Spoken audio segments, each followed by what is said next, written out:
right, we are finally live. Welcome everybody to another episode of the Break the Rules stream. I am your host, Lev Polyakov, aka LevPo on Twitter.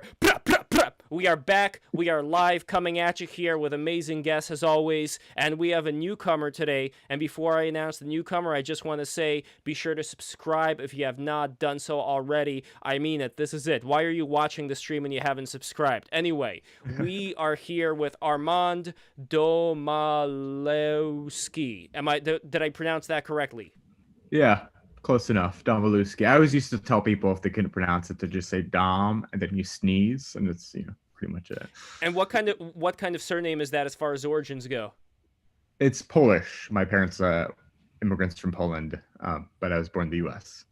Nice. My surname may also be Polish. I'm not sure. It's Polyakov, Polyakov. So either it's Polish or it has something to do with a field, like Poля, which may be the origin of Poland itself, right? Like, what does Poland even mean? Doesn't it mean like field?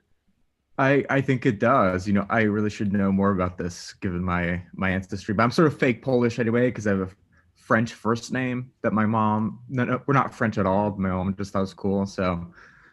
My credibility here is not great.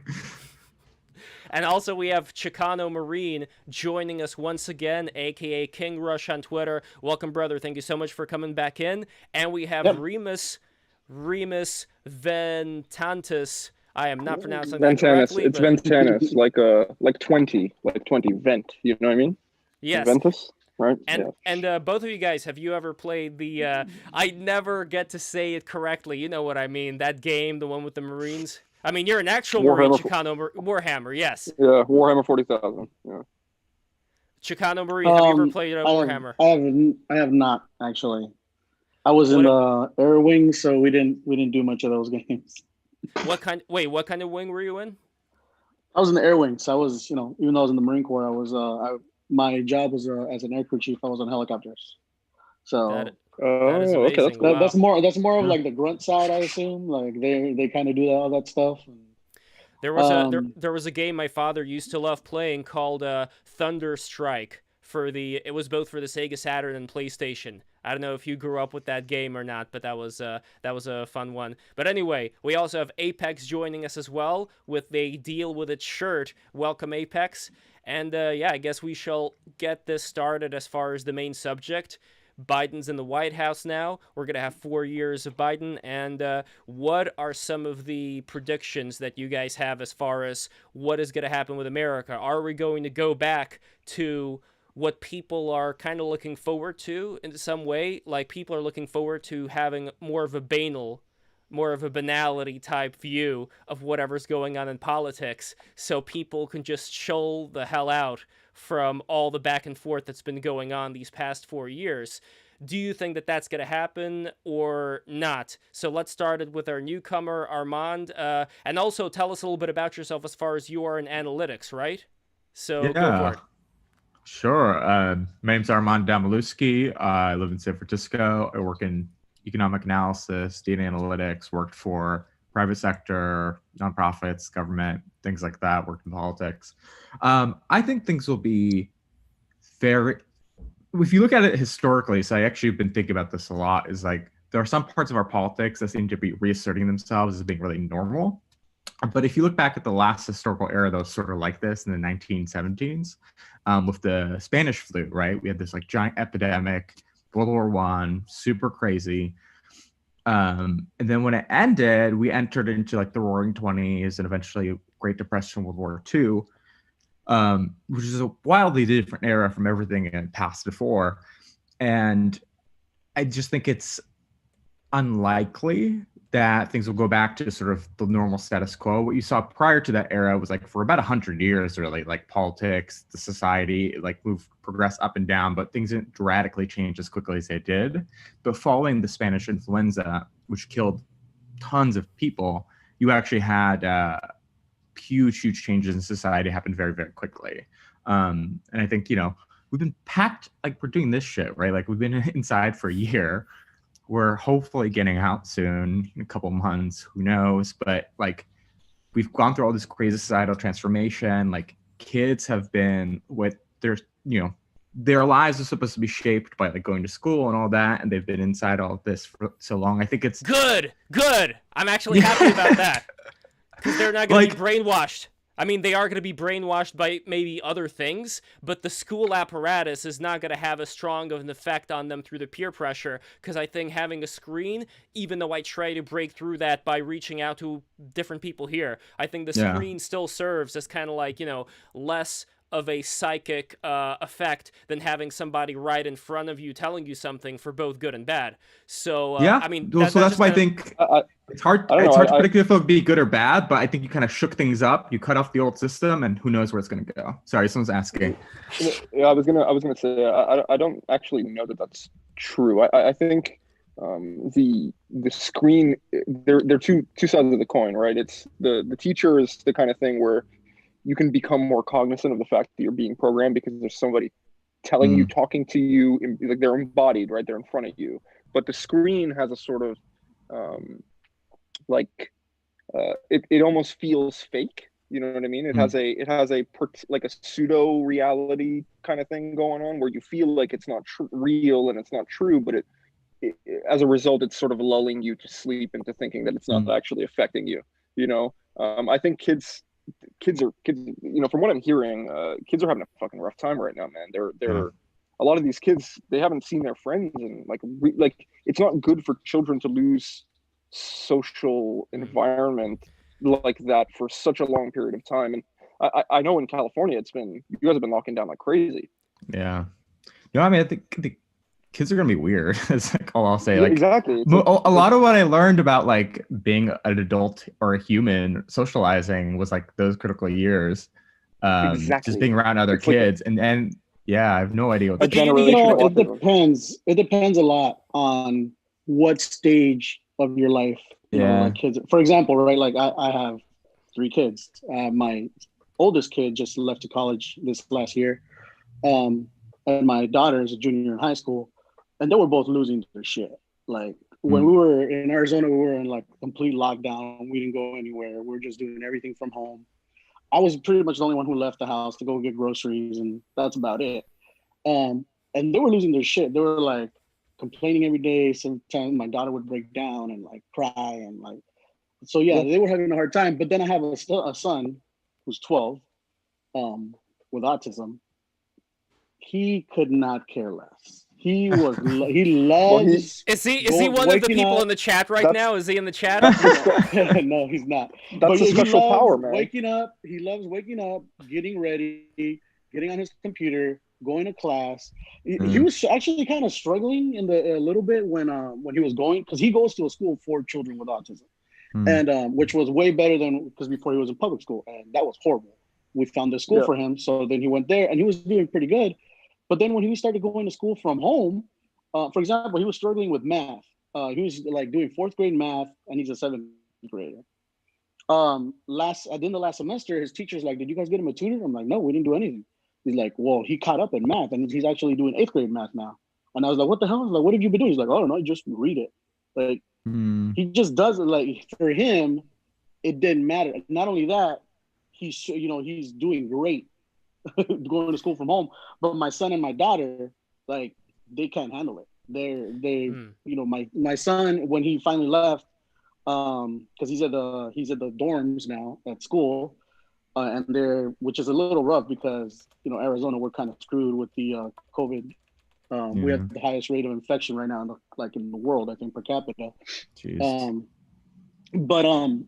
So he has like 2 classes that he has to take online, and then he has 2 classes that he actually goes to. He was just happy to get out of the house. So I think it depends, and I think you're right. Like it depends on the person. If you're like my son, if he has autism, he doesn't care for socializing with other people. He's fine. Exactly, it's like the perfect adaptation. It's the perfect adaptation for this. Yeah, and it's funny because like. During the middle of it, I told him like, "Hey, go check on your brother. Like he's losing his shit." And he's like, "That's not my." He's like, "That's your job to take care of it." He's like, "My job is to just go to my room and do my school." I was like, "All right." Well, different. Friends who have Asperger's, I actually like one thing I do appreciate about them is because they're not as programmed by like social norms as the rest of us are, they'll just tell you stuff really honestly. Like, I don't give a shit. Like, that's your job, Dad. Like, yeah, I appreciate that. I appreciate that you have to do less guesswork. They just tell you. They're completely literal. Like anything they tell you is exactly what they mean. They're not gonna sugarcoat anything. Well, exactly. That's actually a good thing that you brought up, not sugarcoating anything, because I think one of the dynamics that's been going on, this kind of brings us back to Joe Biden, for a long time with, with the dominant class, be it the Republicans or the Democrats, if we're talking about more of the mainstream, is that I think that there has been this need to sugarcoat and to appeal to, let's say, much more, if we're talking about the Democrats right now, because they're in the presidency and the Senate, there has been much more of a need to appeal to the further left elements, but at the same time, not really delivering that much other than optic-wise when you actually get into that position.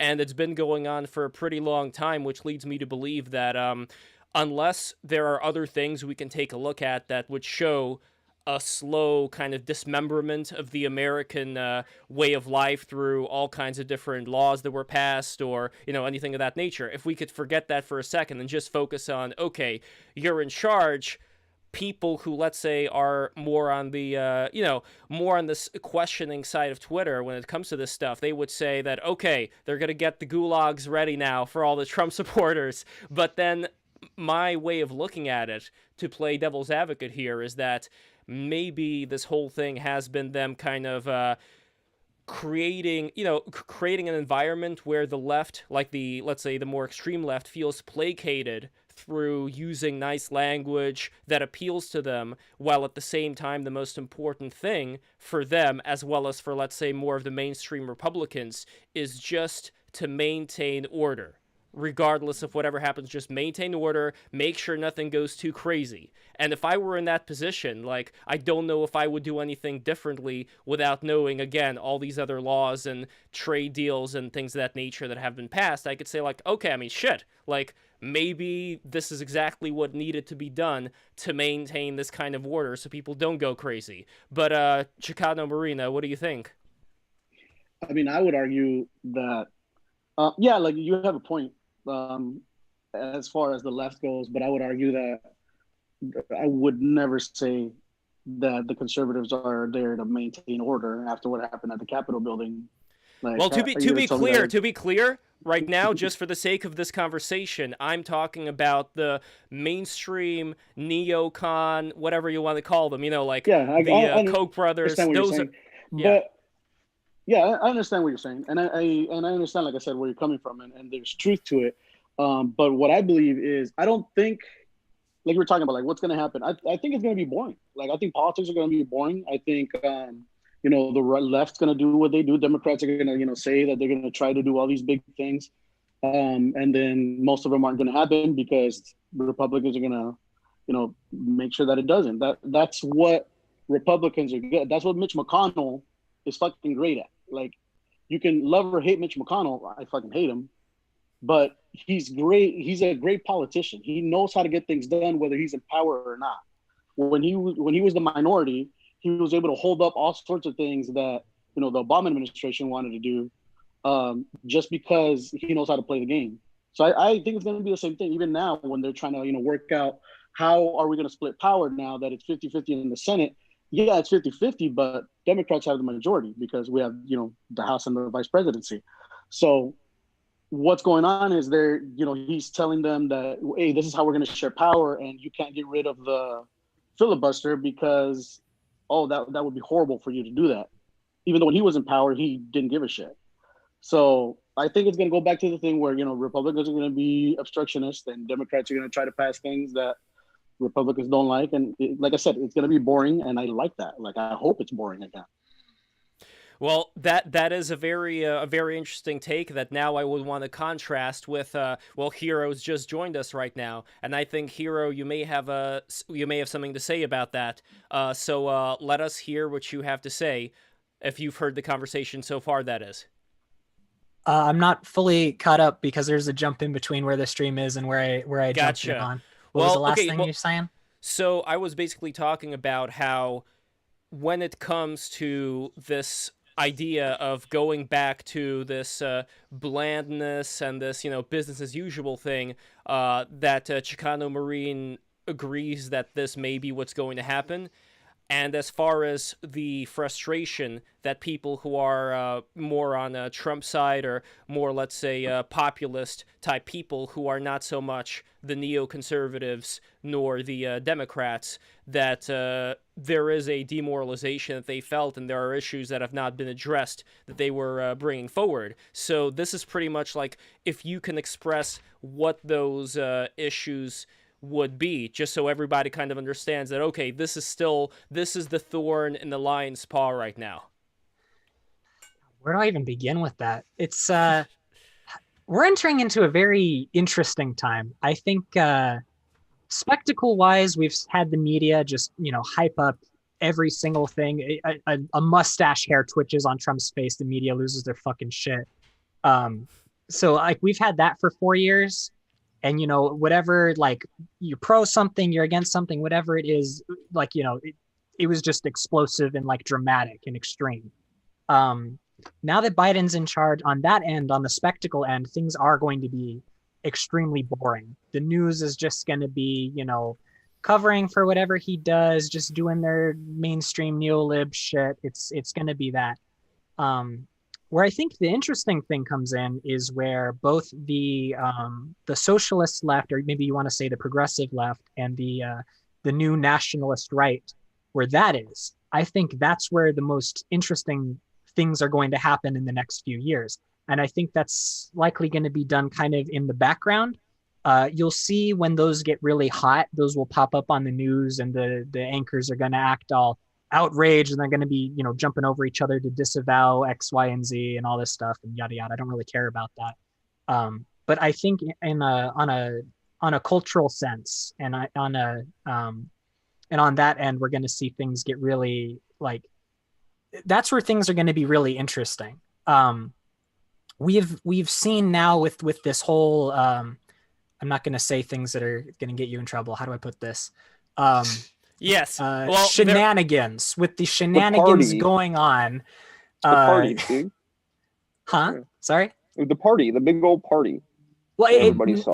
I mean the lemon party. It's a lemon party. Lemon party. Yeah. Lemon party, exactly. So guys, the shenanigans. Real quick, before we get into that, quick, we are also running this thing on DLive, dlive.com/break the rules. So I'm gonna send everybody a link. Guys, subscribe to us on DLive right now, because I don't know what's going to happen, but we need to make sure that we expand to all kinds of different networks. So I'm gonna post the link right now. Subscribe to it right now, and also send us super chats. We need the super chats to survive. So anyway, very good. Yes. Sorry, just to wrap it up, I think I think those other ends is where things are going to be interesting. I think we've seen that the through these shenanigans with this party thing that you were talking about, I think we've seen more and more that the Republicans and the Democrats that are elected into office are very much virtually a uniparty. They're basically the same thing. They're advocating for their differences are very minimal. You get neoconservatism versus neoliberalism, and they've both said, there's not a lot of room for these more working class, some would say socialist type politics in either of these parties. I think we're seeing that more and more. You see Bernie there kind of relegated to sitting there with his mittens and his hands folded. And you have the demonization of the entirety of Trump's voter base. And honestly, I think this is a good thing. I think it's a really, really, really good thing that the nationalists and the populists on the right are being expelled from the Republican Party and from their stuff. I want them to be expelled from that, and I want to see more of a working class bloc rise up and demand that the government do something to represent them. And I want it to be a serious demand. I want it to be, with some force in there. So that's more what I'm looking forward to. We are going to see neoliberal policies degrade people's social lives in the ways that we've been seeing them for decades so far. It's going to be back to business as usual on that end. I'm looking forward to seeing what the newly awakened nationalist and working class bloc does on a social level that gets people starting to look more towards that direction. That's where I'm excited. Before we continue this, I just want to say that Conscious Moss aka Nala, has sent us $20 USD, and she says, "My friends, my friend Conscious Moss, thank you so much for sending it to us." And she's going to be on the show a little bit later, but that is amazing. That is what I'm talking about. That is the dedication. But I want to hear from everybody about this. But I especially want to hear from Armand, because you are the newcomer here, and just let us know what you think about what Hero said about there being this growing sentiment of wanting to be more nationalism along with helping out the working class that both parties did not really address, as Hero says. Well, first of all, I just want to say, clearly Heroes, I'm fascinated by this chat. I know you told me not to focus too much on it, but apparently I think Hero's like a hero to the people of the chat. Because like before you even got here, people were like, Hero's gonna... I was like, shit. I'm a bit of a regular. Don't worry about that. Yeah. Okay. It's just hero alchemy, okay? Yeah. Yes. Oh, and by the way, she sent us $5 Conscious Moss, once again, knocking it out of the park, who says, Hero Chat wants to know what flavor of ice lolly is, please. So what is this lollipop that your character's eating? Oh, the Urushi's eating. It's blue, and I think the traditionally blue ice cream flavor in Japan is, I think it's like a sea salt flavor. I'm pretty sure. Interesting. That sounds really gross. It's not bad. I've had it before. It's actually kind of good. I gotta try it. You can use butterfly pea. By the way, just a quick aside: if you buy butterfly pea flowers, you can. Yeah, you can use these flowers to turn anything blue, and it's also a good nootropic. I got some from Grimm's Apothecary. I'm not sure why the site is down right now. Grimm, if you're listening to this, or if anybody knows Grimm, have him contact me, because there could be some sponsorship possibilities here. Anyway, Armand, let's go for it. I was gonna say, I thought this was about to pivot to like and use the coupon code. Dude, it's such soon.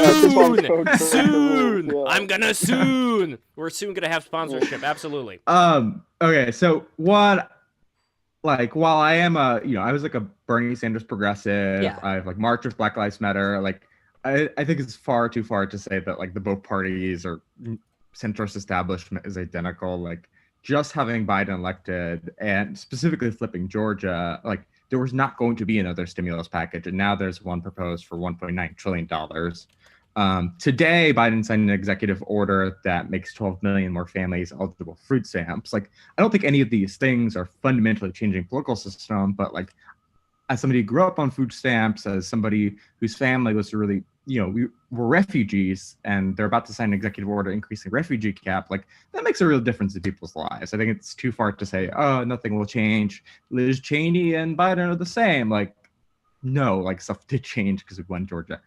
That being said, I think the progressive left is going to have like a real fight on its hands about whether do we want to work within the administration and influence stuff, or is it going to look more like what happened in Portland, which is they like trashed an ICE office and so on. And I think, it's a tough choice. In some ways, like, Biden has shown that he's kind of ignoring the left. In some ways, he's trying to open to them. And so is change possible within the system or not? It's going to be a big thing for the left. On the right side, I'm really fascinated to see, like, what the hell do you do when, like, your icon, like, this movement was really grew because of Trump, exploded because of Trump, and then Trump just, like, totally hung him out to dry. Mm-hmm. And, like, the QAnon conspiracy became, like, a really big thing. And then finally it was, like, till the last minute, people were like waiting, and it's like, oh, it didn't happen.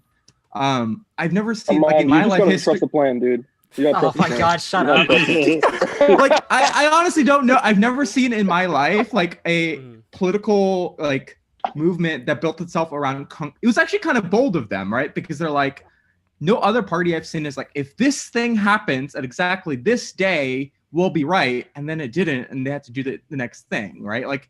The last wasn't like, I promise you at 11 o'clock when you do a weird dance, Bernie will be king and you will have health care. Because, like, if that didn't happen, you lose your credibility.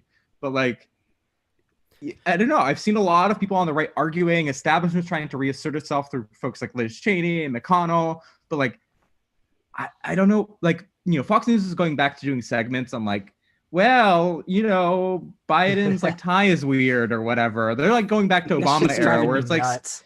Yeah, it's just like stupid scandals nobody cares about. That's what I was gonna. And so like, I have a much clearer idea of what the left is going to do. Like, they're going to fight about, like, should we do activism and push them? Should we, like, try to negotiate? But the right, I have no idea. And that's the thing. I think you have a better vision of what attitudes are going on the left more than I would. So I'm just kind of taking a stab at the dark at what might happen. I'm obviously being self-interested. I'm much more interested in what's happening on the right side of things, but I'm curious where that's going to overlap. Remus, you were saying something? Yeah, I wanted to say that's basically what I was going to say. Is that it feels like we're going to do just Obama again. You know what I mean? Yeah, right. Perhaps, but everybody thinks Biden's not going to make it through the 4 years. I think that's highly possible. That's the only way that you would really see a shakeup, and it really would depend on how that would happen, in my opinion. But otherwise, it just feels like it's kind of going to be. What I mean by doing Obama again is I don't mean he's literally going to be the same president as Obama. I mean the vision of the zeitgeist is designed in the same way that Obama's was, which is like forward-looking, hope. We're gonna rebuild. We're gonna fucking hashtag Build Back Better. All that bullshit, right? Yeah. That's the way that it's presented, right? Already, this guy's getting fucking like they could not be filleting this man more. You know what I mean? He could not be getting a more route. Like, he's basically being billed as a mixture of like Luke Skywalker and Yoda. You know what I mean? Like, he's both. He's the savior and the sage at the same time.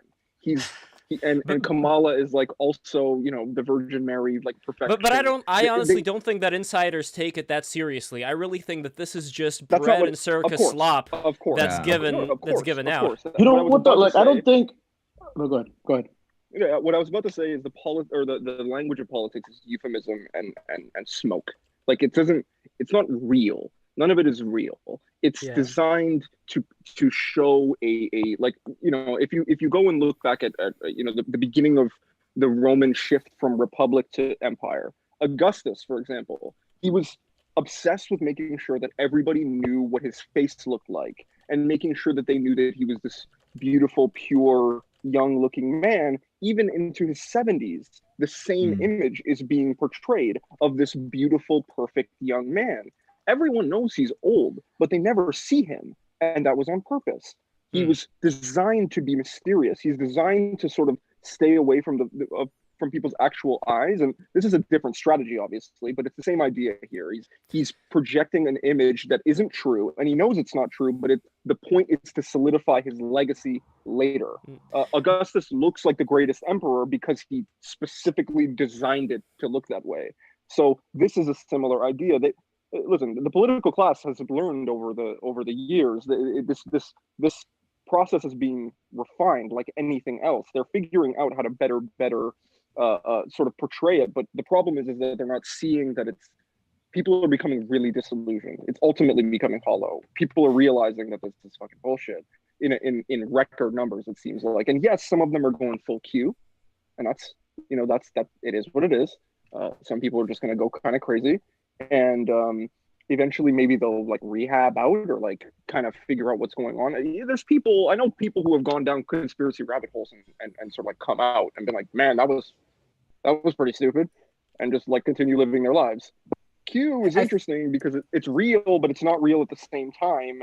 And the disillusionment is not going to go away. It's real in that Jeffrey Epstein for sure existed and did all the things that he did, and he's intrinsically linked to your government, and he always will be. And there's nothing that you can say that will change that, and there's nothing that you can do that will change that. And the fact that he was covered and made to be a non-issue by intelligence agencies there's nothing you can do about it. It is a reality, and there's no way to brush it under the rug because everyone who looks knows.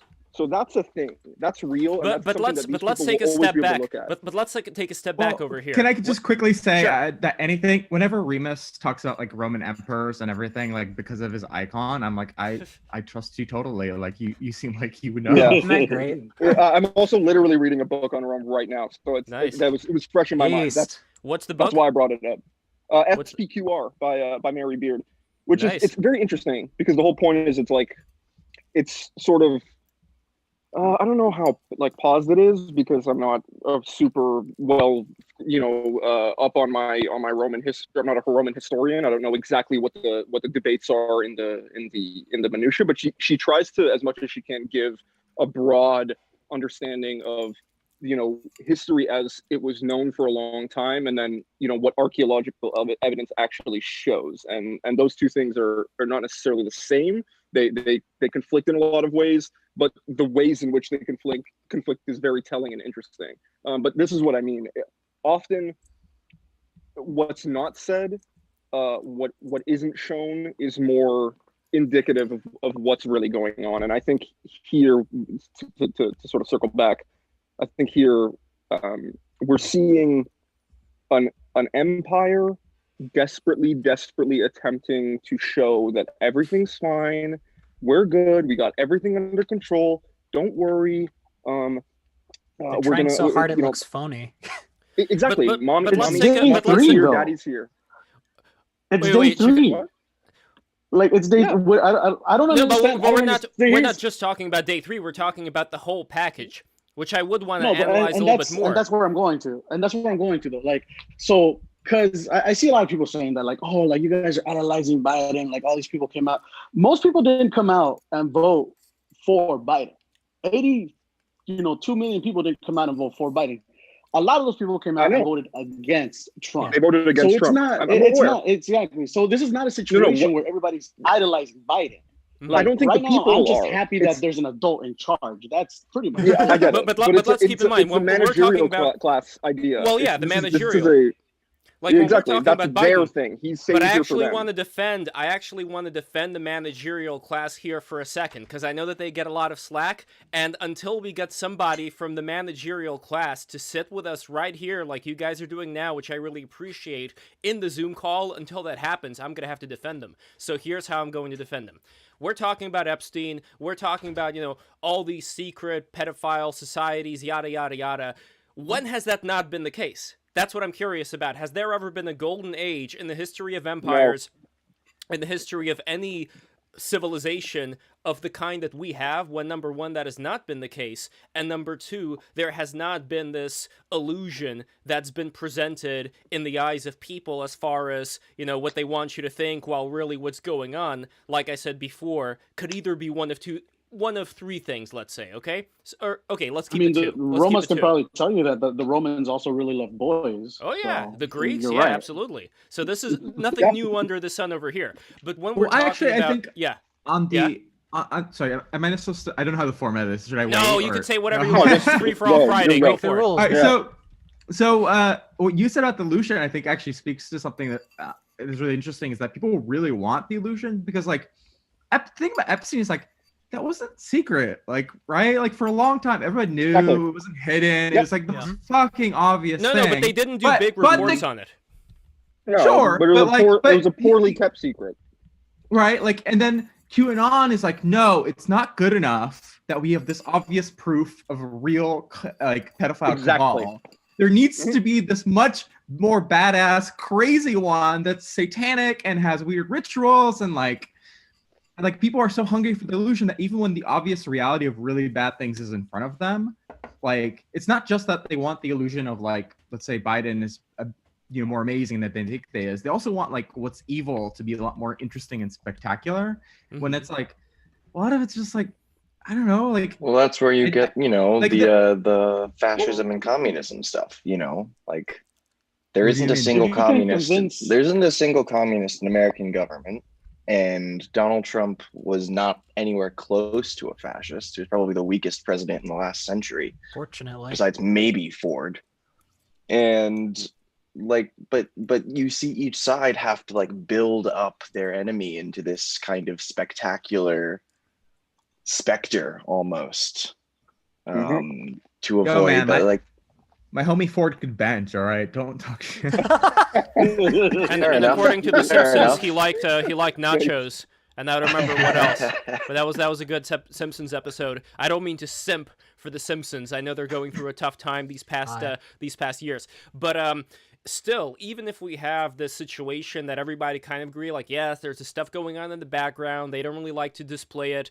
But at the same time, what are they necessarily maybe saving us from, while also being corrupt to a certain extent that's understandable of any, big civilization. Like, for me, it would be something like communism, something like actual fascism with a capital F.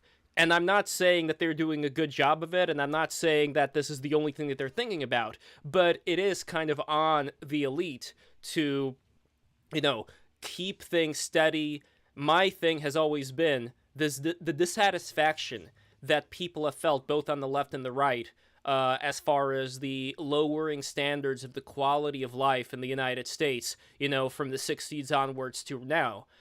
Either this happened because of just technology progressing and, there's nothing we can do, shit happens, move overseas because it's cheaper there. Or the other way of looking at it, which I think is the thing that a lot of Trump supporters embraced, has been that there were all these horrible trade deals that were passed, and NAFTA and all these other things that have slowly sucked the life out of the United States and given it to these multinationals, where it's not so much a matter of technology advancing, but specific acts and specific deals that can be analyzed and looked at, that we can actually discuss. Right now, I have not looked at those deals, so I don't know which one of these sides is correct, but this is why I want to open this to the panel, just so we can actually get more to the bottom of, forget all these pedophile yada yada yada, let's actually concentrate on what are the things that are making people, be so demoralized in this country right now, when it comes to actual economic prosperity being much less so than it was, 40, 50 years ago. Well, I think it's when you're poor and also there are pedophile demon goblins. You know what I'm saying? It's like it's both. A big part on top of it. Go on. Yeah, go ahead. Okay, so whenever we talk about the economy and people losing all these jobs, right, everything going overseas, I always remember when I was at ASU taking economics, and my teacher, my professor back then, it was 2001, and he was saying everybody is outsourcing work. You can only do that so much, and he basically predicted that this was going to happen. He's like, so what's going to happen is everybody wants America to buy things, but nobody wants to make things in America anymore. Yep. So how are you going to buy things if you don't have a job making things? And this has been economists have known that this is going to happen since like 20, 30 years ago. They knew this was going to happen because everybody started going and, getting everything's made in China, everything's made in Thailand, everything's made in Mexico. So where you used to be able to buy a house and a car and, have a good life with the little, with the factory job back in the 60s, 70s, even, to a point in the 80s, all those jobs are gone, and this was both parties. So this isn't something that you can blame on the rich. It's not something you can just blame on Clinton or Bush. Everybody was complicit with this. So exactly. There's this huge gap in between what we knew we should do and what we actually did. Like, we knew we should have tried to curb this 30 years ago, and now it's too late. Like, what are you going to do now? Are you going to pay $50 for a fucking, toy that was made in China 2 weeks ago? Like, you can't do that anymore. So, but there are certain obvious things, like, for example, corn subsidies. We have all these corn subsidies. We have all this shit in our supermarket that aren't actually, they're empty calories. People don't need to buy this stuff. It doesn't give you anything to your body that actually helps it, other than maybe just eating like some polenta here and there. So this is a gross example of something that can be handled and can be overcome, and something that will save a lot of money. So I just want to point out what are these big things that we can look at that everybody can get together on. But I want to go to what Armand talked about earlier, and this, I think, is the big difference between the, let's say, the right and left side as far as priorities go. Because I am an immigrant too. I came here from St. Petersburg, Russia. And I came here legally through the right process, yada yada yada, and I love this country. I want to contribute as much as I can to this country, and I'm grateful for America taking me in. Now, when it comes to the immigration situation, if we were to say like, just, like a parody, let's say everybody could come in, totally open borders, and everybody's going to have universal basic income. Now, at a certain point, 1 billion Americans. Yeah, like at a certain point, something's not adding up here. And this, I think, is the argument that a lot of people on the right have for a lot of the Bernie supporters, as far as, like, you guys seem to want to do both, but how exactly would this be maintained? I mean, some elements of the right are kind of like, that's like their main focus. My issue with that is more about, one, not to mention we're in a pandemic aside, what happens to the jobs Americans need, right? Like, even if they're low paying, they're whatever, they're giving these jobs to people who are coming from overseas or across the border. And honestly, I might lose some of my nationalist cred on this, but I'm much less concerned about the ones coming across the border because they're taking agricultural jobs, which most Americans don't want to take. I think they should want to take them, but they don't. So, okay. But that aside, we're still giving tons of visas to all these people who are coming from the East, and they're taking high paying jobs. They're taking tech jobs. They're taking, engineering and industrial jobs. Like that's horrifically damaging to the Americans that are already here. And that's the big thing that I'm worried about. It's not so much, oh, well, we got all these people in and we're going to give them, universal basic income. I'm more worried about, the pool of labor and the ability for, American citizens to unionize and the Americans that are already here. I'm more worried about that than anything else that the right has to, the other sides of the right have to complain about in that regard. That's like not how economies work, right? It's not just like there's a lump of labor and jobs out there, and then if like a baby is born and it grows up, it takes that job, right? Like by that definition, it's at the rate, right? It's at the rate.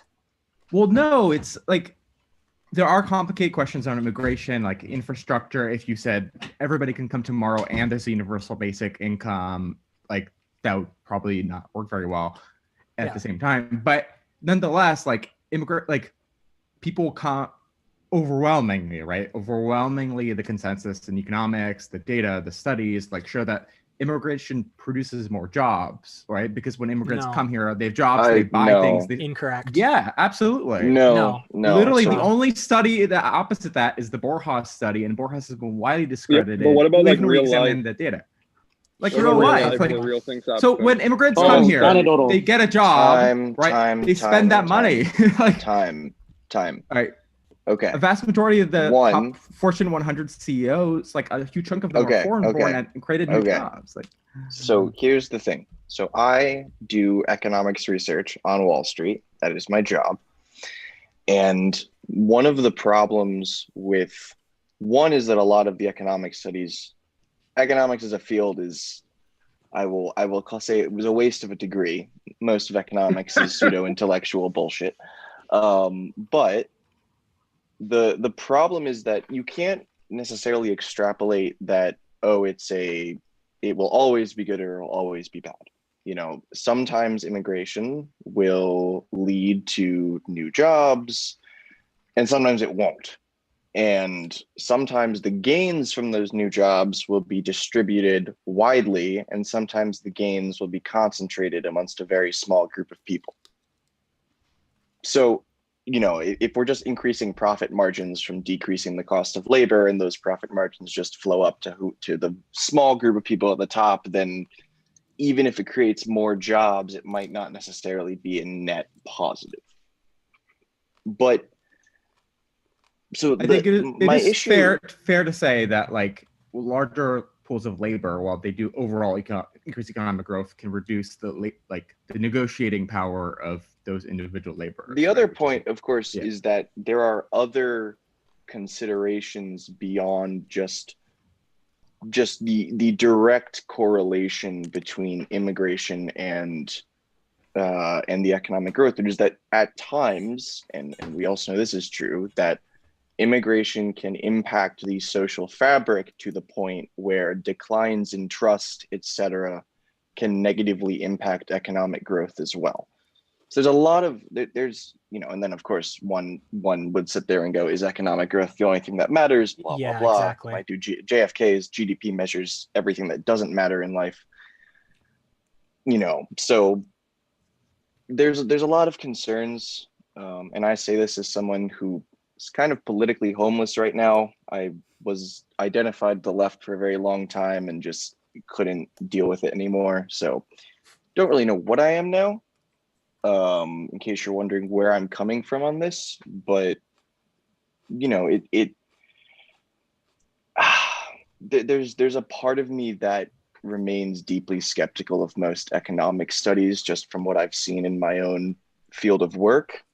I mean, like, I don't know. I'm going to start rambling, so I'm just going to stop. Well, I would love to have a reply from Armand, if possible. Sure. I mean, on the social trust thing, there's this argument that, like, well, we should, like, increase immigration restrictions so that people have more trust, but if you actually look at, like, the vast swath of history, studies, and so on, like, how much people do or distrust, like, society isn't really tied to the number of immigrants, because people don't have a good sense of, like, how many immigrants there are. There have been times in the United States when we have way more immigrants and people thought there were fewer, and also times in the United States when we had way less immigrants and people thought there were more. It has a lot more to do with, like, how the media portrays it. So, like, the places in the United States that are most scared of immigrants also are places like in Iowa where there's, like, no immigrants. Like, well, it also has to, yeah. But it also has to do with how people are experiencing the immigration that is actually there. Yeah, they might think it's more, they might think it's less. But, what does it say when all of a sudden your advertisements are in a different language? What does it say when all of a sudden your flashing roadwork signs are flashing in a different language? What does it say when the people next to you don't speak the same language as you? What does it say when the people standing behind you in the bank are whispering to each other in another language and you can't tell if they're looking at you shadily or not? Like there's a huge, social trust issue on that end. It's not like a antagonistic thing necessarily. It's well, I'm having trouble relating to these people. I'm having trouble understanding these people. That also degrades social trust. It's true, and there's actually, I remember reading. It doesn't make things. Yeah. It makes things tense, right? And like a lot of tension is not particularly good, especially if you've got something as fragile as a democracy. Like, you don't want like a lot of social tension. So maybe the solution is to lower things down or put a halt on it temporarily. But there is also another aspect here, which is if we're talking about immigrants from different cultures, there are, let's say, certain, economic thresholds that people end up getting to, whether it's India or whether it's Iran. Well, this isn't an economic argument. No, it's not. But the reason why I'm mentioning it is there is this guy I know who's from Iran. He's very different from some of the farmers who are living in Iran right now, who overwhelmingly were voting for the Ayatollah and all these people, this priesthood, to still keep existing there, as opposed to more of the modern youth that want to overthrow them and replace it with a different system. He is completely irreligious, like maybe he's into Zoroastrianism or whatever, but he doesn't occupy his time culturally with a lot of things that other people from Iran do. He came to America, he got a job at a great tech company, and there is no difference, culturally speaking, between his sentiments and the sentiments of, let's say, me and my family and other people that we know. Sure. Compare that to the farmer who lives in a completely different culture, and when he were to come here with his family, it would be more of a cultural clash. And I think this is something that also needs to be paid attention to, as far as I don't believe a high-trust society has anything to do with the color of one's skin or where somebody comes from. I think it does have to do with what kind of, let's say, culture and values people end up integrating within themselves, whether they would mesh or not mesh together with the rest of the culture you're now in. I feel like whether it does or it does not. People who claim not. to be most nationalistic and most patriotic are like the most scared that American culture is so fragile that if someone comes here, they're going to destroy it. Like, even if you look at, again, like the studies, the people I know, like, maybe they're super conservative and then their kids get on the internet, love YouTube and Xbox, and like go to college and become bisexual. Like, America is a great place. But YouTube and Xbox, and like, that's not culture, though. That's I know. I think it is. Like, I think I love America. I think America's great, and I think people who are come here will be persuaded of it. So I just think it's funny that when people who claim to be the most patriotic are also like deathly afraid that someone will come here and like destroy the culture rather than like it, because I certainly do, and I love this country. McDonald's, here's my whole isn't problem. culture, though. Sorry? Here's my whole McDonald's isn't problem with the culture. argument. Here's my whole problem with the whole argument about, oh, well, someone's speaking a different language, blah, blah, blah, blah. I was born here. I fought for this country. I did my 5 years in the Marine Corps. I was a fucking sergeant. And then the first week that I came back from the Marine Corps to Phoenix, back to Phoenix, my sister broke her foot. I take her to the ER. All right. I'm like, hey, you know, and my mom gets there and I start explaining to my mom, hey, what happened to my sister in Spanish, because my mom, even though she spoke English, is more comfortable in Spanish. While I'm doing this white lady gets up and starts yelling at me, go back to your country, blah, blah, blah, blah, you know, all this bigotry bullshit. And I'm like, I just fucking came back from the Marine Corps and you're yelling at me to go back to my country? Like, are you fucking kidding me right now? And so what does that have to do with what I was saying? Because it's just people who are scared. It's people who are scared that, oh, it's America's going to change. No shit. America's going to change. America changed before when the Pilgrims got here and killed all the fucking indigenous people. I bet you they were pretty scared about people talking. But see, that wasn't. I said that the language barrier increases the tension. That's all I said. People learn English. Most people who come to the United States speaking a different language learn English. But they're also more comfortable in their language. As far as the Native Americans, it's not their fault that you feel uncomfortable with them speaking their language. Yeah. Like that's actually that's not the immigrant's fault. It's harder to function with them. It's not a scared thing. It's a harder to function with them. Most of them speak English, and when they need it, most, yes, but when not they're all. Speaking among themselves, you said, "Oh, there's somebody speaking among themselves, and they're speaking a different language." I don't know if they're talking about me. Like, it's not about you. When it is. Why would you not be? Yes, it is. Let's take a step back. This is an interesting point that Chicano brought up right now. Why do I have to speak English to my mother, who's more comfortable speaking in Spanish, just to make you feel comfortable? That's fucking stupid. No. But this is an interesting point that Chicano brought up right now. If, let's say, we were to imagine Saudi Arabia, right? And let's say we were to have people from the United States moving to Saudi Arabia and speaking English and not learning Arabic. Well, some learn Arabic, some don't. Then if somebody who was English were to, or American were to say to the Saudis, you know what, like, this is what we're going to do. This is a nation of immigrants, whatever now. And when it comes to, let's say, the U.S., you are absolutely right. There were Native Americans here who got massacred and who, you know, it was really horrible. Like, they died from, you know, the germs as well that were. Don't worry, Lev. When I come back with as the Native American in the chat, when I establish my Neo-Algonquin Empire, you will be granted honorary Native status. I appreciate that. But when it comes to the Native Americans, though, like, I imagine, just like to abstractly talk about this a bit, I imagine that when people are a part of a culture, it's like they're in a vehicle.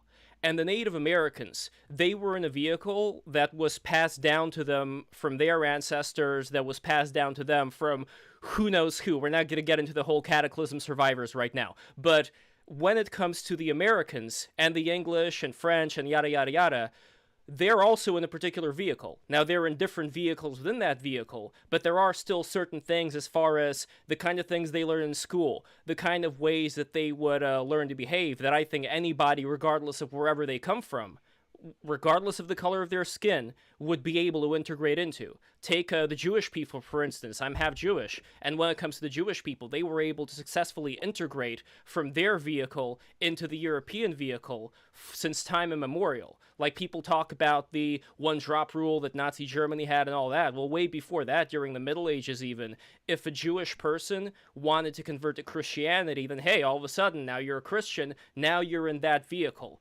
But it wasn't a matter of them settling in there and then thinking about it and then converting. It was like, okay, I'm going to convert, I'm going to adopt this thing. So my question to everybody is, would it be possible to find a good balance here where there would be an open door to anybody regardless of where they come from, but there should be certain standards that should be met, where as long as those standards are met, then welcome home, fellow American, but that there should be some standards still. So when the point was made about some people speak English, some people don't, why not nip that in the bud early on, where at least the people who are coming over here have already, you know, we could already check those points? Can I? Like you can't come here unless you speak English already. Wait. No. You Go ahead. definitely. Yeah, you can definitely come here without speaking English. First of all, second of all, but wait. Okay. I grew up in Canada, right? And Canada is in many ways, they're not perfect by any means as far as leftists go, but they're definitely the melting pot model. It's much more so than America. You guys suck at this. So this is my experience from growing up in this kind of situation. So I grew up in a neighborhood where, here's an example. Literally everybody on the street was from different parts of the world, right? Like my across the street, they were Palestinian Christians. We had Italians, we had Jews, we had Polish, we had Syrians, we had people who were literally from everywhere. Okay, and they're all coexisting, and everything's fine. There's no problems. Nobody's having cultural issues. But this is why. Let me explain it to you. It's because the difference between people immigrating to a country and coming in and assimilating to the culture and hanging out and kind of trying to sort of adapt to what the culture is giving them while also keeping their original culture. That's different than coming over in blocks, taking and this language is going to sound invasive, but that's not, I just can't think of anything else. The neighborhood becomes theirs because it's 6 or 7 families moving in together, right? And not in a multifamily home. I mean in like 3 or 4. Okay, so early childhood was lots of individual sort of nation state. It's like a little mini United Nations, right? The model. Then high school, I moved into a neighborhood that was, the vast majority were they were from the Middle East. I'm not sure exactly what country because we never talked to them. Not because we didn't want to, because they didn't speak English, or if they did, they refused to speak it to us. And all the neighbors were like this. I don't really have a problem with it because I don't care at the end of the day if you refuse to speak to me. But there was obviously a whole part of my street of people that basically everybody else on the street didn't know.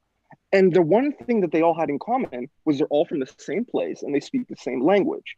Now, what this does, without you, you may not like that this is the case, but it is, and you can't do anything about it. It's just how it is. People find that weird. They go, how come they don't talk to us? How come they don't even try? Here's an example. Everybody's got dogs, right? Arabs are known to not really like dogs because it's part of Islamic culture, right? But some will kind of get over that because they realize, well, there's fucking dogs everywhere. And if I'm weird about dogs, it's just weird. So I'm going to try to just kind of bridge the gap here. And some outright refuse to do so.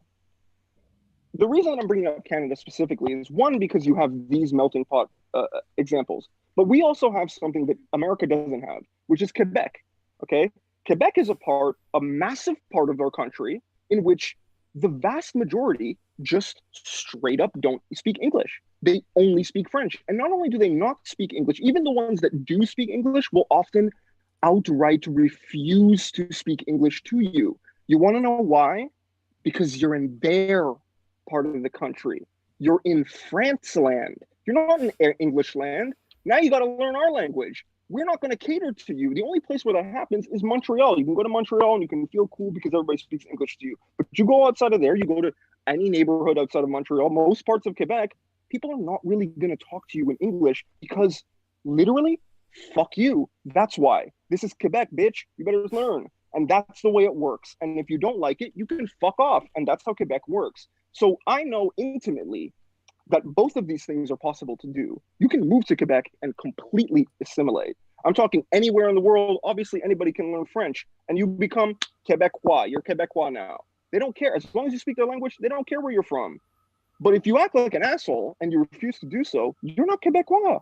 They are not going to embrace you. I don't think that any country doesn't have the right to do this. If you move there, you should probably at least make an attempt.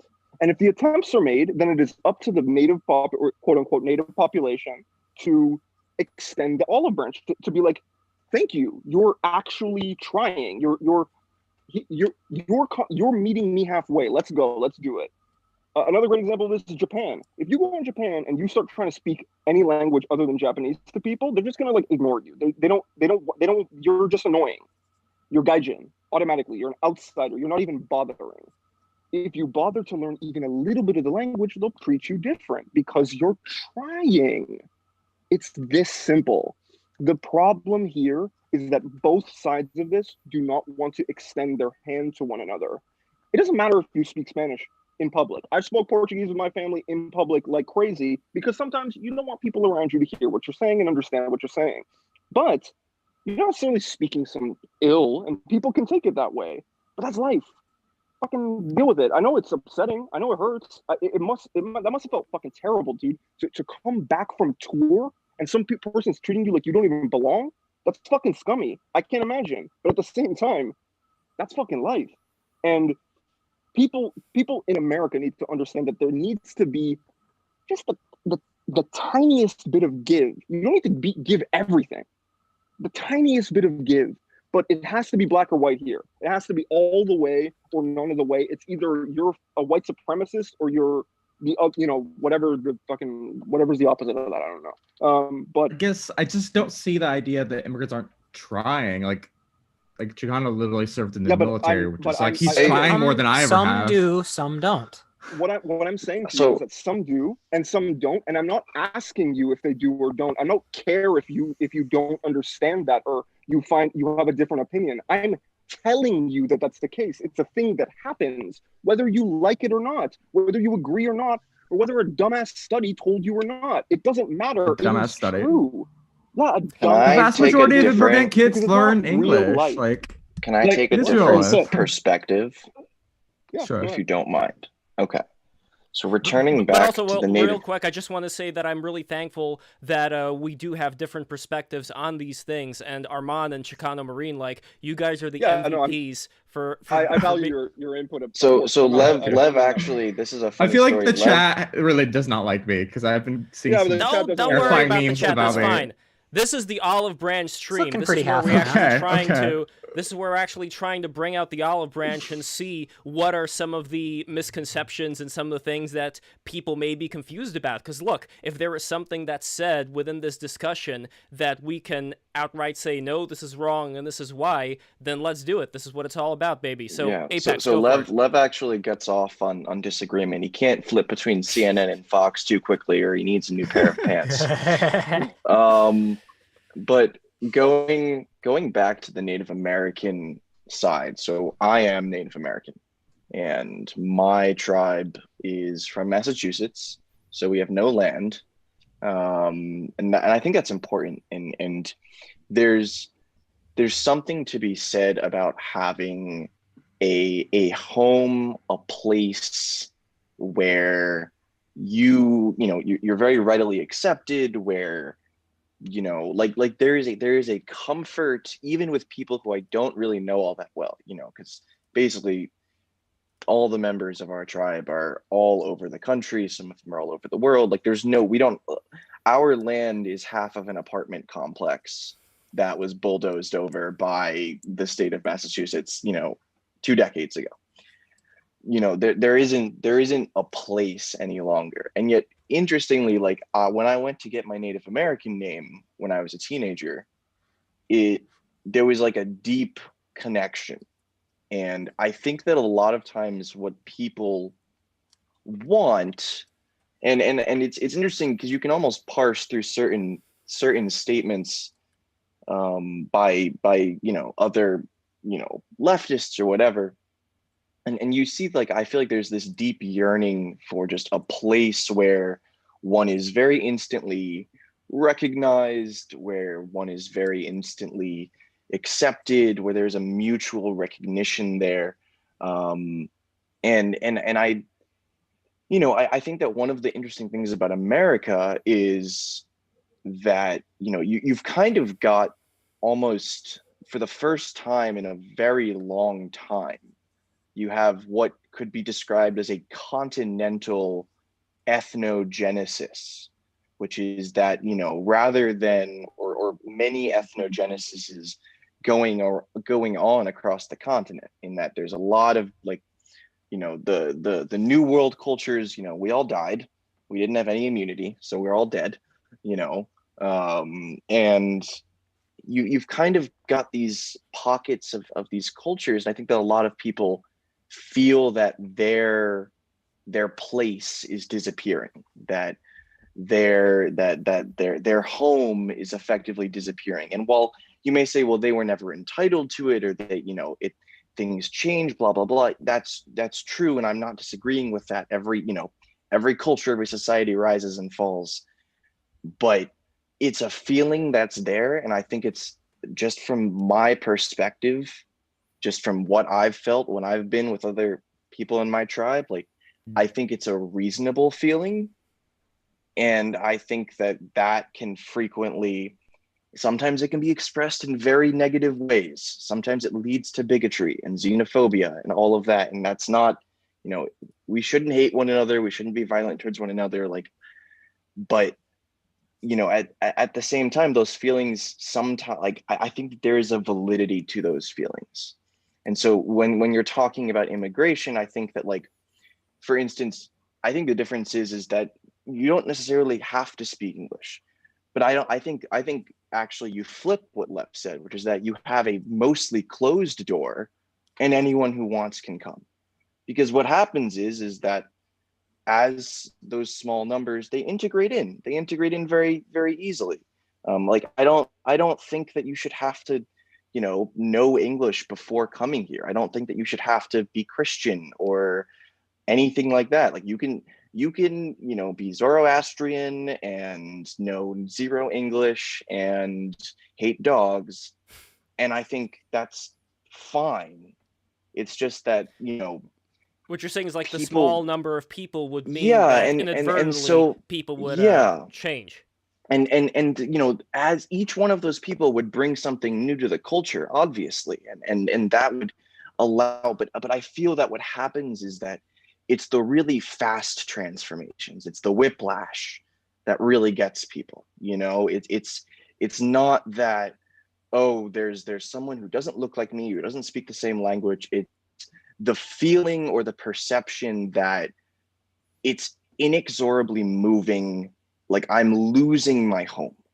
I feel like that is the feeling.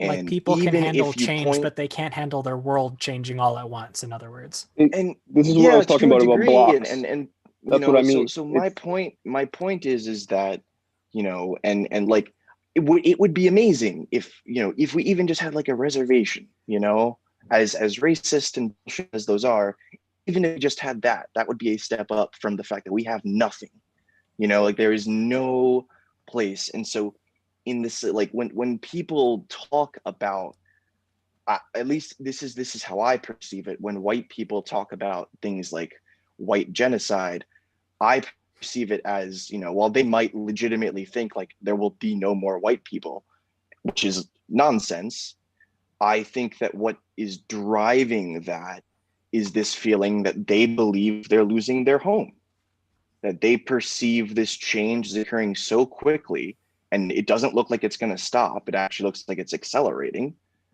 And they feel that I no longer have a home.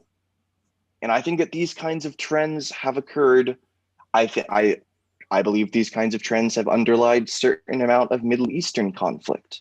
Especially with governments, states that are drawn up by European colonialists, and these people they don't feel like they have a home. Well, when you say home, when you say the word home, what I would be very interested in hearing from everybody is, how would you define the sense of having a home? And I would honestly say that I think it would go beyond the bread and circus things, liking the same Netflix show. What I mean is it's an extended family, not in the sense that they're they're literally your cousins, but it's an extended family as in I know what everyone else my parents know what everyone else's kids are doing, you've got there's a community, you get there and you belong, you are known as a part of a community, and these things are never perfect. Well, these things would also require outdoor activity, right? These things would also require people to go out, have a community in which there was no bullying, there were no in-group, like that would be great. Yeah. That would be great. It'd be wonderful. I don't know how to fix that. You know, if I could, I'd probably be a more famous person than an anime avatar on. Well, if there was no bullying, then everybody would start stagnating because everybody needs a little bit. I'm not saying bullying, but everybody needs a bit of pressure to fight against. There's a difference between my hockey coach calling me a chicken shit because I'm not skating fast enough, and someone like spreading lies about you definitely on Facebook in high school and trying to ruin your life. Like, the former is fine. I probably needed to be called that because I was being stupid. The latter, not so much. So none of these communities are perfect, but I really do think that what is driving so much of the instability is twofold. Is that one, the people who have been or people whose families have lived in the US for a very long time frequently feel that their home is disappearing, and the other people who get here are looking at it and going, where is the home? Like what we have is this deeply commercialized, alienated, isolated culture. And I think a lot of people come here and then they want homes. Like, I think we have like a massively homeless society, at least in a social. Well, we also have a massive actual homeless problem, which needs to be solved, obviously. But I think that even broader than that, there's an even bigger number of people who just feel, I don't have a home. Either it's disappearing or it's not coming around. There's a lack of meaning. But what do you want us to assimilate to is my question. Like, I don't necessarily want. Bro, I don't want you to do anything, bro. No, let me finish. Let me finish the question. Let me finish the question. All right. So I was born in the United States by accident. I was born a month early. My dad was here visiting his sisters. As soon as my mom's freaking water broke, he threw her in the car and started fucking booking it to Nogales. And he got like a mile down the freeway, and my mom was like, yeah, we're not making it. So I was born in the United States by accident, right? But then my dad brought us back when I was 7 years old. I was already a citizen. I came here already having this, to me, this, I had this image of America, right? The shining city on a hill. All these things that you see in movies and everything, and everyone in America is fucking great, and everybody's fucking John Wayne, and we all get along, and blah blah blah blah. And then I got here and I realized none of that's fucking true. There is no American culture. What's the American culture? Cowboys and Indians are gone. Exactly. Like, there is no like white. There is no white culture. Your white culture is, taking it's different other in Minnesota versus making it part of yourself. Exactly. Like the culture in Boston is completely different from the culture in California. So how are you going to tell me like, oh, you guys? So why do people tell me I need to assimilate to a culture that doesn't exist? No. So because you're Remus. Can I say something real quick? Okay. Yeah. Go ahead, brother. Yeah. So my point is and I think that Chicano actually hit the nail on the head, and I think that we agree here, which is that I don't necessarily believe that I don't necessarily believe you can have a unified culture. Like, there is, like, you can't have surfer culture in Kansas, like it's not, there's no ocean, and so I don't think that America as a unified country should necessarily be a unified culture. One, it isn't. Two, it never has been. From the very beginning of its founding, if you want to, there's an interesting history book if you want to read about the different cultures in America from its founding. Albion's Seed. I knew you were going to say that. Yes. Yeah. But I'd love to read that. If there's, what I mean here is that America's broader aim should be an acknowledgement of saying, okay, we have a unified set of symbols, but each of us it should be seen more of like a patchwork, like we should openly be like, yes, we are basically the Ottomans. Okay. Like, there's a lot of different people and a lot of different cultures all kind of coexisting. And we should, rather than trying to force all of these cultures into one, American culture and everyone has to assimilate into it. Like, no, like if there's an ethnic enclave and it's doing fine, then leave the ethnic enclave alone. You know, one thing that I would personally like as someone who's lived in New York City is like, I would personally like there to be anti-gentrification laws. I think that a lot of times what ends up happening is that these communities get destroyed and they get replaced by these commercialized, plastic alternatives. Like, I don't want to see my local neighborhood coffee shop that's been run by this Vietnamese family for 60 years disappear because they can't pay rent now and then a Starbucks goes in. Like, I don't want that. Like, that's stupid. Like, in my neighborhood looks like every other neighborhood, like, we don't want that kind of, forcing everyone into one system, which is why, like, I think that if imagine there was a whole community, or there's a bunch of whole communities in America that don't speak English. Like, I think it's fine, like, they're allowed to do that. It's more just like, you need to have those local communities be cohesive. And, well, what does that mean? Like, it probably means that you're going to have to, push political power down further towards local levels, at least in some respects. But like, I really do think that what needs to happen is kind of a freedom of association on a kind of community level, or at least more community control. And this is where I start getting into the, people should own their land and fuck the banks kind of rhetoric. And I know a lot of people don't, at least most people on the right who I talk to don't really get I mean, aren't happy about that, but it's an interesting idea. But there is one problem here, which is, I think that there are a lot of people who see the negative aspects of banking and other institutions, but these institutions, as far as having any kind of civilization, they've been around forever. Obviously, there are ways of making them better. But one other thing that needs to be focused on here, which you can go all the way back to the Egyptians. I mean, if we want, we can go all the way back to what may have been the antediluvian civilization of Atlantis, but I'm not going to do that right now for the sake of not going down another rabbit they say hole. white people have no culture, but making references to the antediluvian civilization of Atlantis is a very white thing to do. Well, do you believe in Atlantis? Do you believe that's there was Aryan Atlantis? culture, Armand. That's Aryan culture, yeah, not American. Aryan culture. My bad. I'm sorry. I didn't mean to culturally appropriate Aquaman. Yeah, come on, man. No, the reason why I'm mentioning the Atlanteans is that we have had examples of a very thorough knowledge of astrology in terms of the megaliths that were left over. And this was something that required a lot of time and a lot of finesse in order to construct. And to me, what that means is that there was, and still is, and always will be, a hierarchy of elites, where you would have people who would be the elites, whether we're talking about the elites of the northeast coast in the United States who descended from England. Again, like if we're talking about Albion seed, there were many different people who came to America. But as far as there still being certain people who set the tone for a particular culture, which encouraged particular things, I think this is something that affected everybody who were within that vicinity. Like, that is true, but one of the problems, so there's two kinds of power. Okay, so when we talk about elites, there's two kinds of power. There's material power and there's formal power. Okay, so a purely formal power is something along the lines of, the government has granted you the right to vote.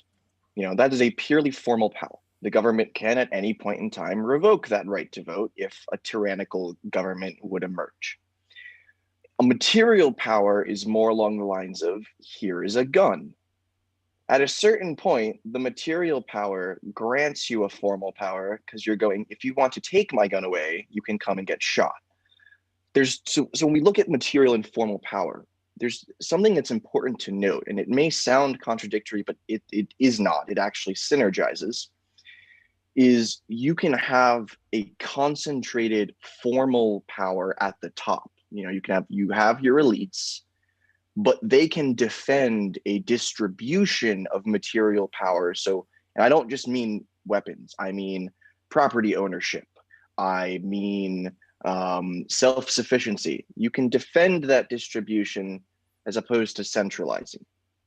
And so, the idea that there will always be elites. Yes, there will always be elites, but they don't necessarily have to propose everyone needs to be American. You know, they don't necessarily have to propose the same, you know, everyone has to assimilate to one culture. They don't. In reality, the best kind of elite would be one that defends the local, would be one that defends particular communities' continued right to exist, to live. They would defend the persistence of those communities.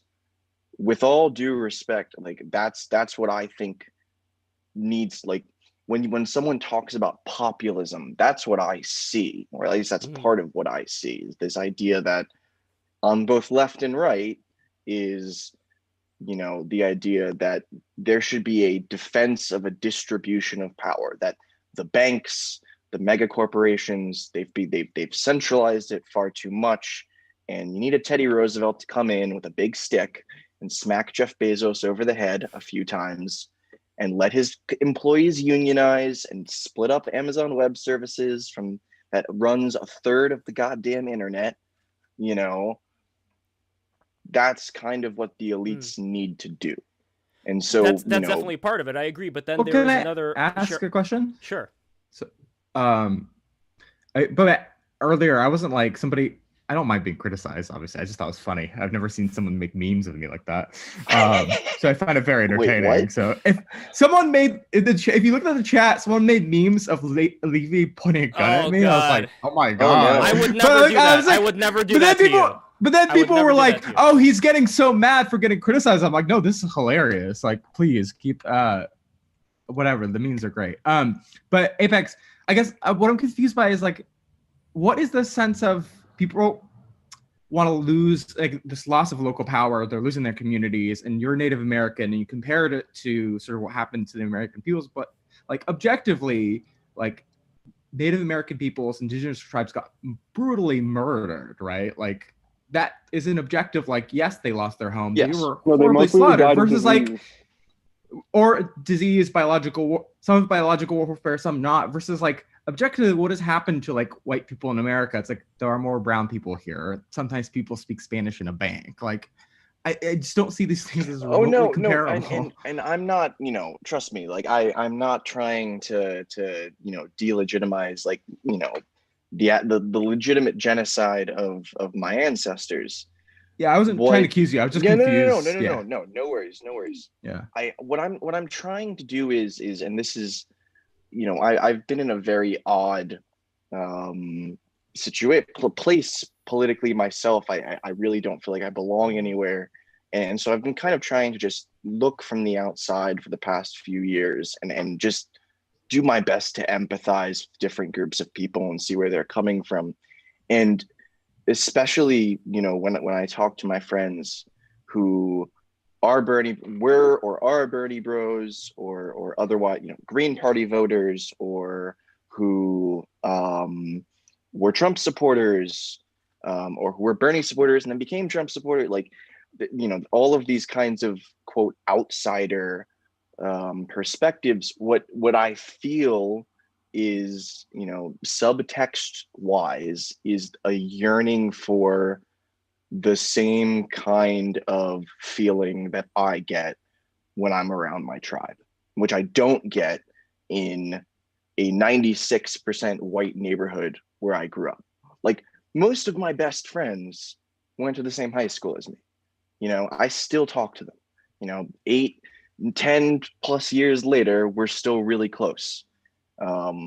But even then, there's something, and a lot of them are immigrants. You know, one of them's from the Czech Republic and he speaks Czech with his family. One of them's Polish and he speaks Polish with his family. Like, you know, it's not a unified thing, but there is something to be said about the feeling of being around people who have a kind of like a deep ancestral connection with you, with your ancestors, with the land.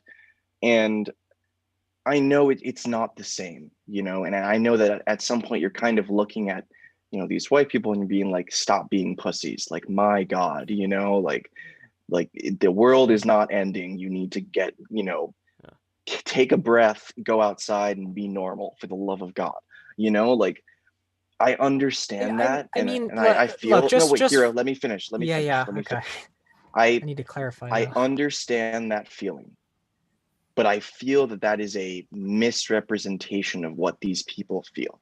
I feel that deep down, what they feel is a very legitimate yearning for a home, for a home that to them is disappearing. You know, it's kind of like if I gave you $1 million and then I took it away, you would be worse off than you are now. Because it was you know, you had it, it was there, you went up, and now you're down, and you don't just return back to where you were. It's you're like, well, shit, I had $1 million, you know. So this perception that white people, you know, are that it's an entirely illegitimate feeling, I can't agree with. And I think that a lot of times this perception can lead to I think it blocks empathy. I think that deep down, what these people yearn for is a very, oh good Lord, what is going on there?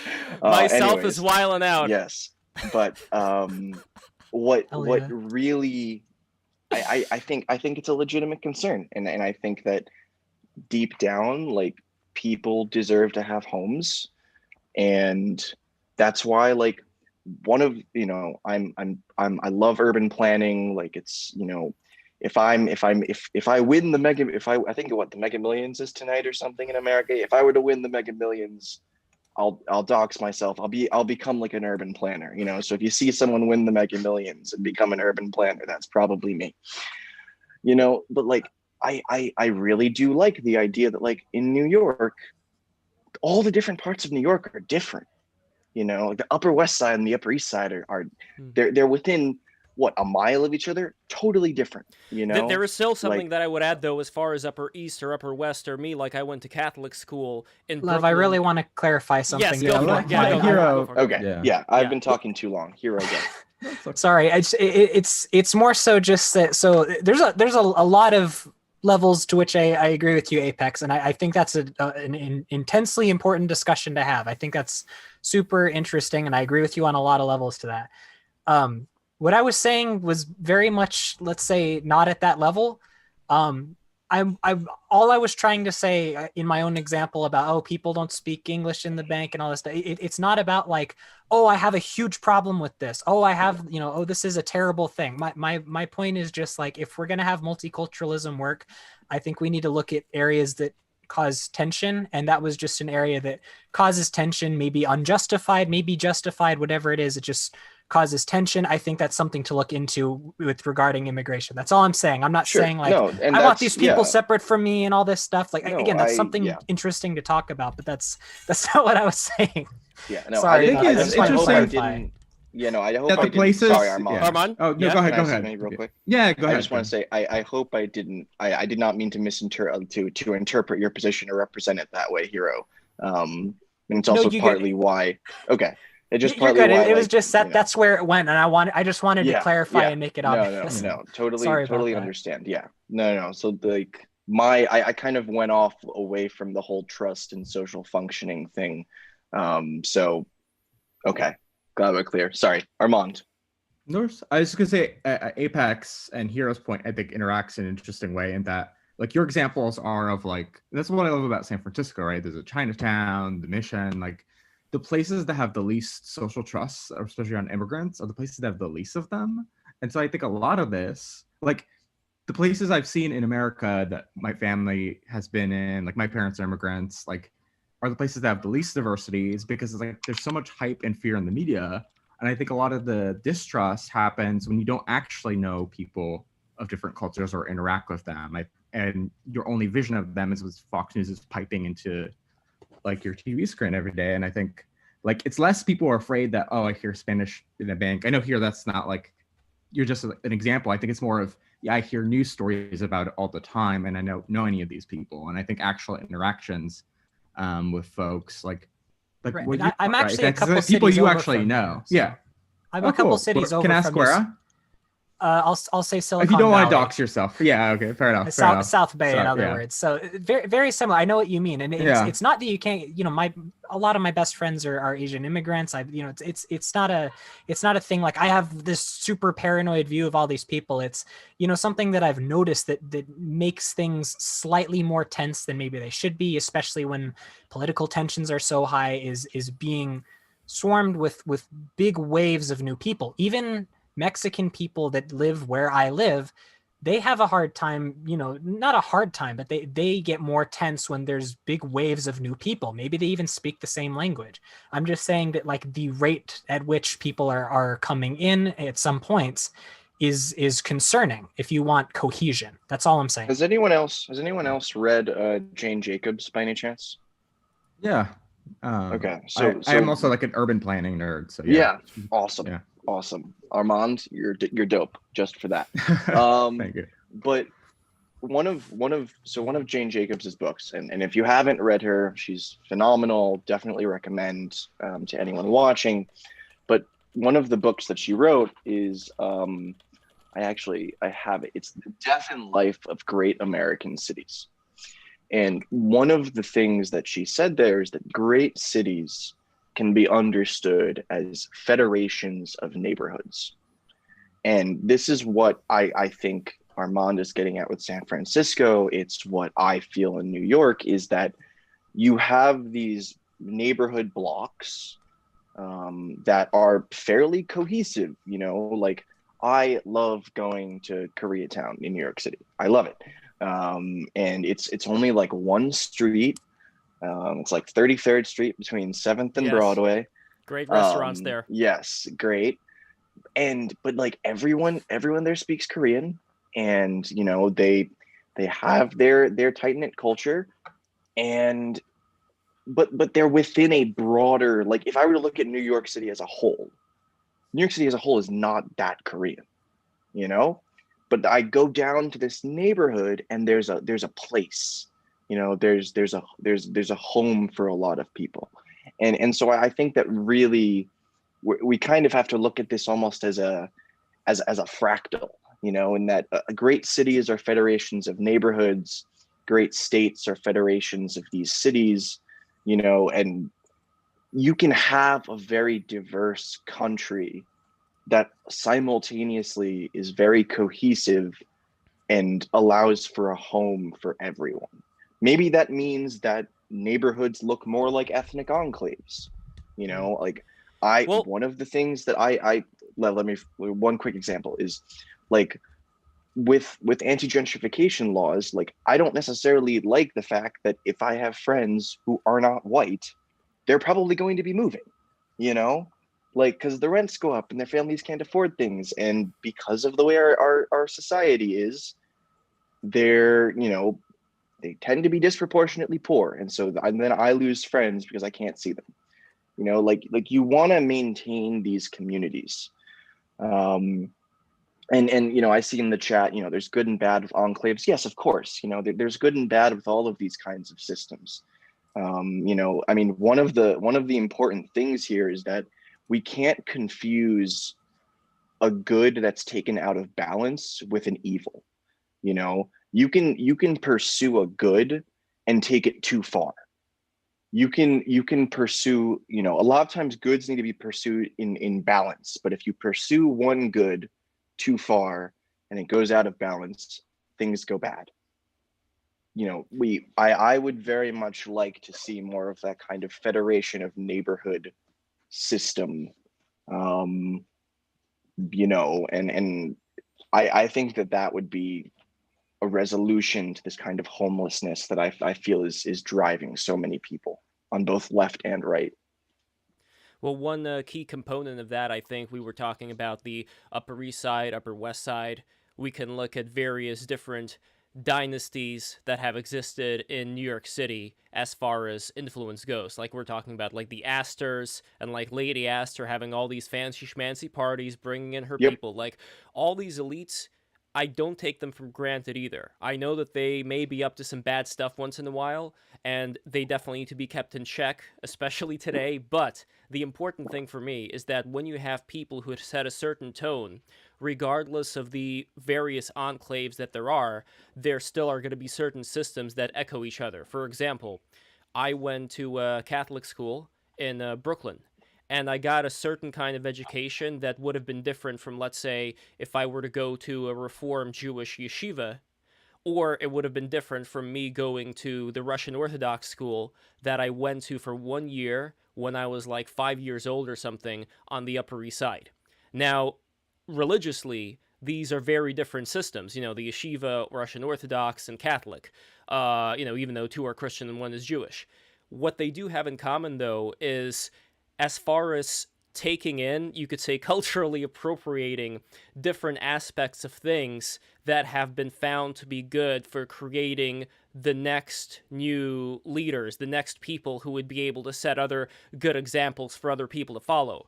Regardless of where that influence comes from, be it from Judaism, be it from Protestantism, whatever, I feel like it is, in a way, the job of the elite to assimilate these best kind of qualities and to be able to distribute them among everybody else as an example to reach for, so that regardless of what happens in the future, as long as there will be that standard that's set, then you can have your, various interesting restaurants and communities and festivals and things like that, but there will still be a kind of structure that people will be able to look at and say, okay, this is something that I can yearn for, not because, this is, there's something particularly special about these people or, anything blood related or bullshit like that, but specifically because this is a system that's taken its time to bring into it the things that actually can be judged as being very high caliber,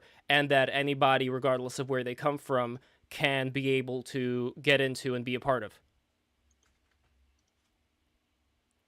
Yeah, and I mean, I think that diving into elite theory would take a multi-day long conversation, Lev.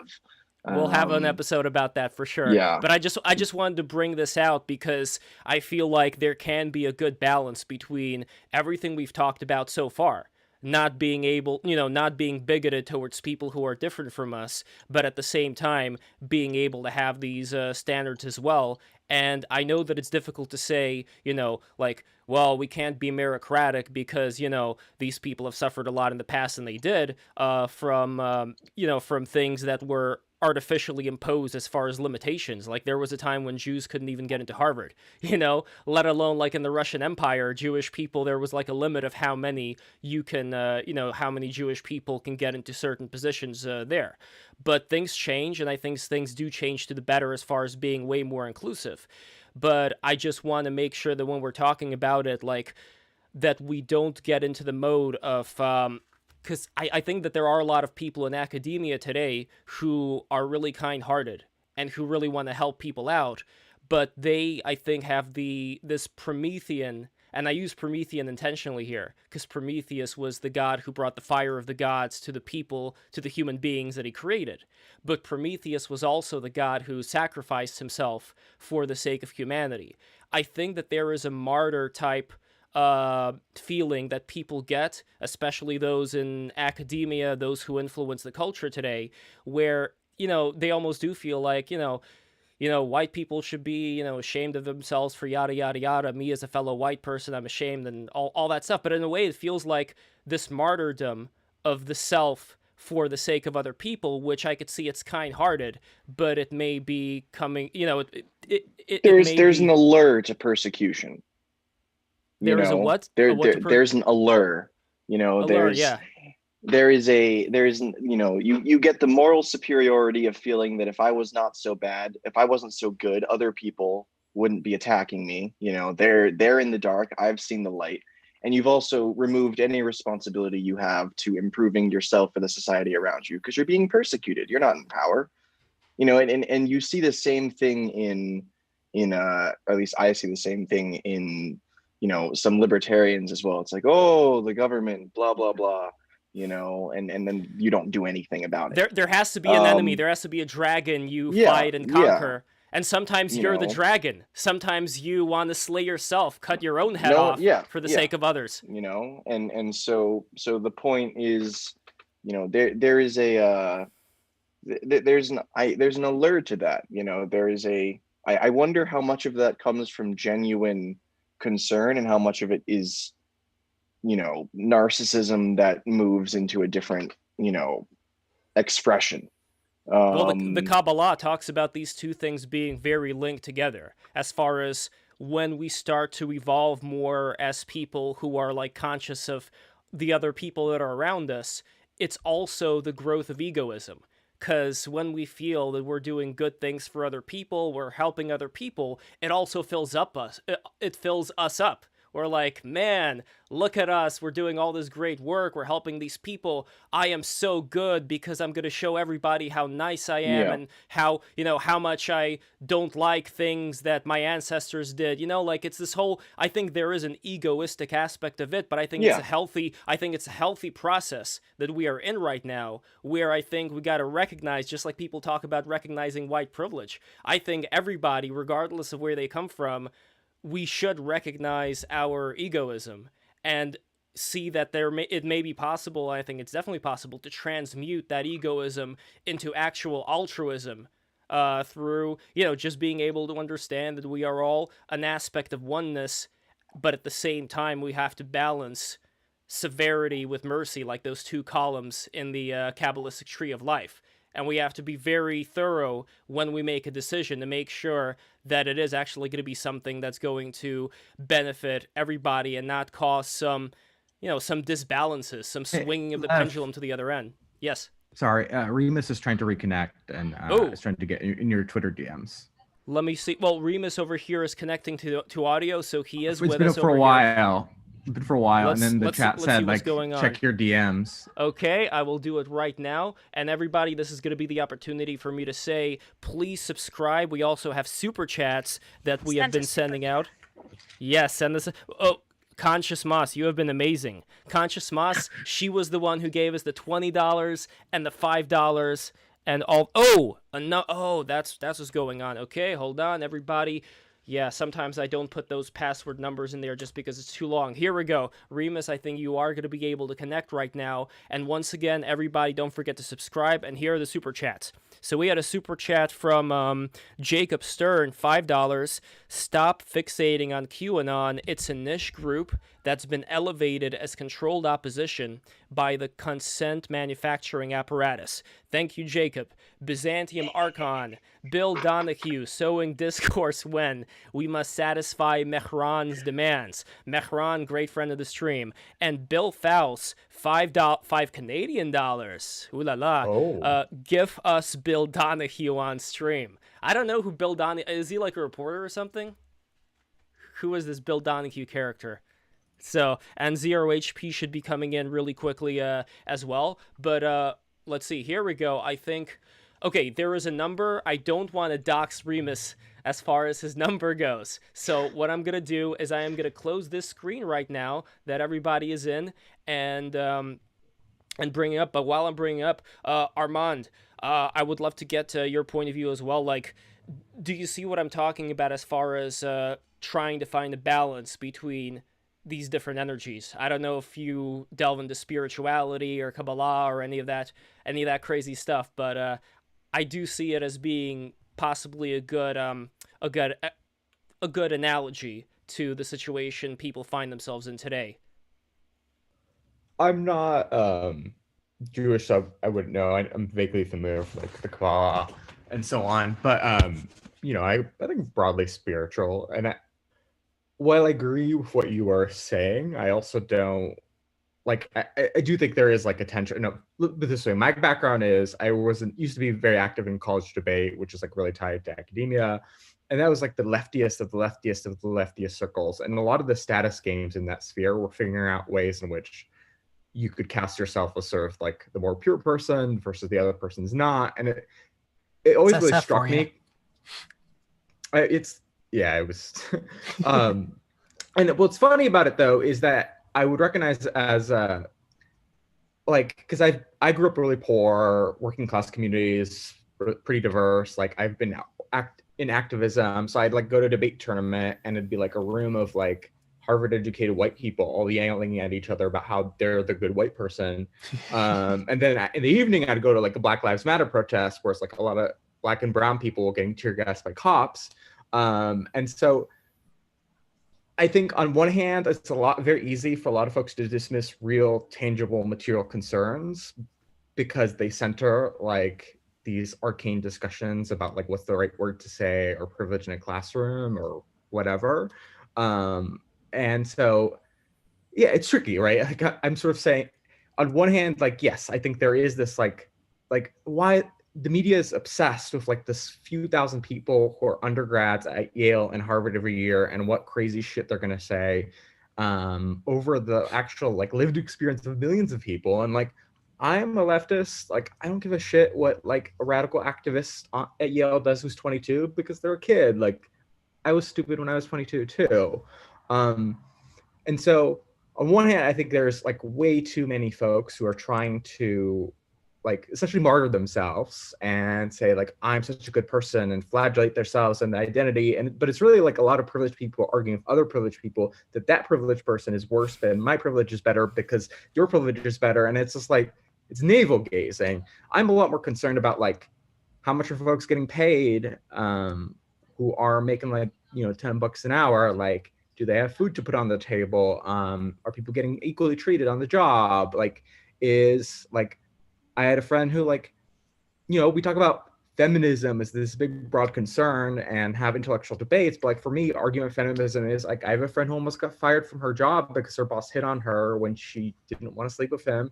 He tried to fire her and she had to like deal with that. Like the stuff that actually affects people's lives is the shit I care about. And I think a lot of the academic debate is purely just like a status game amongst elites to prove their own purity. I actually agree with you on the situation of that. The difference I would take is that it's not, I find it dismissive to say that it's just, you know, some elite college types arguing with each other. I think that we're finding that whether it be genuine or not, we're seeing that type of ideology is leaking into corporations and advertising and a lot of the structures of influence in our media fair. and in our culture. I think in that sense, I think that's really concerning. I think that it's all a distraction. I will emphasize. Oh, sorry, and I'll let you go. Sorry. I kind of think that it's all a distraction. I think that, and you can correct me if I'm not completely picking up on what you guys are saying fully, but I think that a lot of these things, like the feminism in the workplace and all of this stuff, it kind of feels like a really big distraction, especially when it was in the Donald Trump era of him being our president. It kind of just felt like if we focus on all of these things, like what people would call microaggressions or, you know, just like being treated equally in the workplace and, you know, it distracts us from all of the bigger political issues that are happening right in front of us. But you're so focused on like what they're telling you to be focused on and what to be offended by and what to be upset by that you no longer care about the bigger issues happening and how many people your country is killing in other countries and other places because, oh my God, my boss hit on me today and made me feel uncomfortable. And I think that it's just a really big distraction for bigger issues that are happening in the world. Yeah, I mean, and then we're voting for, oh, sorry. and then it's okay. Don't be sorry. And then, you know, it's a really big push to vote for the Democratic candidate because, oh, well, you know, he supports our gender terms and he supports these words that make me feel better and like I'm a better white person. And it's all just like self-fellatio. It's just like, oh, like we're the good people and this is the good candidate because he says not to misgender and feminism this and this, it's all bullshit. And then you look at what he's actually doing and what these people are actually doing right in front of us, but it doesn't matter because he's telling you, well, yes, I'm going to start this war, but I'm not going to call you retarded. And it makes you feel better. We can like walk and chew at the same time, though. Like you can show concern for the little things. Like to me, you're right. Those are little things. The misgendering people, the microaggressions, they're little things. They're things that you probably deal with most of us deal with every day. And for the most part, you can just say like, fuck it, I don't care, which is what I think the majority of people do. And then you have that, loud minority that's like, no, you can't do this. No, you can't call me that. No, you get fired from your job and banned off of Twitter if you say those things. Yeah, but for some of those things, you deserve to fucking be fired. Like if you hit on a person, you just said it was small. No, okay. I said some of those things are small, all right? But if you get hit on and they try to fire you because you didn't want to fucking date the boss, like no, I agree with you on that. Like, exactly. So that's what I'm saying. Like there are issues that I guess, we can all agree on. Okay, these things matter. You can also agree that, oh, you know what? War in the Middle East also matters. Or, hey, we shouldn't be bombing people in other countries. Like, we can walk and chew at the same time is my whole point. You can care about the little things. You can, even, brush them aside if you want to. And at the same time, you can be like, hey, all these things that our government's doing. You can, but do people actually do that? So this is, and I'm gonna provide a take on from what Nala said. It's like I work in finance, I work on Wall Street, and it's almost as if you put your pronouns in your email signature and you have a certain number of Black people and women in your executive suite, like you can just kind of pillage the world, and there's at least some people who will be like, oh, that's fine.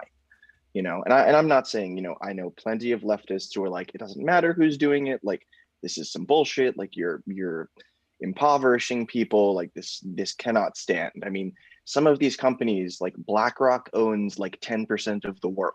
Okay. Like it's absurd. And the idea that,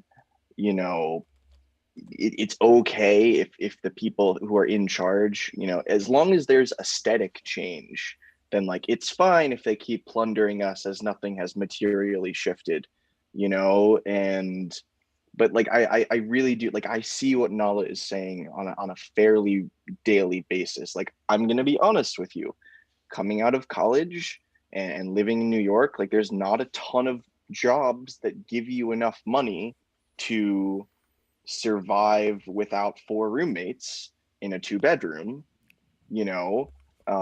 sadly, because our economy is fucked. And now what you end up getting is a lot of it's pure signaling. And I really do think that Nala is, what she's saying is true in a lot of these places. Are there people who can walk and chew gum at the same time? Yes. I'm very skeptical of, at least on the corporate side, like any pretty much like any of the concessions. That's what they are. They're concessions. Very few people genuinely believe these things. Have you guys seen? Oh, sorry. Go ahead. No. I'm finishing. You can go. Sorry. Comic of there's like folks from some Middle Eastern country and they're getting bombed, but they're like this smiling. One comes from a Black trans woman. Oh, yeah, I feel like, so progressive. Yeah, I was like, I'm so honored. We're getting like, oh, but I called them their right pronoun while I bombed them. So well, there's a slightly. Although I will say that it's also not like really hard if someone says, "Hey, can you call me this?" to call them that. Like there is a slightly. No, I'm not, and I'm not even. Yeah, I'm not. Yeah. There's a slightly deeper conversation, though, that I think can be had here, where I think a lot of these patterns we're noticing and we're more or less agreeing with what we're seeing. To me, though, this is still a surface level it's a surface level pattern relative to another pattern, which I think is even way more interesting to me personally, which is, okay, so there is this mask, there is this face that is being worn by a lot of these, high up people. They know the fashion, they know the pronouns, they know the specific things that they have to say. But then, okay, then let's look at it a little bit deeper, where when it comes to number one, are they trying to, regardless of any of the wars and carnage and problems, is there any other thing that they may be preventing from doing this as well that may be even worse than what is being presented to us right now? Yeah, we could live in an anarchic Mad Max wasteland. I mean, that would definitely be worse than what we have now. Not to that level. I'll give you an example. The Portland's British kind of already there. Well, okay, here's an example. So the British, during, I believe, like the 20s, early 20th century, they were faced with a bad situation where there were a lot of people who wanted to go full communist. And the British government decided that, you know what, it would be better to appeal to the working class and do some reforms. And we could say, okay, some of these reforms that were done, they were great, they helped out people, but maybe some were not as great. And when you're in that kind of position, like I said before, there is going to be greed. There is going to be, taking more money than than you may need, or that your shareholder, whatever. The point is that people have different choices. And when it comes to whether we should lay it all out for all the people to decide what system they want to live in, what if they decide to go with communism? What if they decide to go on the bandwagon of some, Lenin or, Trotsky, like happened in Russia, and that is the new system now? So in comparison to that, the government could have gotten in there and taken it over, kind of like, how do you say it? The government would have been able to... I don't remember this word. It's like when they pretend to be something that they're not, like they went in there, they pretended to be subvert. Subvert. That's it. So in a way, I'm defending the subversion of the upper crust for the sake of preventing something even worse. Now you could, yeah. And to a degree, I understand. Oh, hey, Zero HP. He has blessed us with his presence. But no, it's just real quick, Lev, is on the one hand, I have a few questions. You always have an elite. Oh, by the way, did you retweet the last Zero? Did you retweet the last tweet? Well, Lev, how many viewers do you have? Because if it's in the thousands, he probably retweeted it. But no, so what I'm saying is just that, like, you're always going to have an elite, and yes, they need to maintain stability, sure, but there is a difference between a constructive elite and what we could describe as a parasitic one. Like I genuinely feel that the upper crust that we have now are draining the economic vitality. They're impoverishing millions of Americans. They're impoverishing millions of people around the world. And they're ruining social fabrics while doing it. Like this elite has lost its legitimacy. Why? Do you know why? Why? Well, it is a question of incentives. What you have is a transnational elite. They have no roots and they have no responsibility because they have no ownership. In the system of government that we have, which is an oligarchy, no one has responsibility. The goal is to dodge blame. What we should have is a system where the elite actually have much more control. And they have control when they view their subjects as their own property. Then a man cares for his property. He develops it rather than seeing it as something to be plundered. The elite have no connection to the people because they have no ownership. No, that makes sense to me, but the only thing that I would say to counter that is, first of all, when has there been a time when we have not had some parasitic element within any elite structure? Because I don't see there ever being these archetypes of, these wonderful, noble elites. They've always, to an extent, I mean, maybe we could say that today because companies are much more international that are after the bottom line, that's going to cause a problem. But I don't know, what would you respond to that? I'd say there have been many good kings. There have been many good rulers, but there's never been a good mob. If you think good governance possible, then you have to identify when that governance occurred.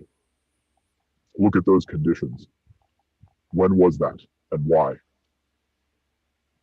Or do you think there's never been good governance, which is a pretty dubious assertion? This is why I think, if I may, real quick, Zero, are you done? I'm going to assume you're done. Wait, and before that, I just want to say, and I really hate saying it, but God damn it, we need the viewers. I don't think Zero retweeted the last tweet yet. I'm such an asshole for even. I'm such an asshole for even saying it. Astral just tweeted one too. I'll retweet that as well. Okay. But no, and this is why, talking about incentive structures, which I think Zero has pinpointed the problem is, and this is why I made the earlier distinction between formal and material power, which is probably the single greatest tragedy of the modern world or the modern West, is it's not even clear who you should be mad at. Like, who are you? Like, the man doesn't exist, the system, like, everyone's just pointing fingers at each other in this endless Kafka-esque bureaucracy, and no one takes responsibility, because there's no one who you can point to and be like, this is your responsibility. Like, like, the most democratic thing you can do is have a person or a group of people where you can go, this is on you. Like, you have all of the right to make the decision. And if it failed, it's on you. Like, at a certain point, elites stopped exiling themselves for failing to serve the common good, and society never recovered. This is why, like, formal power should be concentrated.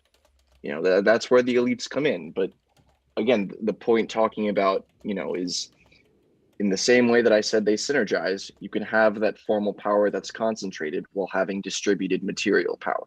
But you need to de-obfuscate the people who rule you. Politicians are rulers, yeah, they're elected, but they're rulers. They're not our friends. They're not our idols. They rule us. Elected. Okay. And at a certain point, rulers have you have to hold them responsible. Can be like, look, America has been getting poorer for 50 years, like, it's at a certain point, you got to be like, all right, it's on you. So you need to de-obfuscate the structures of governance. I at least want to know who is ruling me, like, I want to know who do I have to be mad at, like, I don't need that's the same thing with everybody. I guess, like, I'm curious what Sub-Zero's definition of good government. I mean, Zero's definition of government. Sub-Zero. I played too much World Combat as a kid. Yeah. Well, how do you define? Can you hear me, by the way? Is my mic working? Yes, we hear you. It gets multiple voice changers. Yeah, it's working. It gets a little fuzzy at times, I think, when there's wind, but otherwise it sounds really good. Hey, I hope you find a better voice changer sometime, man. Like, I appreciate your effort, but it's tricky to hear you sometimes. Wait, voice changer? I thought he just smoked a lot. That just sounds way. And we got Ewan joining us as well. Yo! aka myself. Ewan, friend, great he friend didn't of the like show. me, so I was talking about piss drinking. So. Oh, by the way, check out this comment from Earplug, who is joining us on D Live. He says Zero obviously likes anal plugs. Tisk, refuse tisk, to tisk. respond to that. They were also saying you sounded like you're obese, but I'm not sure about that. You've got a voice filter on. What are you All eating? the your called tomato. And a raw pepper. Of course. Oh, nice. Yeah. Zero is in Anyway, a cold someone climate said- right now with wind. Someone said I needed to save the stream because it was getting weird, but I couldn't tell because my PC fucking broke. Stream's been going great. I don't know what they're talking about. Yeah, No, I am very happy and honored that we have, that we have all these great people here. Especially, I mean, it's such a great thing when people disagree. And I'm not just saying that because of the clashes that happen, but I'm also saying that because it gives us a chance to get out of any echo chamber any of us happen to be in, you know? It's such a healthy thing to experience. And as far as Zero HP goes, just so for those who don't know about him, he is an amazing writer. He wrote God-Shaped Hole. Highly recommend you look that up, where he was talking about this future society with the sex bots and instant pleasure. Like, I don't know if I would say it's kind of a mix of Brave New World and some of the his heroes H.P. Lovecraft works. But when it comes to the vibe that is strongly felt, let's say among Zero HP's followers and other people on this side of Twitter, it goes back to this whole being concerned about things like the Great Reset, this idea of I don't want to live in the pod, I don't want to eat the bugs. You know, people don't want to be reduced to these base units.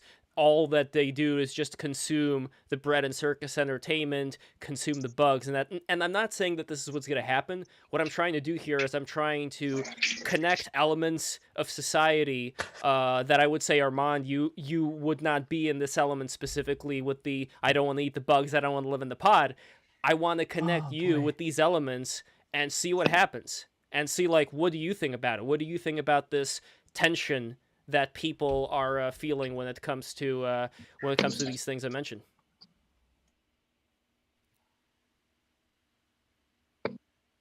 And everybody subscribe. I don't know why Armand is not responding. He is muted. Oh, I didn't know you were asking me a question. I thought you were talking. Yeah, talking you to know, Zero, Lev, that just sounded like you were like, Armand, this is why you are here. You have been summoned I before didn't the realize it was a council question. of, I don't know what anti-pods. Like, I don't, aside from the pods and the bugs, like, I have a general sense of what that's alluding to, but I don't actually know. Well, you're living in San Francisco. That is pod central. That is true. We pay far too much for tiny pods. I've not yet. They're even worse than I am. Here, they're a good source of protein. No, I don't have spare headphones. I'm just doing it because it's funny. I can just get some new ones. But I think that's why I asked Zero what he defines as good governance. Like, I don't know what his view is. I can. Let's go from there, and then I'm gonna circle back to the pod question. But Zero, go for it. I think defining good governance is the principal project of any would-be critic of society right now. Good governance, the way I would define it, is when the incentives of the rulers align with the incentives of the people as much as they can. There's always some competition even among friends and allies, but right now I see a very oppositional an incentive clash between the people who are in charge and the people that they rule over. That's a very broad definition, but you asked a very broad question. Okay. I mean, that makes sense, right? You want to have the ruler's incentive with the working class. I guess maybe someone can tell me more about this.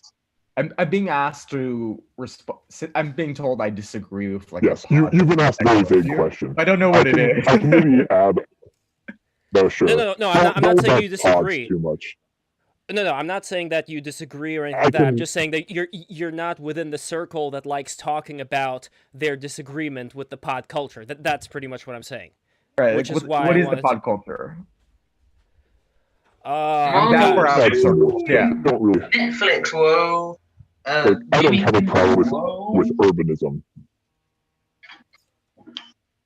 Let's say highly compacted, highly atomized urban consumerist society, let's say. I would not limit it to urban. I would say that most of suburbia is the original pods.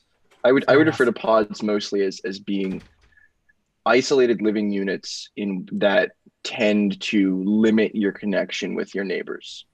Why do people What is this with this pod thing? Suburbia is like a lot more isolating than cities. Honestly, the pod is more of a joke. Don't think about the pod. I know, but the pod thing is just such a big meme. I feel like people create these fucking atmospheres for themselves to get like absorbed into their own like, oh my god, the world's gonna be horrible. It's gonna be like this. So that's why I can do fucking nothing about it and complain on Twitter.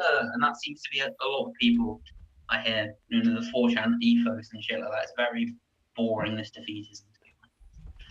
I'm just chilling. In the shower. Sorry, I interrupted. Yeah, just chilling in the chat. I have a question for the chat. Who is that woman, Lev? I don't know. Are you talking about Conscious Moss? Because that's a man, by the way. I don't know. Armand, are you a fan of Naruto? Conscious Moss is a man. Who I am. I know who you are. Just because I'm a white guy who lives in San Francisco and wears glasses like this doesn't mean I'm necessarily into all the anime. No, I know what Naruto is, but I don't know enough about it. If you ever say, by the way, Conscious Moss is a man again, I'm gonna fucking kill you. Amon knows who I am. Yeah, so I don't know why Amon is asking that. Ignore that is him. Weird. Amon is wiling out over here, but yeah, no, Zero HP is right that the pods is more of a joke. Like, people aren't taking seriously the idea that there is going to be, you know, this great reset thing where they're going to force everybody in the pods. But the concern, I think, I don't know, like, how would you narrow it down? Well, I think it's a symbol. I it's think just you're. A symbol. Hey, Remus is back. There we go. Hey, Remus. Yeah, hello. You're getting too caught up on the specific of living in the pods. It's like it's. I know that's what I'm saying to ignore it. That's what I'm saying to ignore it. Okay. But what is Yeah, what it's is the just a nitty gritty symbol. behind that symbol? That's what I'm. It's being so crushed by they've crushed you into the smallest space possible, eating fucking bugs. That's Yeah, the but you idea. have to let them to do that. You have to like let them. Exactly. I don't think this is an impossibility or a choice. It's a choice. That's the point. I don't know. The point of it why is is everyone so obsessed with defeatism? I don't know. I see a lot of this, or it's just I can't do. Recently, just from people online, it's like I can't do this, I can't do that. It's just why not? Why not? I don't know. It's like I can't work out. You know, I'm gonna work out soon because it's easier. Yeah, that's why.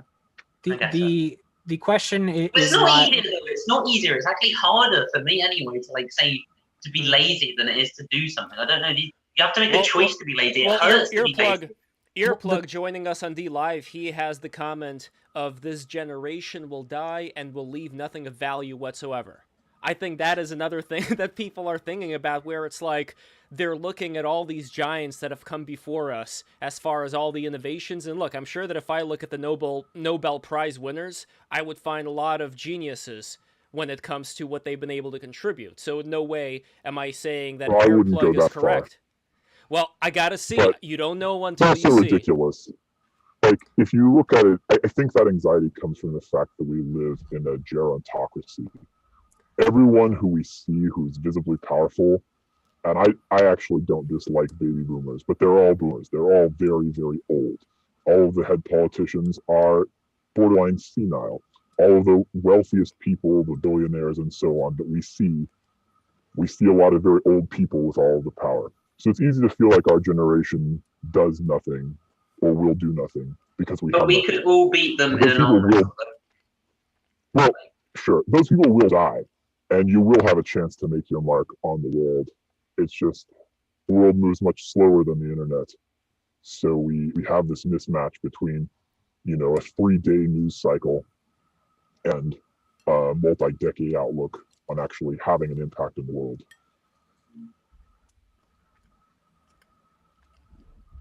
So something. Or go ahead. No, go ahead. I think there's, if I may, I think there's something to what Ewan just said, which is, I can beat him in an arm wrestling or whatever you said, right? That's what you said, right? Yeah. So I think there's something to that. I think there's these people, you know, quote unquote, they rule you. They do. Right, they do. They're making ungodly amounts of money. They're doing all those things. Yeah, money right? doesn't But matter. So they're not. I don't know. I kind of laugh in a way. Maybe it's a cope, but there's the idea to me that these people are, you know, they're in control of these vast amounts of wealth. They can, you know, they can dictate large amounts of societies, you know, curriculums, things like that. You know, I mean, they can influence on great scale, but like they're all just feeble men who are like ultimately look extremely impotent and weak, and you look like if you wanted, you could rip their arms off their body. And to me, that just makes me like, I don't know, maybe there's something cathartic about that. Like, I'm just like, yeah, like if I slapped you really I don't hard, want to rip anyone's arms off of anyone's body. I don't either. Jesus. But I wouldn't fucking put them I back. hate them. You know what I mean? Like they're made of paper, and Sure, but I mean, challenge your CEO to an respect arm that. wrestling match. It's not going to happen, right? And if it does and you win, so what? Like, it doesn't mean anything. It doesn't. We live in a matter, reverse ultimately. dominance hierarchy where like masses of people control. But if you're strong, it doesn't matter because I know. Yes, you it know does. 4 old men could still take you down. Like, look, I lift weights. I like to be strong. I like to be healthy. That'd be very difficult for them. But I'm okay, I serious. understand what you mean. I know what you mean. 10 kids could kill you. How many old men does it take to beat you in a fight? Right? Yeah. I get it. I get what you're saying. That's funny, but it's ludicrous. You know, I guarantee you, 5 60-year-old men came at you. No, it's gonna be like the probably Matrix. hurt 1 or 2. You've seen the Matrix. You've seen the Matrix. It's that scene. All of them come at me. Yes, that's a movie You've seen about. the Matrix. That's what's You gonna mean the happen. movie about coming out as transsexual? Yes, I've seen the movie about. No, I don't really like the Matrix. Wait. Can you describe that? Hold on. I don't want to pass that by. Can you describe what exactly is? And I know that they were came out later on as transsexual, but what was it in the movie itself that led to that? I mean, okay, you could come up with multiple interpretations. There's the Pomo idea of the death of the author. But look at this movie objectively. It's a movie about a man who's inducted into a secret world where nothing is as they seem. There's like this square world, this straight world, and then he takes a pill, and suddenly everything's different, and he goes from this world of sort of grays and whites into a world where everyone is, shall we say, more colorful. It's clearly a metaphor for a transition. Like the red never pill heard is a that hormone before. replacement pill. Yeah, I've never heard that either. Interesting. That's crazy. I've heard that before. No, but the strange thing, though, to me is that I see it as the opposite. The world that Neo went into was not colorful. It was actually like very bleak and, you know, with all these machines and tones, while the girl in the red dress that he saw in the Matrix. No, look, I was being racist. Ah, well, I don't know what to say to that. I am against all racism, yada yada yada. But anyway, would there be any other thing as far as the transition goes in the Matrix? I mean, I think it's just a question of reading. You can look at it. You can look at the people who wrote it. There's a really good article on Vice, which was taken down, but it's on the Wayback Machine, about the personal journey of the Wachowski siblings. It's a good 5 or 6 article, really lurid, all about their dominatrix. And I think if you accept the idea that all theory is autobiography, there's just no way to escape this conclusion. Like, yes, there are a lot of Baudrillardian themes to it, but ultimately, The Matrix, if you look at its aesthetic, you have to read it as a gender allegory. I hate to be super boring, like citation nerd person here, but literally the directors agree with zero. Like Lily Wachowski, there's an article I dropped in the chat. It's like, we intended it that way. They wanted to have a trans character. They didn't say this for a long time. It was very recently that they said this, that it was a trans allegory the whole time. Everyone thought it was just some brain in a vat type idea, but it was actually that in retrospect. Like, so now it's just in red. They're gonna just sort of erase the whole. Okay, here's the funniest thing about the fucking. I mean, it could be many different meanings, but the funny thing with the I agree. This like trans thing, if this is true, which I kind of agree with, right, is all the people who are taking the red pill, right?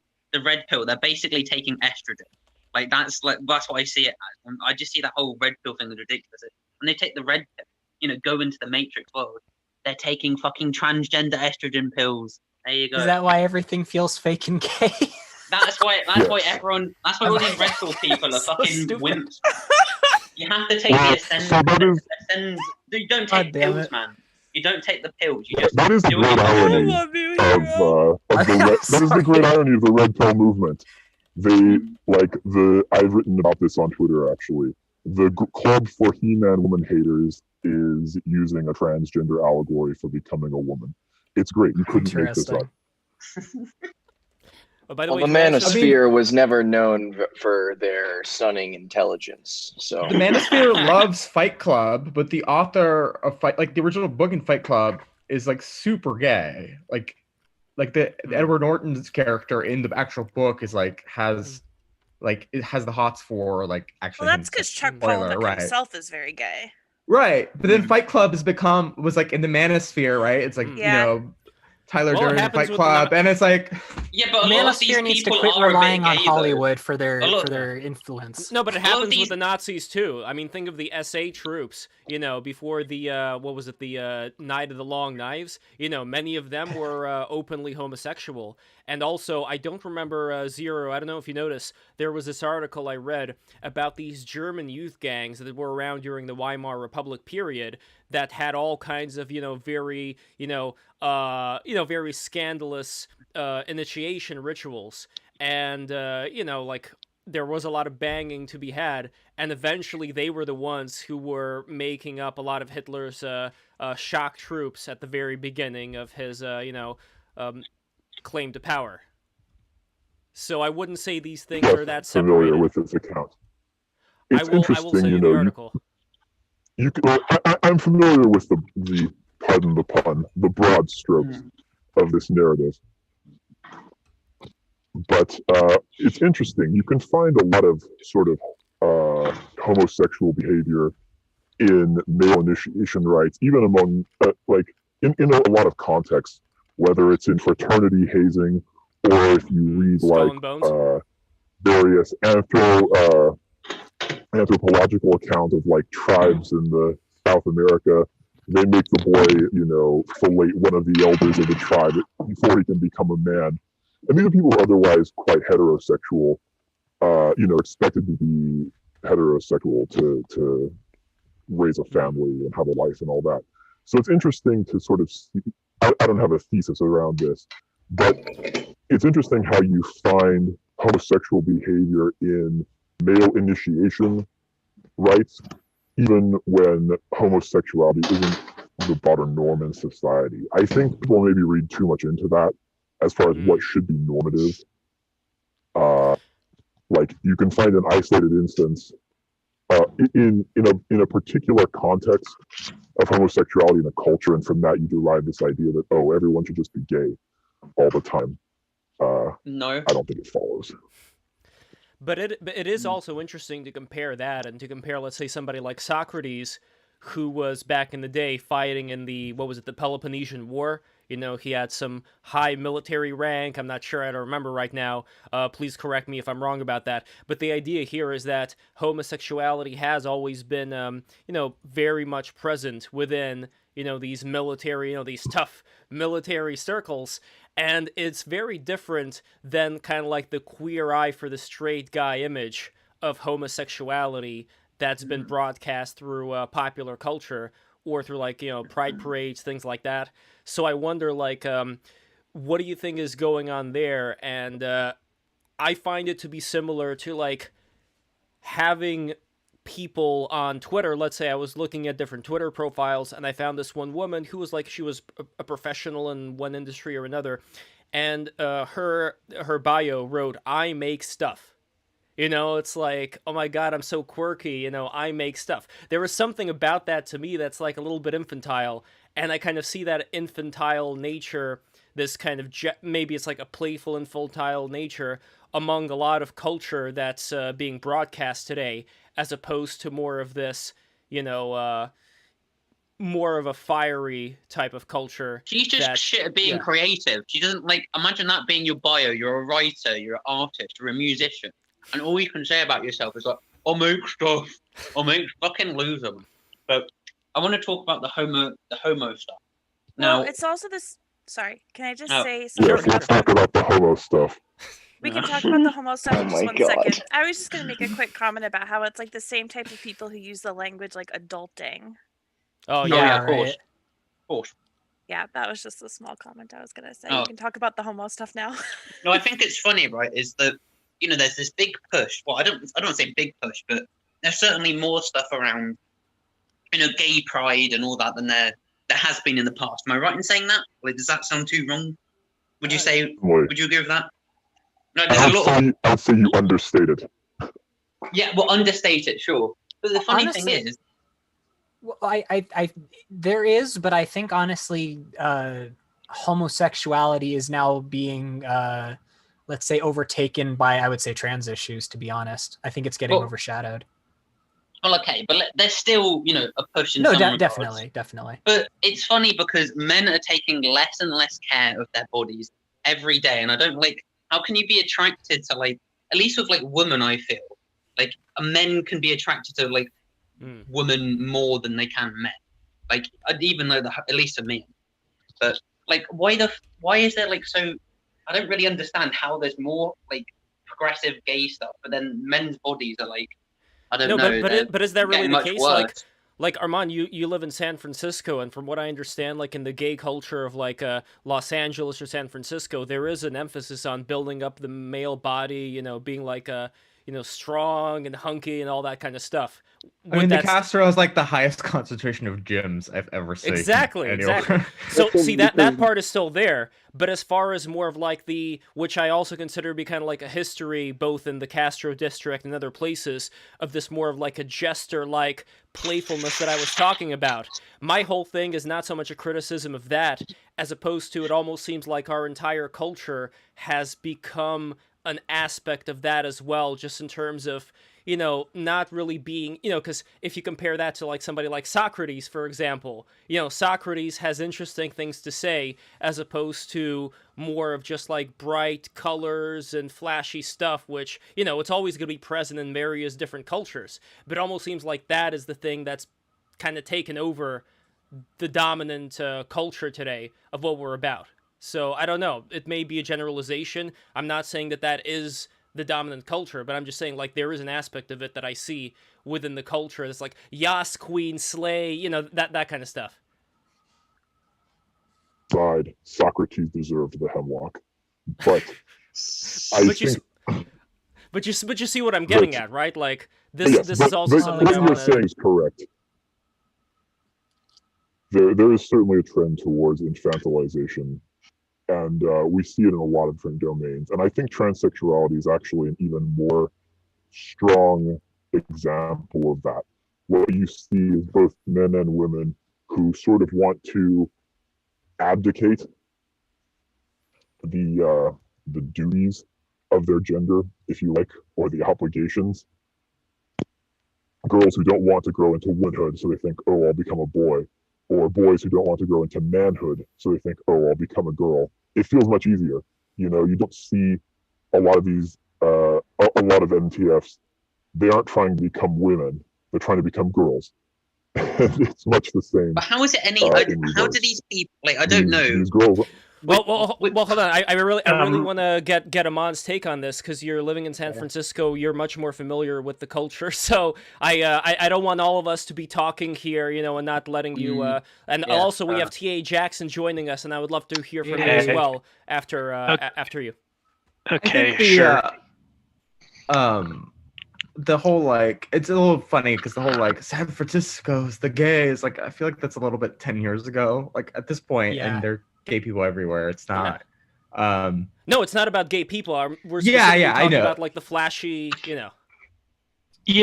I think there was exactly one good segment on the Daily Show I liked, and it was making fun of a bunch of San Francisco gays in a pride parade, wondering how come somehow they're less gay than random fucking office workers now.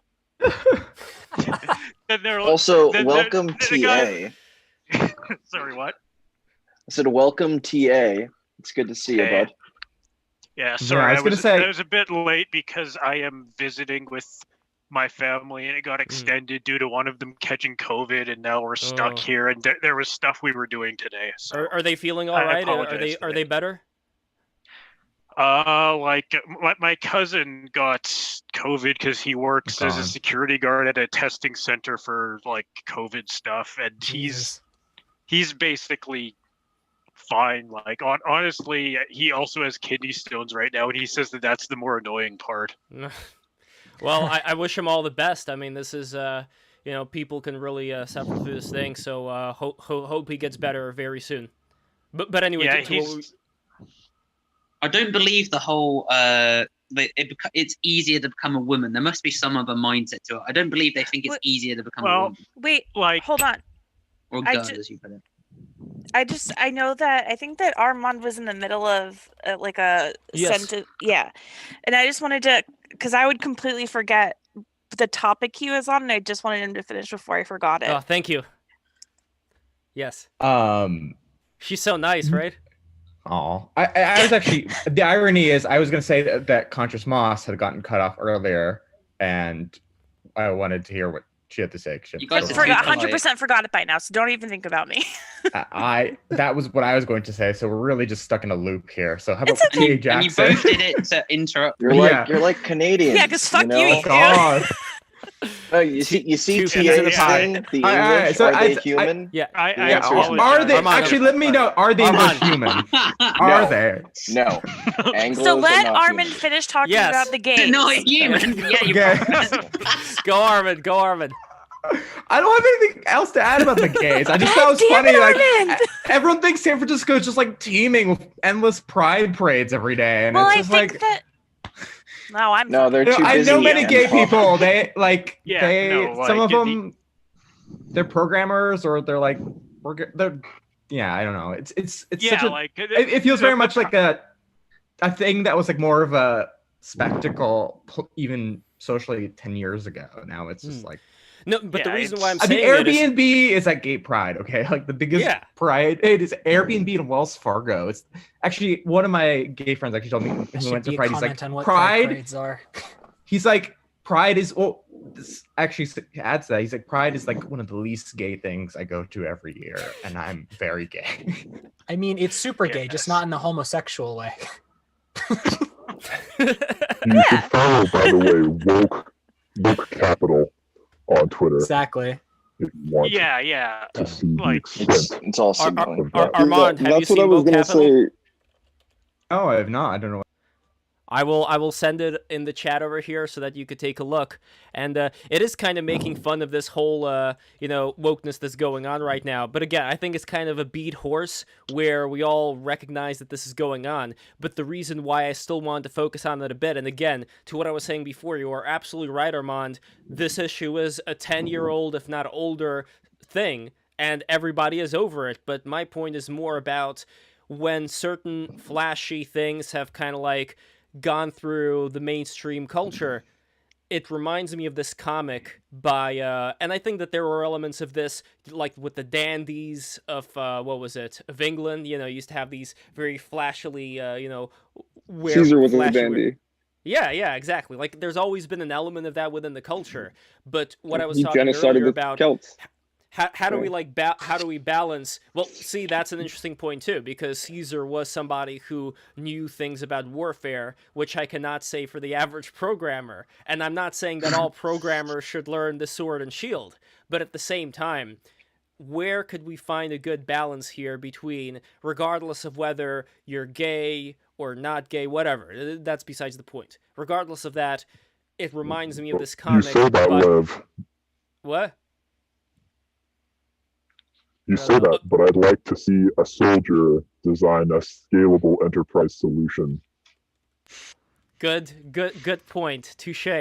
And I think there's bigger problems than that, to be honest. Like we used to make engineers who knew how to build things. Then we made economists who didn't know how to build things, and now we make consultants who don't even know things. But it's related. I understand what you're saying, but it's absolutely related to what I'm saying. Because, again, like it's such an old cliche among these streams, because it's something that people said before. But it's this old cycle of history thing where the way that it goes, like strong men make good times make weak men make bad times make strong men. And I'm not saying that history works like that, but there are elements that we could see just in general, like if things become too comfy for people, then there's not as much pressure for them to fight against. And we find that even in like physical health of like a lot of programmers. I know programmers who sit on their computer, just slouched out like this, like Igor from Frankenstein, and they don't incorporate, very useful things into their life just to make them breathe better, to make them feel better. And it does, I think, affect the brain in the long term as well. And that's another thing why I think people are concerned about the bugmanization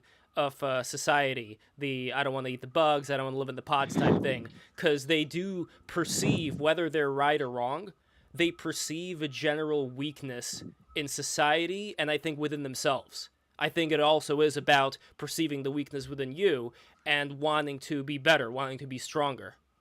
It's someone, because I have a vague sense of it, because I've read Monsius Mold blog and I like can pick up from the chat and so on, but I actually haven't gotten a coherent like definition of like this whole, what do you think this podman bug eating culture is that you're responding to? Like, what is the criticism? Honestly, generally, I don't know. Thus Spake? No. Have you read Thus Spake Zarathustra? No, I have not. You're going to say The Last Man? Is that what you're going to say? So I haven't even read it. Yes. Yeah, Nietzsche's definition of the last man is exactly the same as a bug man. Yes, and it's the same critique. It's basically a way to explain the concept to normal people. And speaking of like Mencius Moldbug, he tried to, like, a lot of his work is basically doing the same thing for other people besides Nietzsche. So like he's talking about in one of his Gray Mirror articles, I forget which one, about how the ideal thing we need to do is remodel society in accordance with the human flourishing, but he doesn't say it like that because normal people wouldn't understand what the fuck that means. So he says, okay, so when people are given free time and ability to make their own societies in MMOs, all things being equal, they prefer to go around on quests to slay dragons. How can we make normal society more like that? And that's basically, I love Curtis Yarden. Yeah, so that's basically the opposite of the Bugman thing. The Bugman wants his life to be comfortable and pleasant and predictable. So, like, the epitome of the Bugman would probably be, like, assuming you actually can drive, unlike people like me with visual disabilities.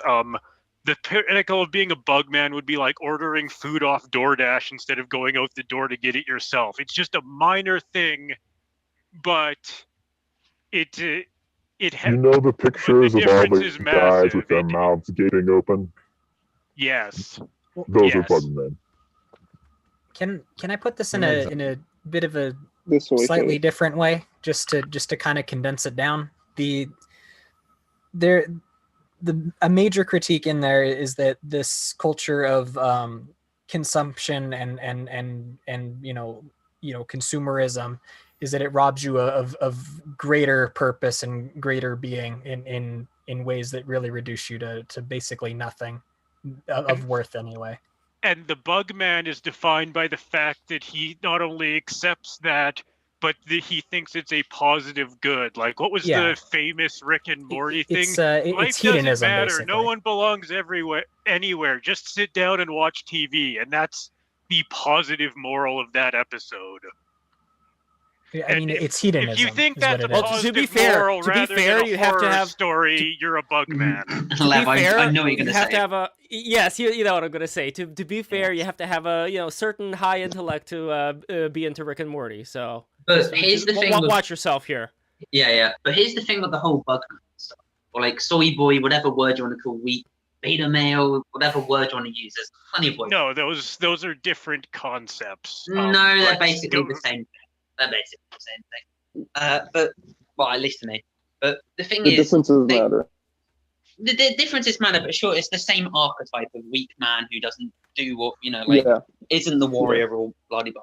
You're not Indiana Jones. Oh, and real quick, by the way, speaking of weak men, I do not want to be a weak man. This is why I did P90X shoulders and arms today, and then did Abrocorrex. But here's what I propose. I am gonna do calf raises. Single ladies in the chat. Hold on. Eligible bachelor. This is not even about the single ladies right now. What this is He about can lift is you up I want all night long. I want you to bet money over here how many calf raises you think I can do in the stream. This is a standing desk. So I will do calf raises on the stream. So just tell me how much you think I can do. And if I can do those, then you'll pay us money. Then you'll send us super chats because we need the super chats. We got to grow. Lev trying to get people into so gambling. Lev, so we were talking about homoeroticism, and now you're going to be bouncing up and down on stream.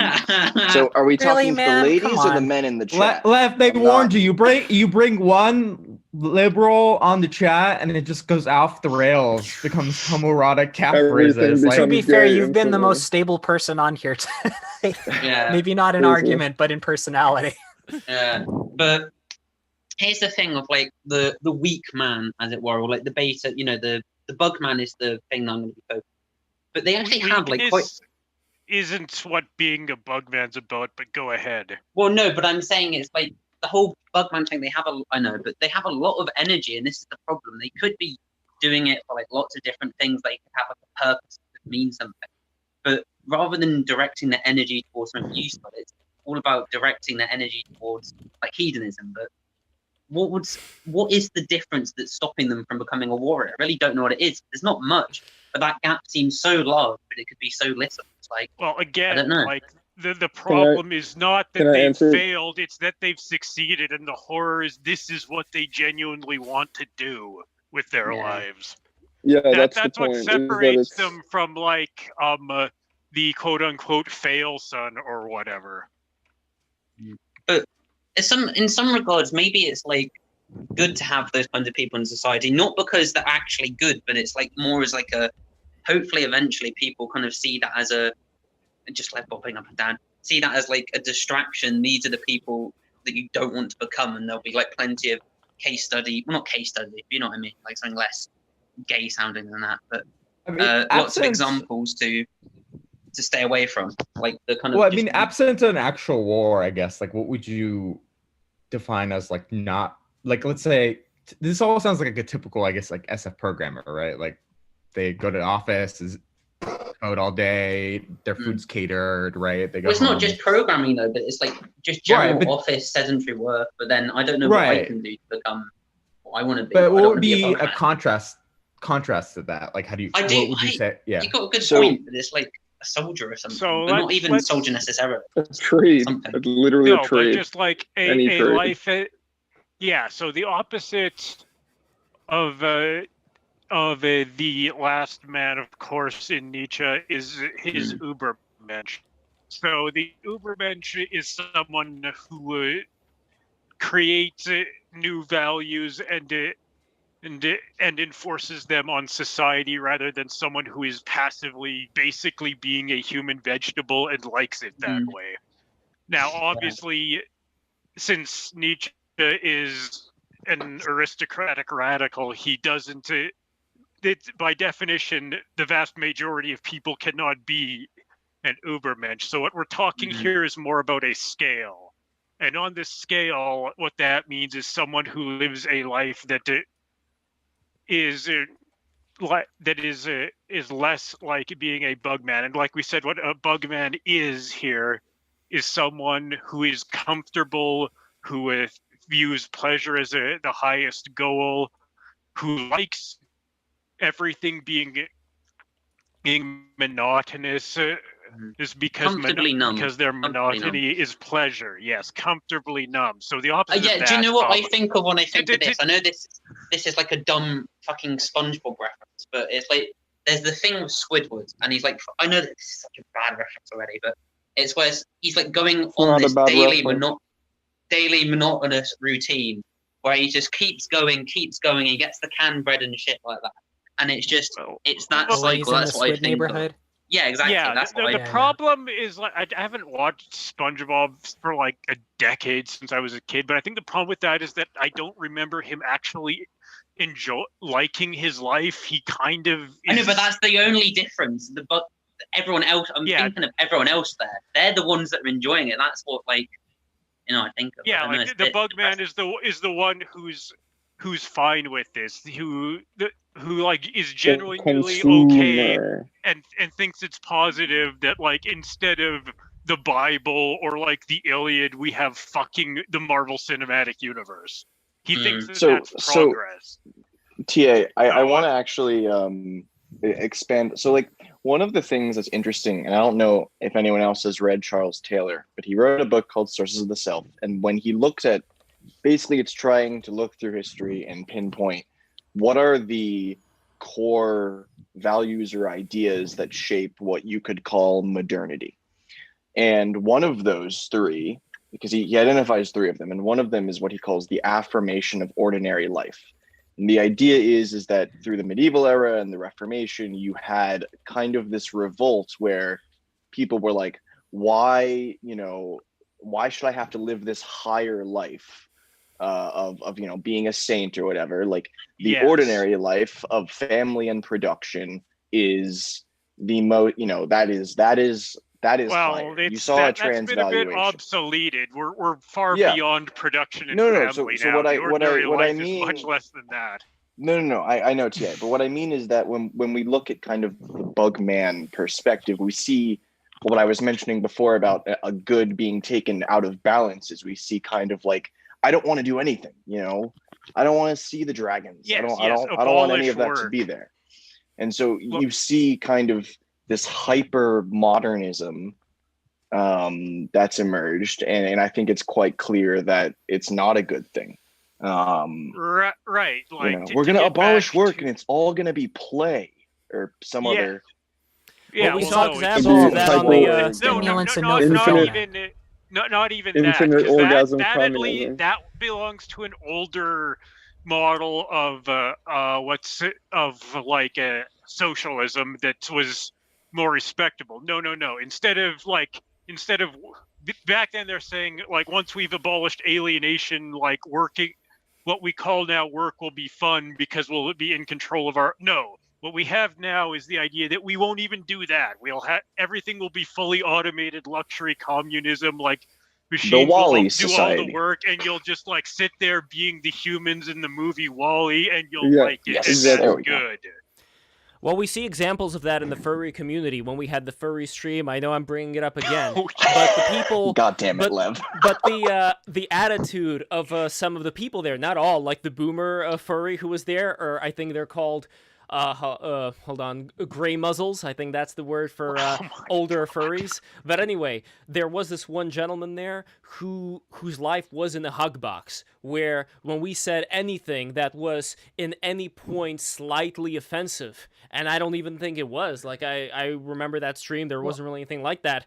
He just left. We were like, he just had hey man, how come furries have so much weird, creepy shit? And he was just like, nope, and he just left. That's how. Did he actually just leave? Hold on. Jesus. Yeah, he did. Even beyond that, to me, this was the more clarifying point on. Just...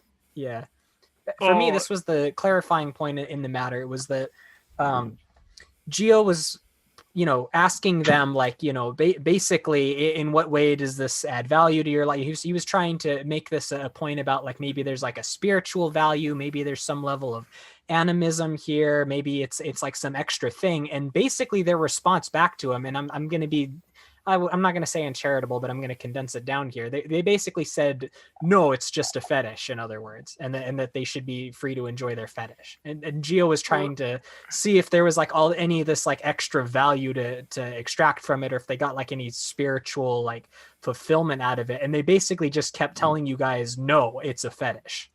To me, that was the most glaring thing. Wasn't there I think it went I won't say viral, but it was kind of popular. The photos of like Mishima doing there are no noble causes left anymore, that speech. Yeah. I think that's what people mean by dragons, is like what what am I gonna die for? You know, I mean, like, yeah, I can die for my family, like I'd take a bullet for them, but you know, but you like, won't what have else is to there? because everyone's so comfortable. Yep. So this is what I was getting at when I say if we scale down the absolute extremes between like the worst sort of furry last men stuff and the Nietzschean Übermensch, we can talk about varying degrees. And one example of things becoming more bugified, I'm not really pro-capitalist, I suppose, but like the fact that we have less entrepreneurs every year because the entrepreneur is, at least in theory, someone who is not looking to live a comfortable, boringly pleasant life. No, but I wouldn't agree with that. That's an example of one social role. I feel like the entrepreneur, especially nowadays, they're wanting a bit of discomfort because they're like valuing, okay, I go for a bit of discomfort now, and then I get we're going to have the jacuzzis, I'm going to have this, now I get to be comfortable for the rest of my life. They're just seeing it in a different regard. I don't see that as any real... The thing is that they accept risk at all, whereas the Bugman hates that completely. I guess so. What does Armand think? Armand, what do you think? It's weird talking with Bugman. I guess one thing I could offer y'all from different political perspective is the idea of like slaying dragons, doing something more meaningful, risking your life or something. Like the places in my life I found it as actually like when I've been on the streets, like, clashing with, I never started it, to be clear, but police beat the shit out of protesters and we're like pushing back, like, or fighting for Medicare for like people so they don't die because they don't have health insurance. I know or like organizing for communities of immigrant workers so they're not deported, like putting my body on the line so people I love and care about don't get deported. I know those causes are very different, but like it is true. Like that's where I found the most meaning in my life is like fighting for things I believe in and for causes that are bigger than myself. Yeah, right. Like that's so you're saying that we should become ultra. Yeah, well, the problem with that is that like there's really no actual risk in that, as we've seen abundantly over the last summer. You need to do right-wing protests in order to really get the system after you. But I mean, I did get tear gassed and had the crap beaten out of me by it, so a little bit of risk, but fair. But the important thing there. Well, go ahead. Sorry, go ahead. Well, I mean, like even that aside, right? Like even if to us it seems like whatever disproportionate way we're seeing it, right? And I agree with you, TA. But the point is, like, yeah, he is experiencing something that is like a fight. It's something that he feels is worth fighting over. I think that's noble in one sense. I think it's my question. Yeah. Well, my question is like, is that where we should be finding our fight and finding our meaning, or is there other areas where it would be better served? Is the point of living here to fight for these things that the government should already be giving us from your perspective, or should we be fulfilling a deeper purpose in another area?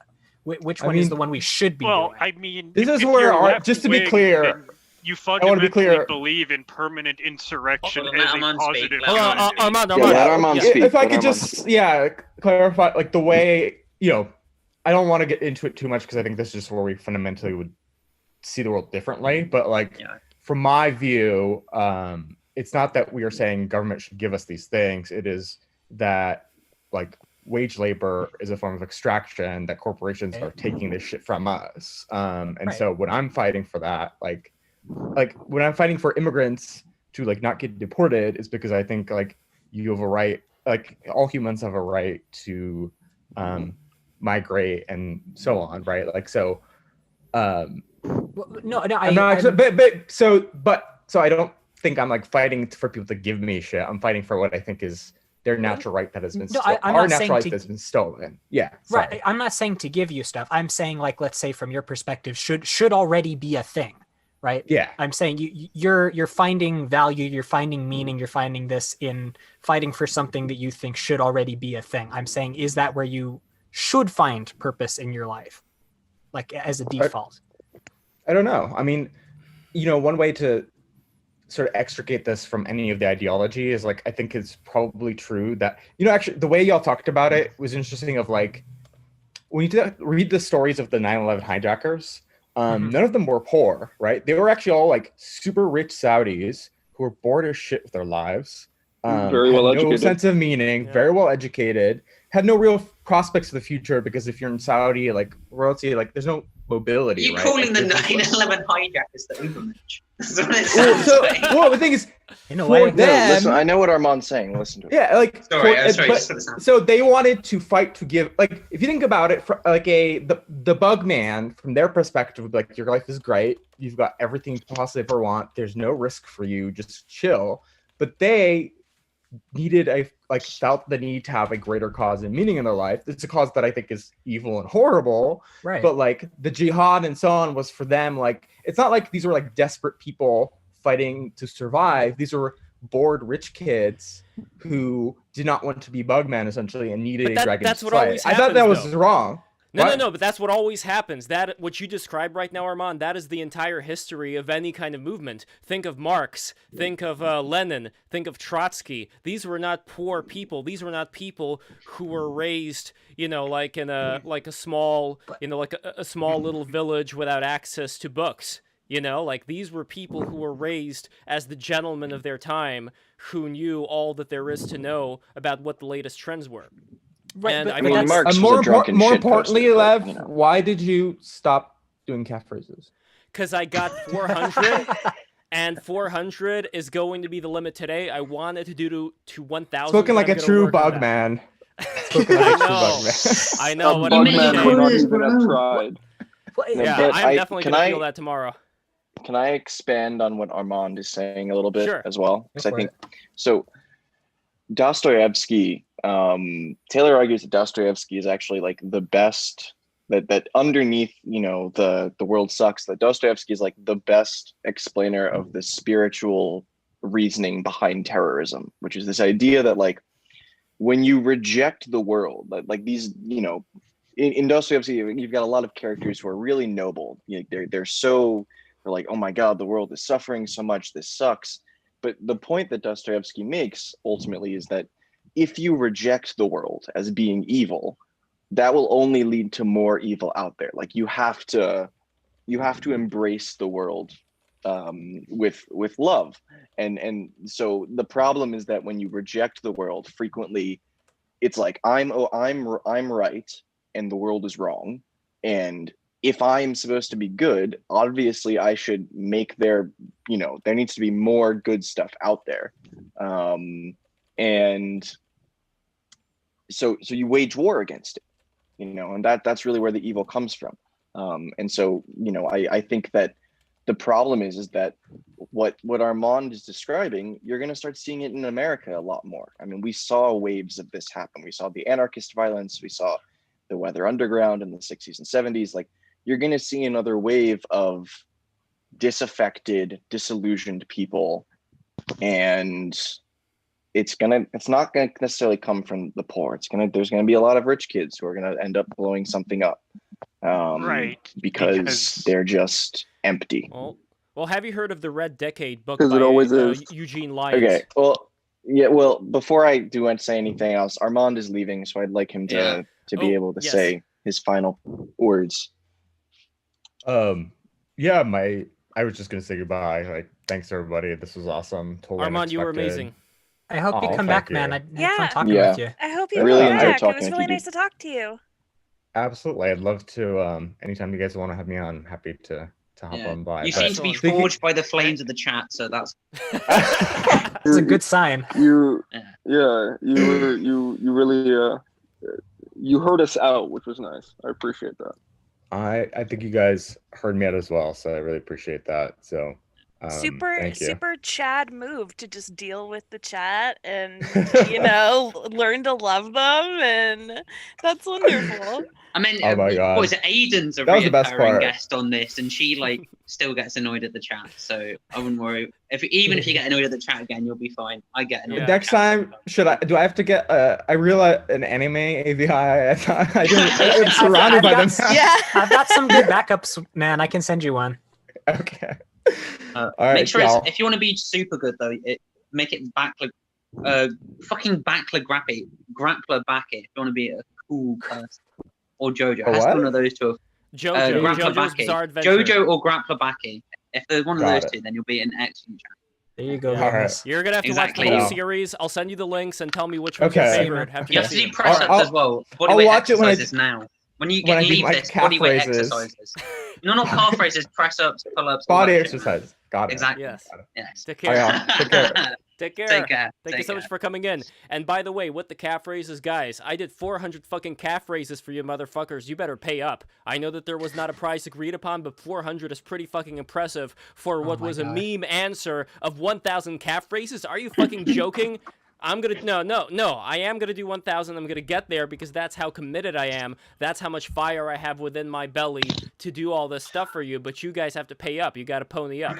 So anyway, where the fuck is Gio? I want to see Giovanni Panicietti get here, because here's what's going down with Patreon. Here's what's going. Don't say that. Here's what's going down. That's a joke. Patreon. I'm knocking on wood. Disavow. So okay. In Minecraft. Here's what's going down with patreon.com/breaktherules. Guys, we are running a very special offer for the next 2 weeks. And it is thus. We are looking for patrons to come in and be a part of this great community that we're building, but we need your help. And there is going to be something in it for you as well. So here's how we're planning this out. Everybody try to find people to become patrons. And we are aiming for the number of, pretty much the highest number that you get. Whoever wins is going to get a $50 patron present give out. So all the perks that we have for the $50 patrons, you are also going to get it as a $50 patron for a month.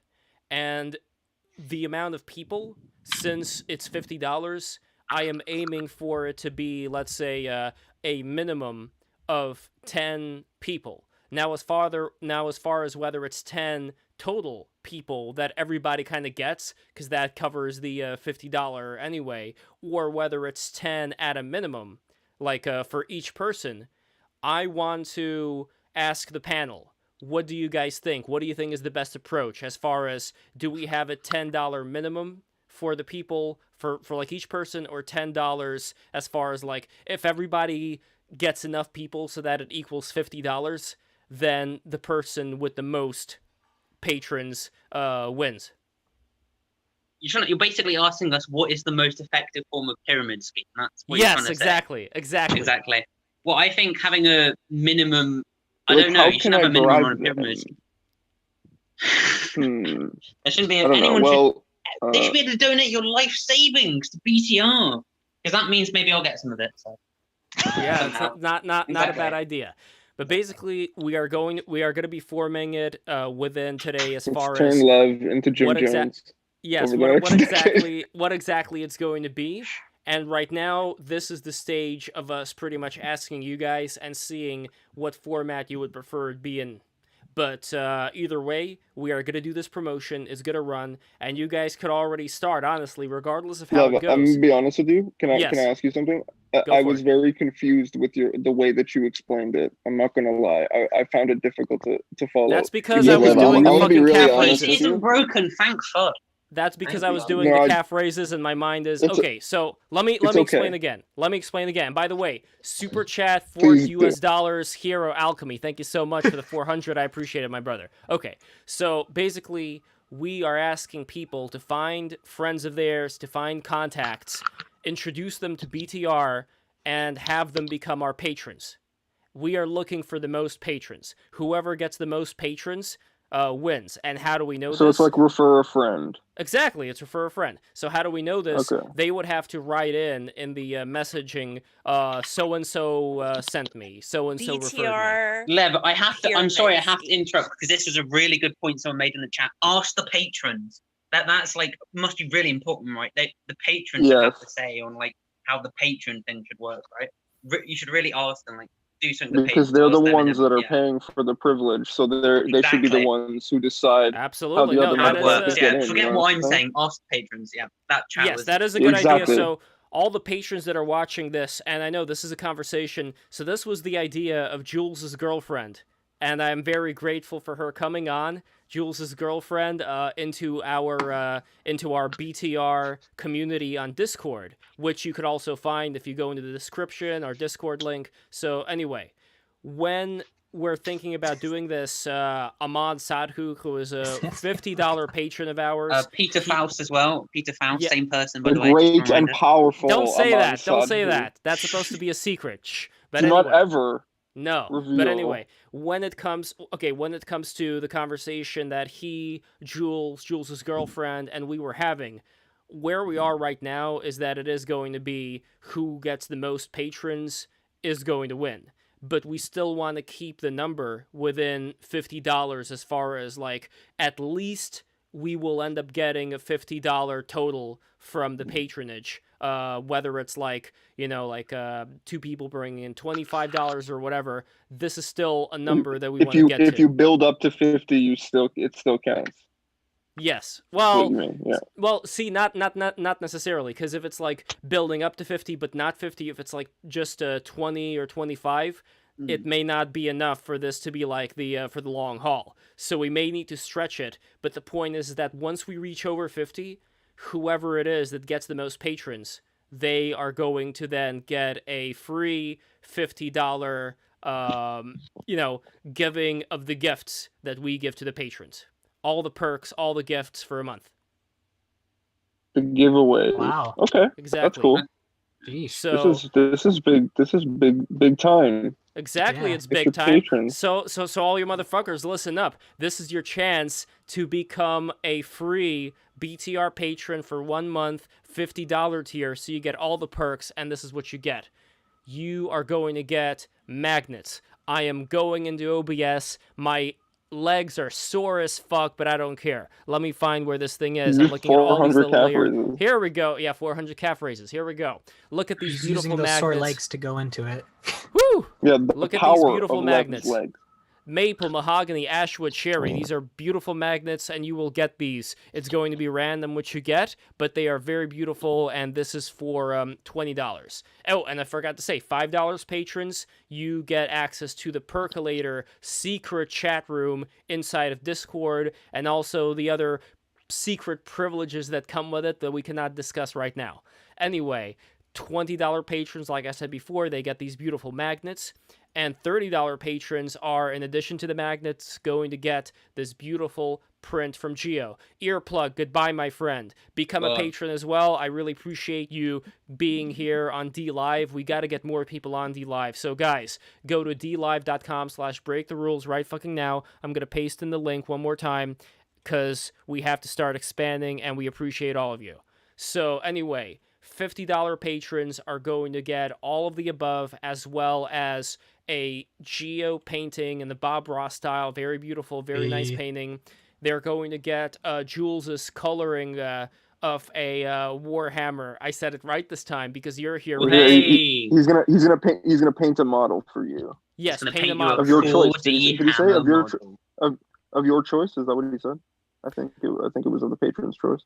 Yes, I within think a selection, probably. Yeah. And another thing you're gonna get is a completely custom woodworking magnet. So you saw the magnets before. Whatever design you want my dad to make definitely legit, he's gonna make definitely legit. You want him to make myself's face into a wooden magnet, he's gonna do it.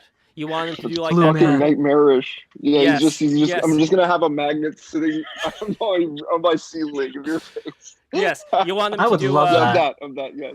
You want him to do Fat Nala? He is definitely going to do the Fat Nala for you. Oh, curse. Nobody I don't want people to make your dad see these cursed things.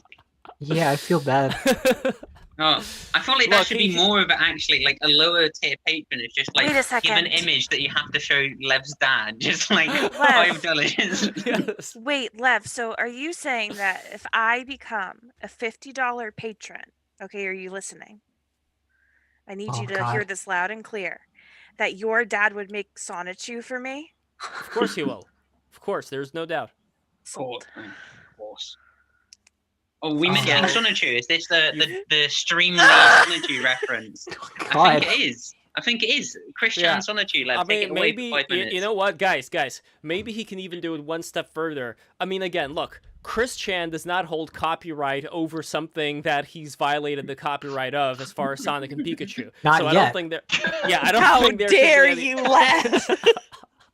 He is the true and honest creator of Sonichu. Who knows? Like, maybe my dad can make an actual Sonichu medallion out of wood. That's also a magnet, but that's like. Oh my gosh! Please. How the hell did we get here? Just imagine this for a second. It always comes back to Gooners and Chris Chan, Fat Nala, Sneed. Yeah. Yes. That's why you should become a patron today. These are the pillars. Exactly. These are the pillars. Fuck off. Islam has, there's the 7 pillars of Islam. These are the 7 pillars of BTR. Exactly. By the way, I did send, and Nala can testify to this. I sent Christine a message and a reply on Twitter asking her if she could please come on BTR. I also sent her a photo of my cat to try to get her attention. Nice. But I think we're gonna need some other kind of pussy to grab. Agreed. Oh no, boy. but in all seriousness, we have to get the most beautiful women of BTR to do a photo shoot, to do a calendar. It'll be called Christine Chan Come On Break the Rules calendar, and like every month there'll be like a new there'll be a new lady, washing a car, wearing the Sonichu medallion that my dad made. Like there could be a lot of possibility here. No, of course, because he hates men. I forgot. No men. There you go. No men. No. What if I put on a wig and then will he believe? What if I put on a wig? And by the way, listen here, you motherfuckers. You don't even know the extent of my dad's skills when it comes to these the wood carving stuff, because you've only seen like the small ones. Well, check this out. This is a rooster that my dad made. Look at this motherfucker right here. I'm gonna make a bigger image so that you see it. Look at this quality. That's wild. Oh wow, Jesus Christ. Okay, so now imagine somebody. That's beautiful. Imagine somebody who has been trained in the Soviet Union to do this kind of stuff. Oh, and by the way, Apex has to go. Peace, Apex. Thank you so much, brother. I really Peace, guys. Good to talk to you, man. Love you. Enjoy your Friday night. You are amazing. Everything that you had to say, I love it. Well, anyway, when it comes to somebody like who grew up in the Soviet Union, who went through all the things that people go through within living under that evil empire, and was, is a master craftsman. Imagine somebody like that applying the same skills into crafting a Sonichu medallion. He hasn't seen the greatest horrors yet, Lev. Has he seen? Show your dad the recycling video and see what he thinks of that. Yes. Well, we need to have a Lev's dad react to stuff. I feel like that's like maybe he if can you want to bait into easy content. Here for $1,000 for patronage, which I guess would equal like how much, like $100 per month or something like that, maybe even more. Like we got to get a tier where my dad will make a wooden figure of Chris Chan with the striped shirt holding a bottle of Fanta, just like his Nutcracker. He will make a Nutcracker out of Chris Chan. How about that? How about them apples? I would buy it. Lev, by the way, I know you would. Lev, what am I gonna still like contribute something? Because I want to like add something to the little page. That's We've got to have like stuff going. So I don't know what I could do, ever. but we need longest ad. We'll finish the ad up in a second, maybe. I don't know. I'm not the host. But Lev, are you still wanting me to do something for this patron thing? Or we just, I don't know what. It's like, what kind of thing do you want? Like, I don't know exactly, but I don't know. I love your blue guy. Well, look, we are going to discuss the innards of this later on. I'm going to go back to Joe Biden because we have new people here, and we were talking. Such a BTR sentence. That's such a BTR. We were all Biden our time talking about immigration. And talking about... It's like you're trying to get me to leave right now, Lev. Jesus Christ. What do you even need to say? He'll like die of quote-unquote old age in like 2 months and Kamala will be president. Well, it's not so much about Biden, more about just the administration itself and the idea that I was proposing earlier, that I still think, just like part of me thinks this, part of me doesn't. Part of me thinks that all this corruption that we're seeing right now, all this disconnection with the people because there is this more of an international view of money and business and all that kind of takes away the incentive to help the people around you. Like, sure, all of that is in play, but is it necessarily something that some sweeping legislation can correct? And also, is it something that was enabled not only by people, let's say by business owners deciding, you know what, it's going to be cheaper to do this shit in China, we're just going to move to China, as opposed to there being some sweeping legislation that enabled that to happen. I don't know, like, I haven't looked at NAFTA, GATT, all that stuff that thoroughly. But basically, we're all after the dragon. Like, I know we're talking about fucking dragons again, but hear me out. What do you mean by that? Sorry, I missed that part. It's the symbol of China. Yeah, well, yes, it is the symbol of China. But I thought you were talking about chase the dragon like drugs, puffy you wouldn't get dragon. your mind out of the gutter, bro. No, but the dragon thing is like when I've heard that chasing the dragon. That's shrooms yesterday, Remus. Get your mind out of the gutter, sir. It's not. I'm not in the gut when you're talking about drugs. But guys, when I'm talking about the dragon, what I mean is, I think that there has been among, whether we're talking about the Q people, whether we're talking about just regular Trump supporters and whatever, like when we're talking about people who are dissatisfied with the way things are, we can point to there being technological advancements and just regular decisions that businesses have made that would save them money, but just, if they didn't do them, then they would be out of business, like it's a rat race, all these cliches that you want to use. So that is one way of looking at it. The other way of looking at it, when I'm talking about like this dragon, is have there been very, like grossly obvious deals that have been signed that we can definitely say, okay, this deal, it is slimy as fuck, and this is something that has been intentionally done to fuck America. It has been intentionally done to extract the resources from the United States. This is the kind of stuff that would require me to sit down and thoroughly look at it, but I don't know about it yet. So go for it, Hero. So let me put it this way, right? Because that is an interesting thing to think about. I think that's something that we probably should address in some degree. But I think something that is overlooked in your assessment there is it's not so much how did it happen, it's why is any attempt to fix it met with such strong force and pushback. That's more the question I have about this. Why is any attempt at a discussion about how to fix this met with such a strong pushback? That you can't even talk about it. I can partly answer that, and I don't know if I'm going to be able to do as much justice with this answer to address all of it. But again, going back to somebody like Trump, and I know that what we were saying before about like, hey, like if Trump didn't say the kind of the things that he did say, then the media wouldn't really pick up on him and would just ignore him like Ron Paul. I don't have a time machine to go back in time and convince him to talk otherwise. Yeah. So there's nothing really that I could say there. But when it comes to the very obvious things that triggered a lot of journalists, part of me, in the establishment, yada yada, part of me thinks that there may have been people among the quote-unquote elite or whatever who, may have actually cared about, having more border security and other things that could be done, more populistic type things to, return, more business to America without sacrificing, economic prosperity and all that. Like, they must have been out there. And maybe inside of their minds, they were going, Trump, you fucking idiot, you motherfucker, why are you saying what you mean? Because if you're saying what you mean, then all this stuff is going to awaken the goblins. It's going to awaken all the... Myself, shut the fucking audio off when you're moving your shit around, goddammit. Okay, so... Okay, so giant crates of porcelain cups is what it sounds like. Yes, exactly. So it's like I don't even know the video game. Like, have you guys ever played Wario Land 2 for the Game Boy Color? A bit. Yeah. Yes. Okay, you remember there was this orange enemy in the game. I'll see if I could find him. But there was this orange guy with these teeth who was sleeping. And if Wario came too close to him, he would wake up and then just start moving up and down and just like going, sideways. And I feel like that is the extreme left, like the people who, when they hear anything having to do with any cultural differences in terms of like people who are coming over from somewhere else, it's like, oh my God, he said what?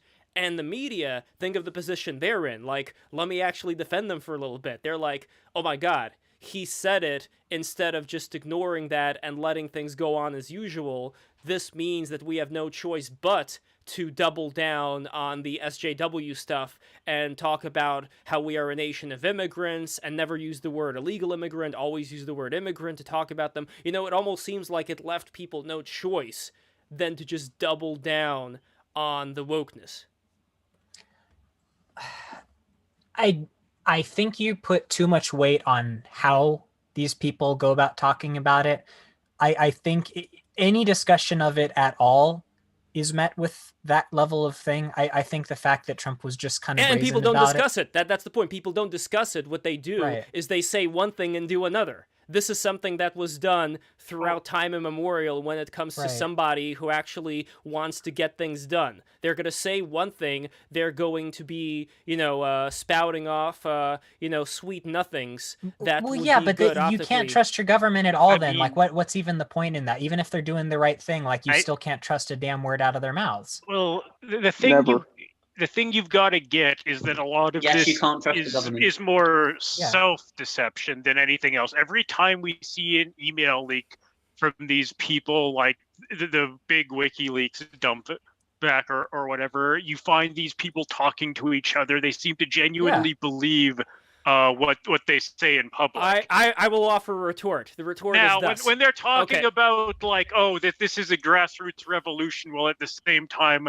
in their private emails, mind you, talking about how we got to fund this pressure group, then that is just a self-deception, no. This is something not deliberate. This is something else. Okay, what you are talking about right now are the crazy leftists who are in that Zoom call. These are not the power brokers. These are not the big fish. So if we're talking about those people, of fucking course that's what they're about. Who I'm talking about are people who, let's say, WikiLeaks would have an email where they were talking about, whatever SJW stuff you want to add there. What the fuck else are they going to talk about there? This is the same thing that people talk about in public.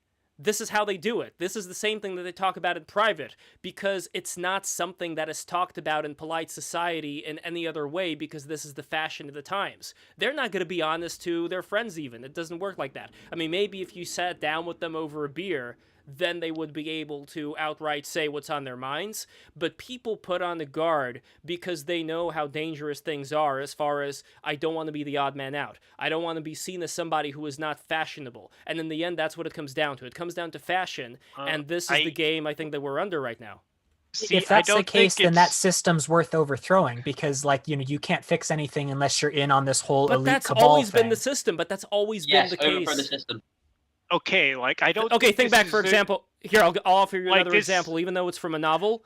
The example would be of War and Peace. So in War and Peace, they had that party that was ran by Anna Pavlovna Scherer, who made sure that nobody talked about anything that would be considered to be politically subversive, or even politics in general. I know it's like a general thing to say, no politics, no religion, but her job, just like I'm sure it was the job of Lady Astor back in the day, was to maintain a harmony of people doing small talk so that there is harmony in the world, and so people don't start spouting things that maybe all of them believe, but that if word got out that they believe them, it would start to, unravel certain things that may actually hurt the very people that may want to implement policies quietly that would help everybody out, maybe not in a perfect way, but in such a way that it's the best decision out of the worst. Now, I'm not saying this is at all the case. I'm offering a proposition to you guys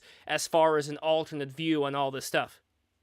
Okay, my view on it is not so much that it's fashion, but that people have only learned how to process ideas through this framework because it's hegemonic. Like, an example I give when I try to describe this is like, you remember that Me Too thing, right?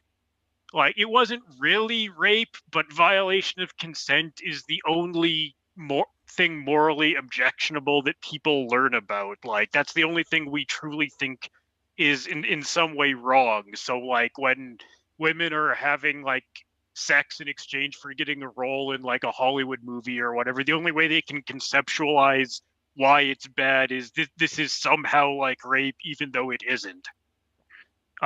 Because consent is the only way they can process morality. And the same thing goes with a lot of other woke subjects. Like, if there's racial discord, the only way they can process that is through like the lens of someone is being racist here.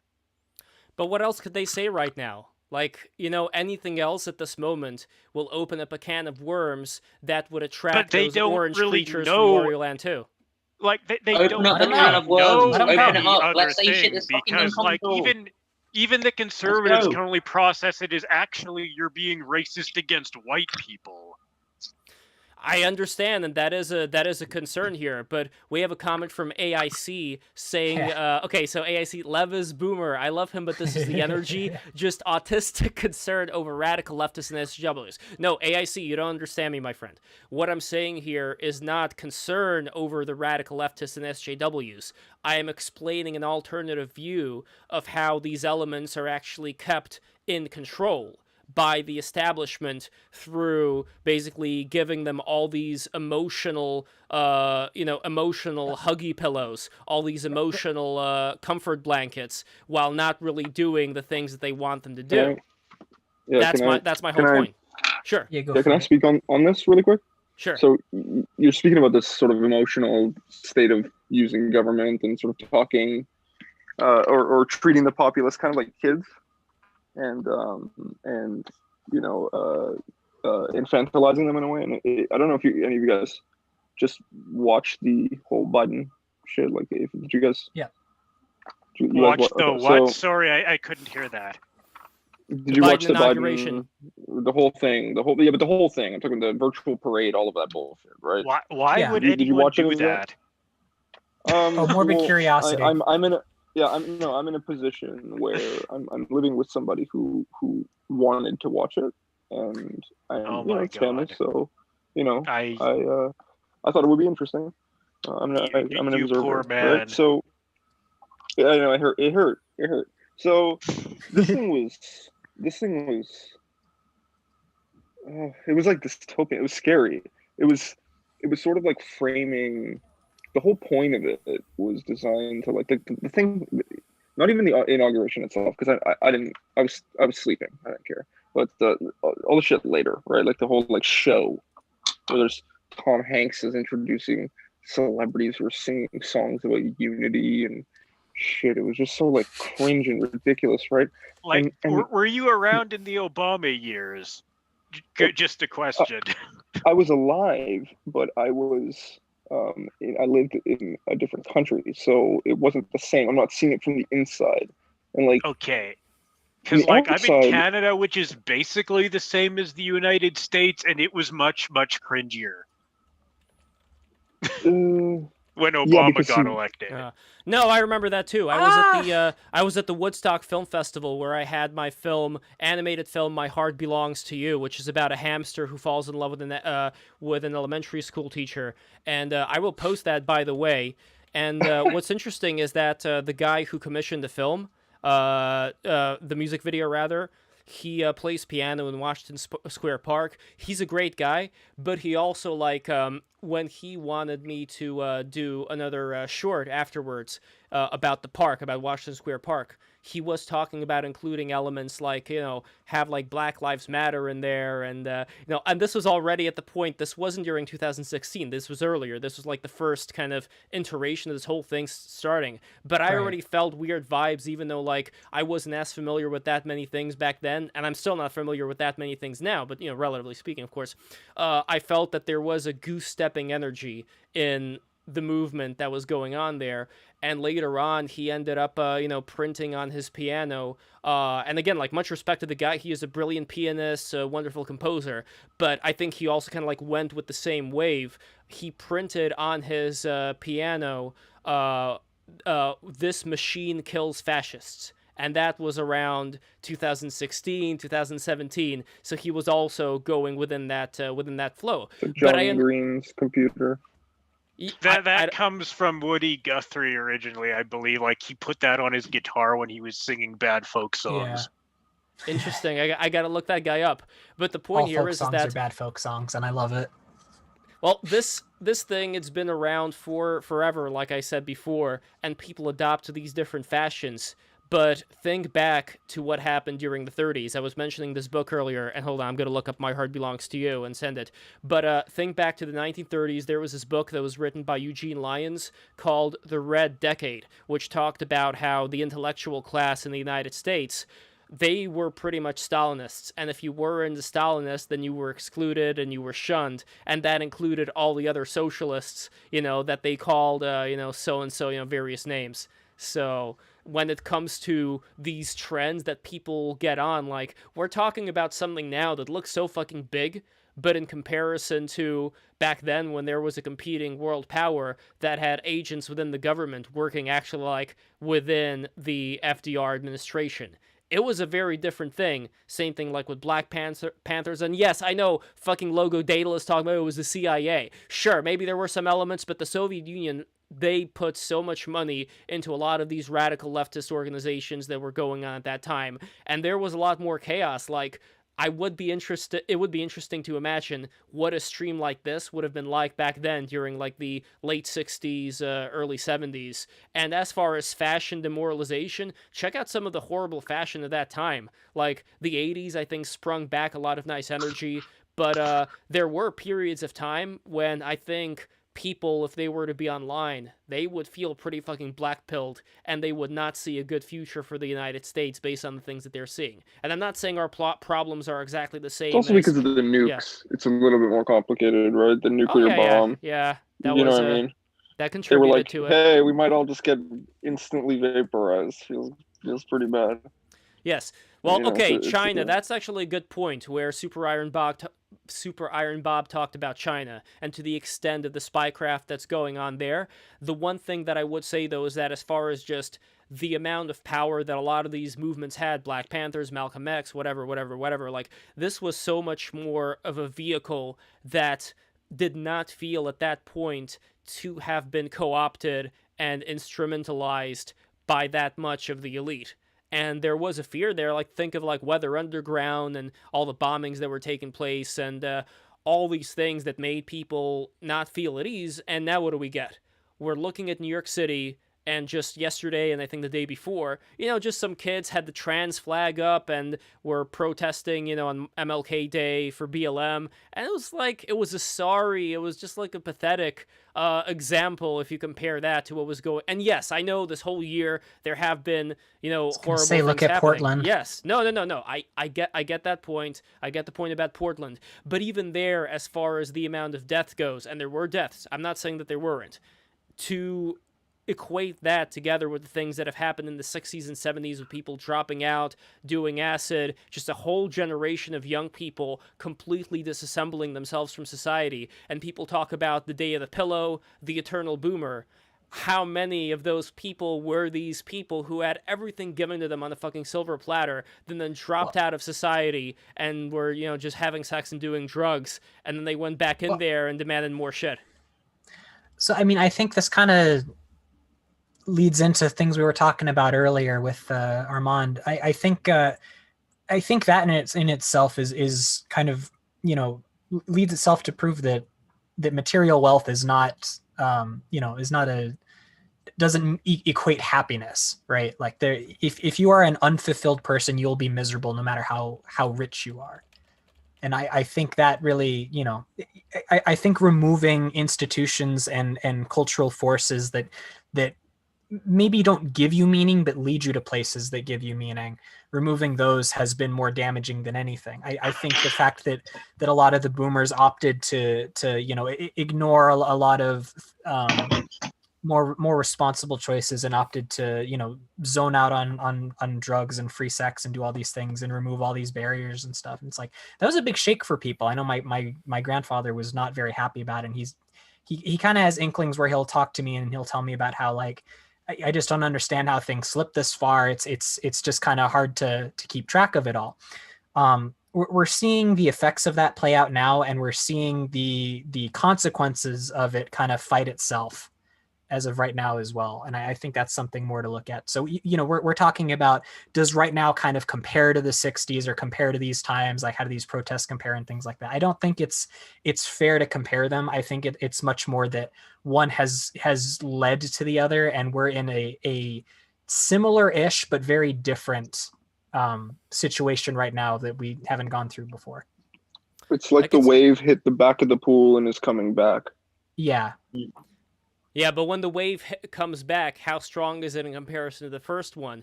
See, that's more of my point. Exactly. We will see. There's no way to predict that. I don't know. I really want to go back to something that Hero said, was the whole, oh wait, I can't believe I've drew a blank here, but it's he said something like really like interesting, and then I've forgotten it. I can't believe it. Everything I say is interesting, Ewan. Come on. No, I know, but particularly interesting. That's what I mean. It makes me want to interrupt the conversation, and now I blank because I got passed on. What was it related to? It was like individual, like purpose stuff. There you go. It was like, I don't like. How do people find purpose? Like being miserable, even though you have like material wealth. It's like, what gives purpose? Like, that's like what I'm trying to discover when I'm 20. It's like, well, if you have a material wealth, purpose is trying to make a child. That's like the main thing I thought. That's a huge one. An idea. Yeah, exactly. I think that, I don't know. I say I'm a follower of this, but I don't read. I'm sorry. I'm not like a scholarly person, but I think someone to look to is someone more like Diogenes in that respect, in that I think hard work, I think physical endurance, persisting through things like that are things being physically fit as well. That's the other. Like, well, physically fit, sure, but in what way, right? Stone, that's what I mean. Like, yeah, but like doing physical work, like creating things, like producing crafts, being a craftsman, being a tradesman, doing things with your hands. No, I mean being physical is in like being physically fit. Like, no, I know. You were saying like, how do you find this like sense of purpose? Yeah, sorry, yeah. Yeah, I'm saying I think you can find that in using what you've been given, in the sense that you have a body that is meant to perform physical tasks that's meant to overcome things. Like, we don't want ourselves to be hurt and horribly scarred by the cruelty of nature, but we shouldn't reject it entirely and pacify ourselves with stimulants and in ways that make us complacent and useless. That the way to find purpose is through spiritual fulfillment, familial fulfillment, and then also physical fulfillment. So yeah, getting buff, exercising is one thing, but accomplishing physical tasks is like huge. And everything that's going on right now, everything that the elites, everything that our governments, everything the neoliberal world order, if I'm going to speak like this, is pushing us towards, is things that are not physical tasks. They're not conducive to doing these things. You actually have to go out of your way to do these things. You have to go out of your way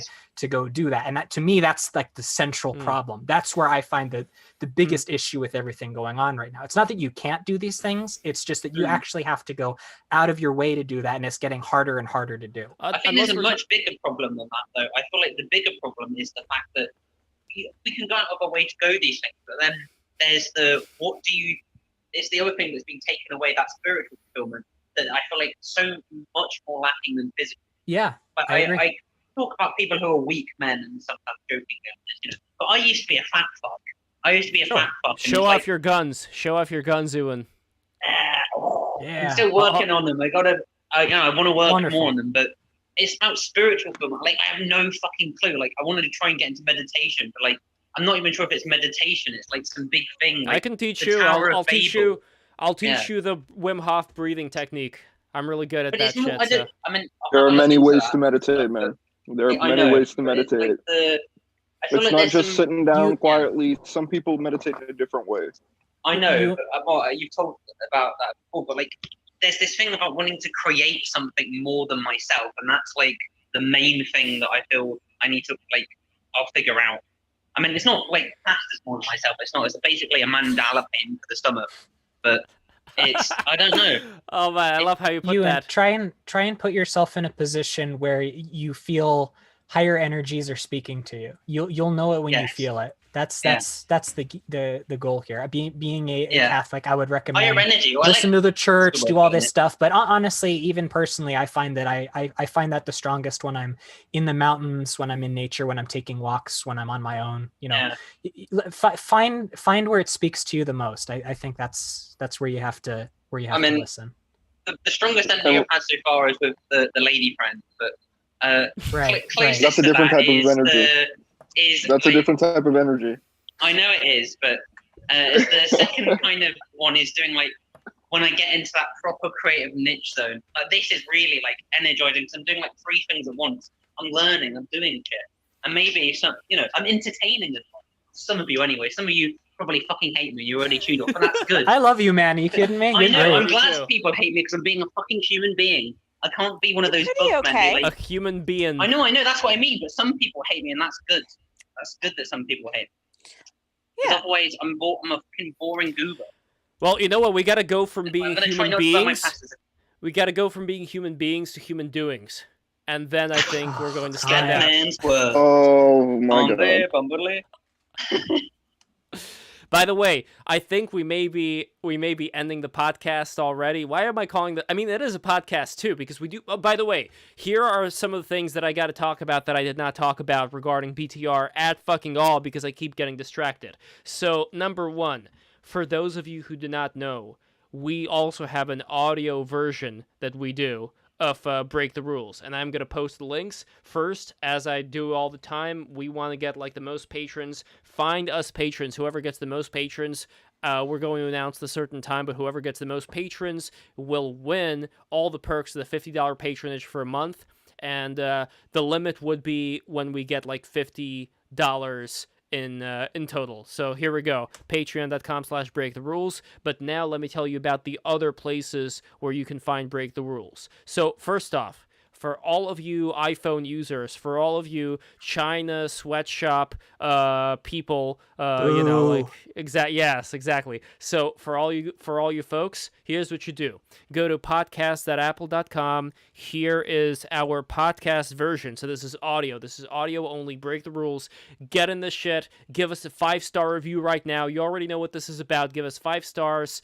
Listen, subscribe. You could see over here all of them. Next, for all of you RSS freaks, and I know that you are out there, you have to go to breaktherules.captivate.fm. This is our RSS host. This is where we also post all of our podcast goodness. And of course, I don't want to leave behind poor Spotify, but I just have to find it right now. So just give me a chance. But we are also on Spotify. We're not gonna ignore Spotify. Although, did I hear it right that they got rid of a Joe Rogan episode with Tulsi Gabbard, or was that just a? They got rid of the one with Alex Jones. I didn't hear about the Tulsi Gabbard. Yeah, but he's persona non grata, so that kind of that makes sense now. Mm-hmm. Gabbard, that would be a little bit even for Spotify, that would be a little bit much. Like, I have to see that. I have to see proof of that. Yeah. Oh, Super Iron Bob. Imagine thinking that okay, good point. Fine. Imagine thinking that Android phones are just a sweatshop. Listen here, you fools. You all you people listening to this and all these technology things. Horrible. If you're not listening to BTR through smoke signals, what are you doing with your life? Get out of here. Yeah, a ham radio. Exactly. If it's on a ham radio, you're a monster. Okay, and by the way, we are not doing a stream on Tuesday, but we are doing the ultimate stream on Thursday. Guess with who?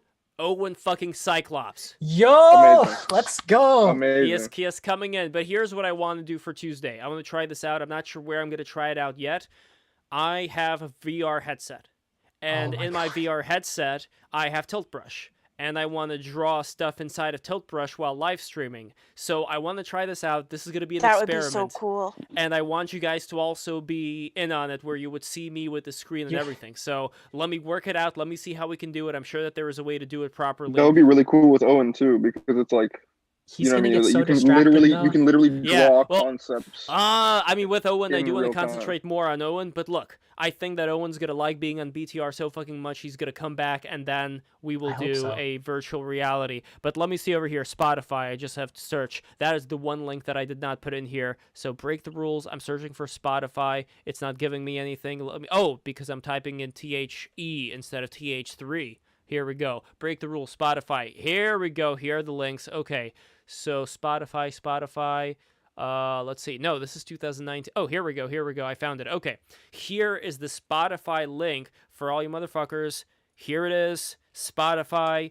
Break the rules. Oh, this was the Organizing a New Society episode with Arash Kalaki, Alexander Bard. Highly recommend you listen to that one. But anyway, this is our Spotify. Break the rules. Here, I'm going to separately send you the page as well. So go there, subscribe on all these platforms, subscribe to D Live. By the way, we did have a D Live listener who was in the chat. I saw who he was, and I really appreciate him. So more people. We have 70 followers on D Live. This is not enough. Nice. We have but it's not enough, man. We got to get more. So right now we have 2,600. Where the fuck has Geo been all day? I missed the guy. 2,662. Woo! Geo, where are you, Geo? Where are you, Geo? He was in chat for a little bit. He said he was really tired and had to help his dad today. So I think that. All right, next time. I haven't talked to him in forever. I wanted to see him. The reason why Geo said he was tired was because he was doing tons of push-ups and stuff. I assume he was. Nice. Oh, Aryan Cowboy says, I'm going to get that e-ink phone. Wait, what e-ink phone are you talking about? Actually, let me show you an e-ink device that I use, which I love. 1 second. Shoutouts to Aryan Cowboy. We missed you, bud. We love you. Always shoutouts to Aryan Cowboy. Say the gamer words, let's away. Say the gamer Dude, all right, check this out. Yeah, it's time. I'm just kidding. Okay, so, yes, I'm going to have to get rid of the fucking cat. You see the cat, right? That cat is scary, dude. It's Catman. It's like Batman, but it's a cat. Man. Here, I want to show you. To do war. I want to show you what this fucking thing looks like, but it's not letting me. So hold on a second. I do not want to leave this stream until I show you what this thing is, because it is very, very impressive. So what I'm going to do is I'm just going to grab my phone. I'm going to grab the phone. I'm going to flip it around. I am going to turn the cat off. So just give me a second. And everybody subscribe. This is another thing, by the way. This is the time when you subscribe. Lev, you're going to have... If you... Yeah, go ahead. No, go ahead, Hero. I was just Lev, you're going to have to maximize yourself so that they can see you. When you're talking, the chat window's blowing up. Is that Pixar Kim Jong-un? Wait, oh, shit. I thought I changed it. The new Pixar film, Rocket Man. Here we go. Here we go. Okay, so here we are. I am upside down, though, but that's fine. I could be upside down. I don't care. So here, this is what I want to show you, and I guess I'm going to have to flip it upside down for you guys to see what it is. Maximize yourself. Yes, exactly. So, right. Maximize myself. That is a good point. Here we go. Spotlight. Okay, so check this out. This is the Why are you upside down? Don't worry about that. You don't get to ask that for all the things you do. Yeah, dude, you live in England. You drive on the wrong side of the road. Reasons. I do. Okay, I get you drive on the wrong side of the road. Okay, check this out. Check this out. This is the Onyx. This is the Onyx Books Max 3, and I wish I had my better camera so you guys could see how nice this thing is. But let me turn it on. Oh. I am reading The Count of Monte Cristo right now on this thing. This is 13 inches. And let me show you something really special. This is the most incredible thing ever. You guys are going to freak out. Check this out. Okay, while I'm gonna bring two things in here, but while I'm bringing them in, Conscious Moss, Nala, will you do the honors of doing shout-outs to the people in the chat right now? Lev, you're really strong. I'm supposed to just like everybody that's there? Yeah. Just like see the people in the chat and just shout them out. Hello, Peter Faust. Hello, Aryan Cowboy. Hello, Martin K. Hello, it's gonna be Aryan Cowboy. Hello, Buff. Hello, Wong. Hello, Josh. Hello, Alcy was on here before. Hello, Super Iron Bob. Hello, Jacob. Hello, AIC. Hello, Chris. Hello, Ark. Hello, I'm just scrolling, saying hello. And can we have a weather report, please? You sound like a 7-year-old. Stop! Guys, you remember this clip? Hello, little fishies. Hello. You guys remember where that's from? No? It was albino black sheep. Look it up. Oh, Please God. don't say it. Lev, by the way, I'm so like you're super strong. Those car phrases are doing you good right now. You're being able to hang upside down, no blood rushing your head. Pretty amazing. I actually do have a pole where I can hang upside down. The best. Okay, here's what I'm gonna do. No, I'm serious about this. When I have a new studio, I want to have a pole that I can bring out. It would it would go up, but then it would go out, and I would be able to do chin-ups and pull-ups on that pole. So that's the first thing that I wanted to say. Second thing, I'm gonna put my moon shoes on that pole. Gravity boots. Gravity boots. I'm gonna put the gravity boots on that pole so that I'll swing upside fucking down, and then I'll rotate the camera so that it looks like I'm, so it'll look like I'm normal, but my hair is gonna be up like a Super Saiyan. So I think that'll be a great stream. Imagine doing a stream where you would pass out so fast. Yeah, I'm like in full Mussolini mode, no question about it. So, anyway. Come on.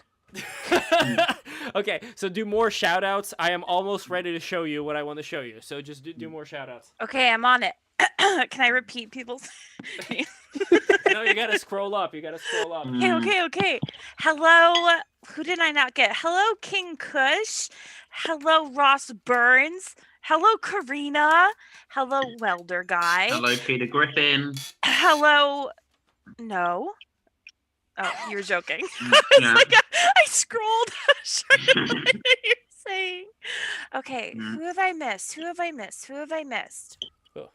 Hello. Angry Joe. Angry Joe. I'm gonna scroll all the way up. Doug Walker. Doug Walker. How's it Doug going, Walker. Doug? Wait, isn't that the guy with the glasses? Is the Yeah, guy he's in with the chat right now, bro. He's in the chat. Wow, now. Okay, here, I think I did it. Are you ready? Okay, I'm ready. I am ready to show this thing off. Okay, so check the shit out. Here's what I have. This you're gonna be very impressed. Okay, so you see this pole? You see this pole over here? See this pole? This is a pole that it's on wheels. It goes up and down. It has this, it could go like this and like that. So it's a reading stand, right? So I have over here the Count of Monte Cristo, which I am reading here. Let me flip it the other way around so you can flip it. So now it's actually normal. So, but this is the pièce de résistance. Check this out. So I have the remote control. See, this is like a regular remote control, which I have covered up with the 1776 InfoWars sticker. So you see over here, I cover it up because this part of it lights up. So I cover it up. Shout outs to AJ. Yeah, see over here, it lights up. I do not want it lighting up because it's distracting, so I cover it up with the sticker. Anyway, I take this thing and check this out. You see that shit? Oh, cool. You see that motherfucking shit? This is the revolution. This is the revolution right here. So you are sitting down, you are reading books, and instead of having to hold a book, you just hold this little remote control, this little video game Bluetooth thing, and you just press the button, the page flips. Press the button, the page flips. You want to read manga? Of course you can. One Piece, Bleach, Naruto, JoJo, whatever the fuck you want. You can read it on this 13-inch... on this 13-inch motherfucker without having to hold the book. You can hold some coffee. You can hold a joint. You can hold whatever you want in your hands, and you can just scroll like this, and it is fucking beautiful. It is one of the greatest discoveries I've ever made, and I am sharing it here with you on the BTR stream because that's how much I care about you. Please fucking subscribe. It is very cool. Love is cool. Gooning. But you know what it reminds me of? This is literally book gooning. You're right. It just reminds book gooning. The last man for books. Gooning.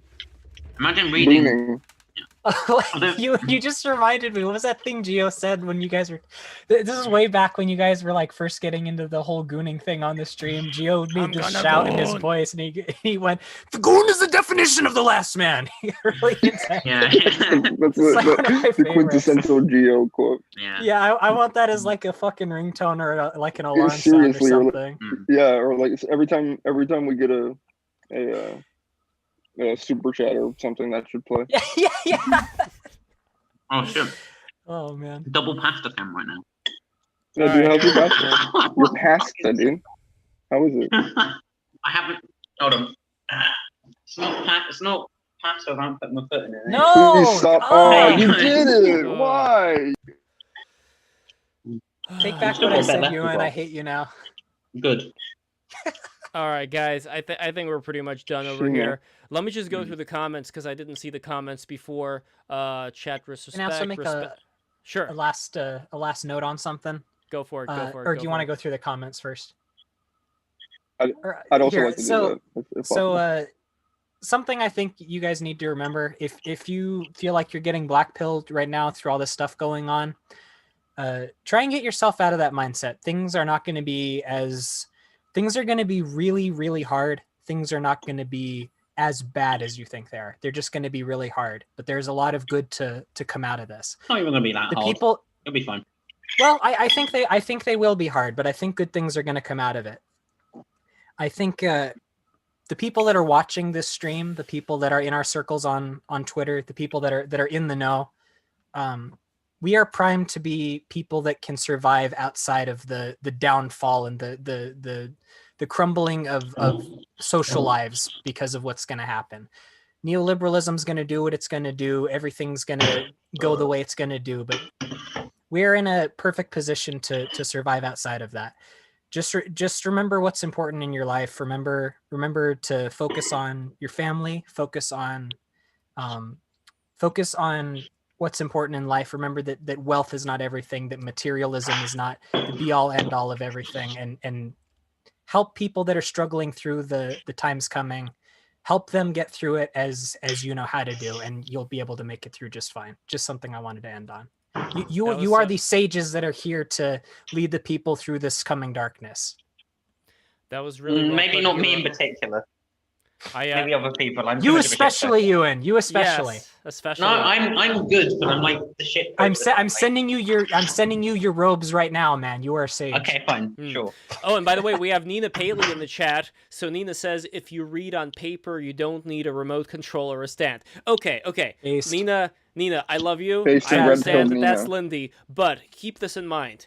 I don't like to slouch, and I don't like to hold the book in my hand. So you tell me, what do we do here? Because I see this as a problem with reading in general, because you have to go down, you have to lower your neck down in order to read the book, or you hold it with your hands, and eventually the hands get... And I know you could say, well, this is training, you're making your hands stronger. Well, what if I want to read some coffee, then I'm holding it one-handed, and it's fucking awkward, and the paper's all over the place? So either Where do you I have to lean down... At the library.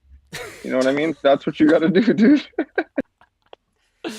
Anyway, guys, this has been a great stream. I really appreciate all the people who have come in here. Armand, Chicano, Hey, Lev, Marine. you got a $13 super chat, Lev.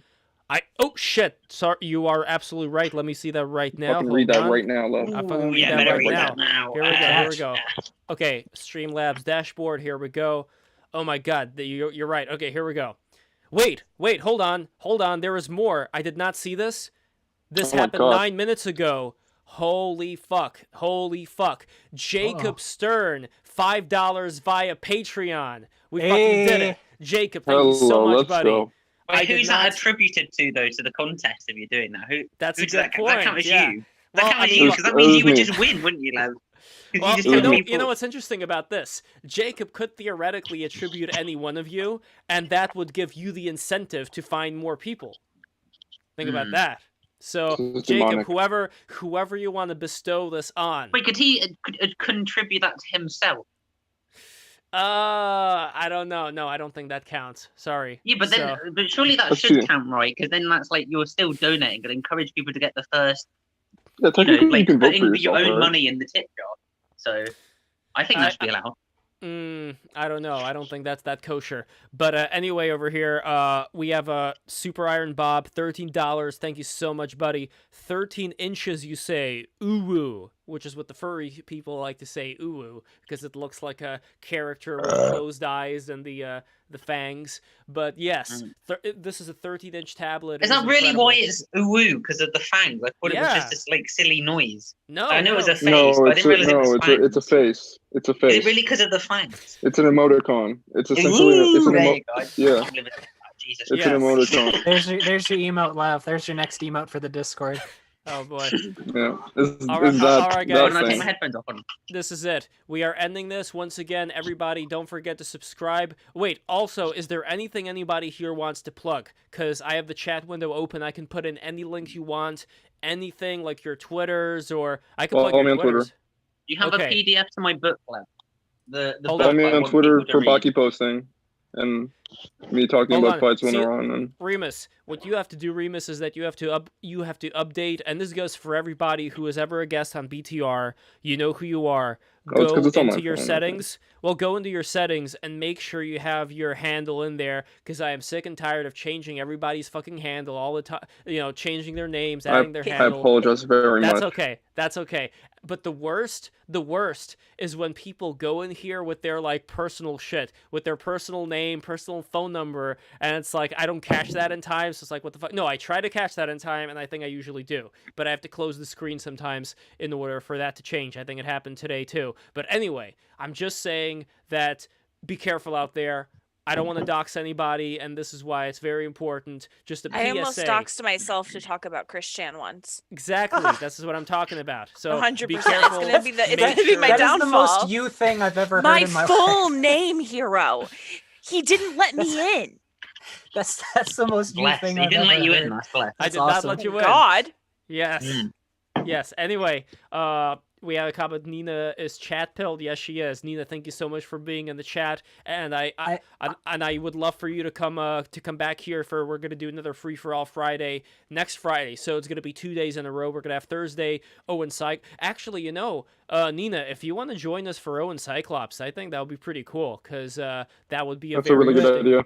Yeah, it's a really good or bad. You said. Good, really good idea. Yes, definitely. They have different perspectives on the same thing. I think it would be interesting. They'd probably really be interested in hearing what each other has to say. Yeah, really Nina, I will send you. Well, first, Calth Defender, because this is something that I'm gonna do from now on for all the streams.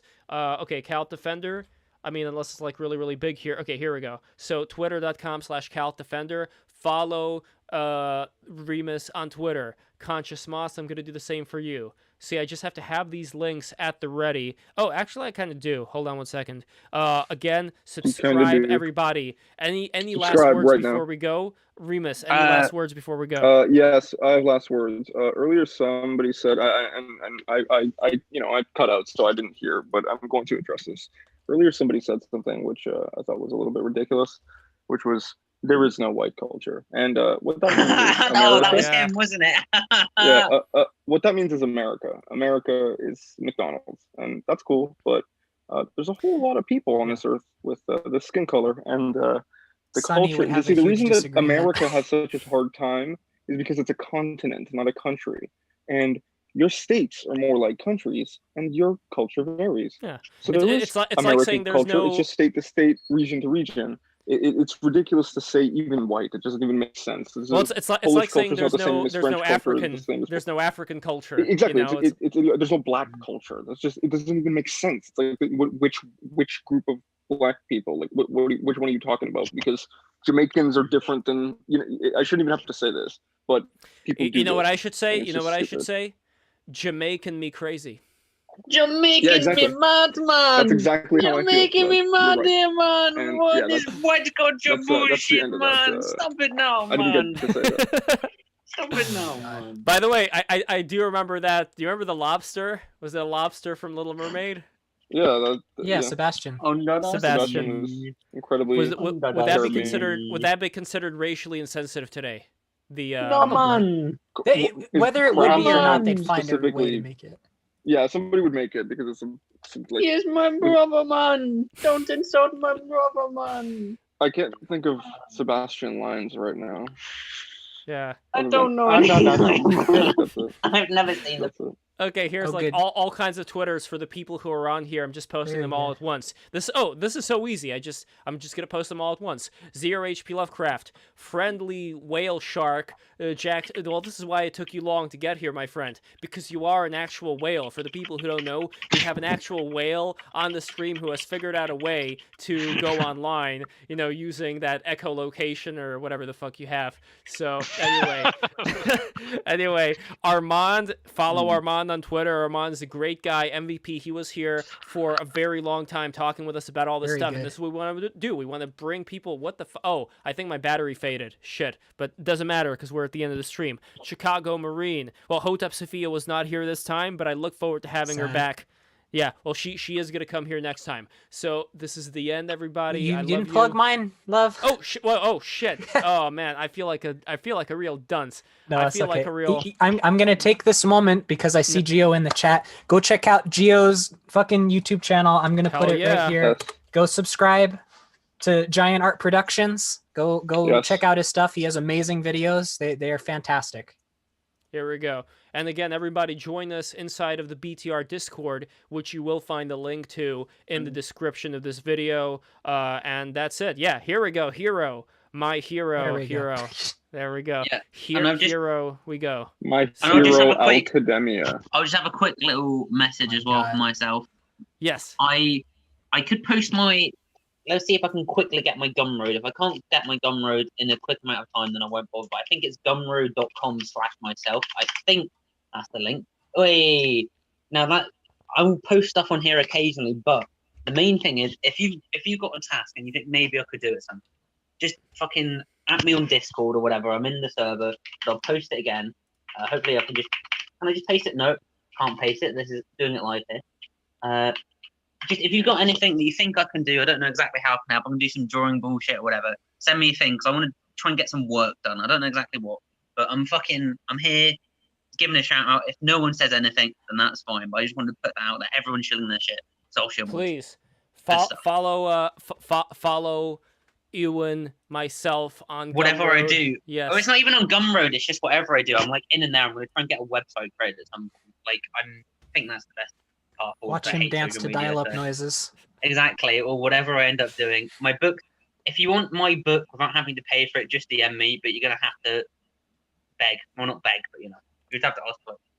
Because it costs a lot. Can I spar you and just beat you up and then you give me it? Peter Faust. Lev did not invite Nina. Yes, I did. I sent her an email about the invitation, but she was not able to make it. But next Friday, we are going to have Nina. Oh, and by the way, guys, follow Nina Paley. Juan Carway, can you please send in your Twitter as well in here? I mean, you could paste in links and it should work. I just don't have it right in front of me right now. Too many things all at once. Here, Nina Paley. Please follow Nina on Twitter. She is an amazing person, amazing artist, one of a kind. There's not more than one Nina in the world. Here she is, Nina Paley. Look at this cute little goat here. Look at this little scapegoat. This is from her film Sadomasochism. And yeah, I mean, you guys know about Nina's animations. They are top notch. They are incredible. And yes, I look forward to bringing everybody together, and thank you everybody for helping and uniting people. Yes, subscribe, donate subscribe to the Patreon, now. like or dislike, leave a comment, do all that shit, man. Oh wait, I see Conscious Moss Nala gave $5 earlier. She said to all the single ladies in the chat, Lev is looking for an 18 to 30 boyfriend-free girl. Oh, I appreciate that, Nala. Yeah. Yes, because then what we'll do is when I'll find that girl, I will interact. I will do that scene from The Lion King, with Nala and Simba. But then Simba grabs the inflation thing. He grabs the Lev, pump. no. And the stream is over. Can you see? Can you hear the love tonight? Feel the love tonight. Horrible. Can you feel the pump tonight? Jamaican accent again, man. My favorite, man. End the stream because I'm doing this annoying voice until you end the stream.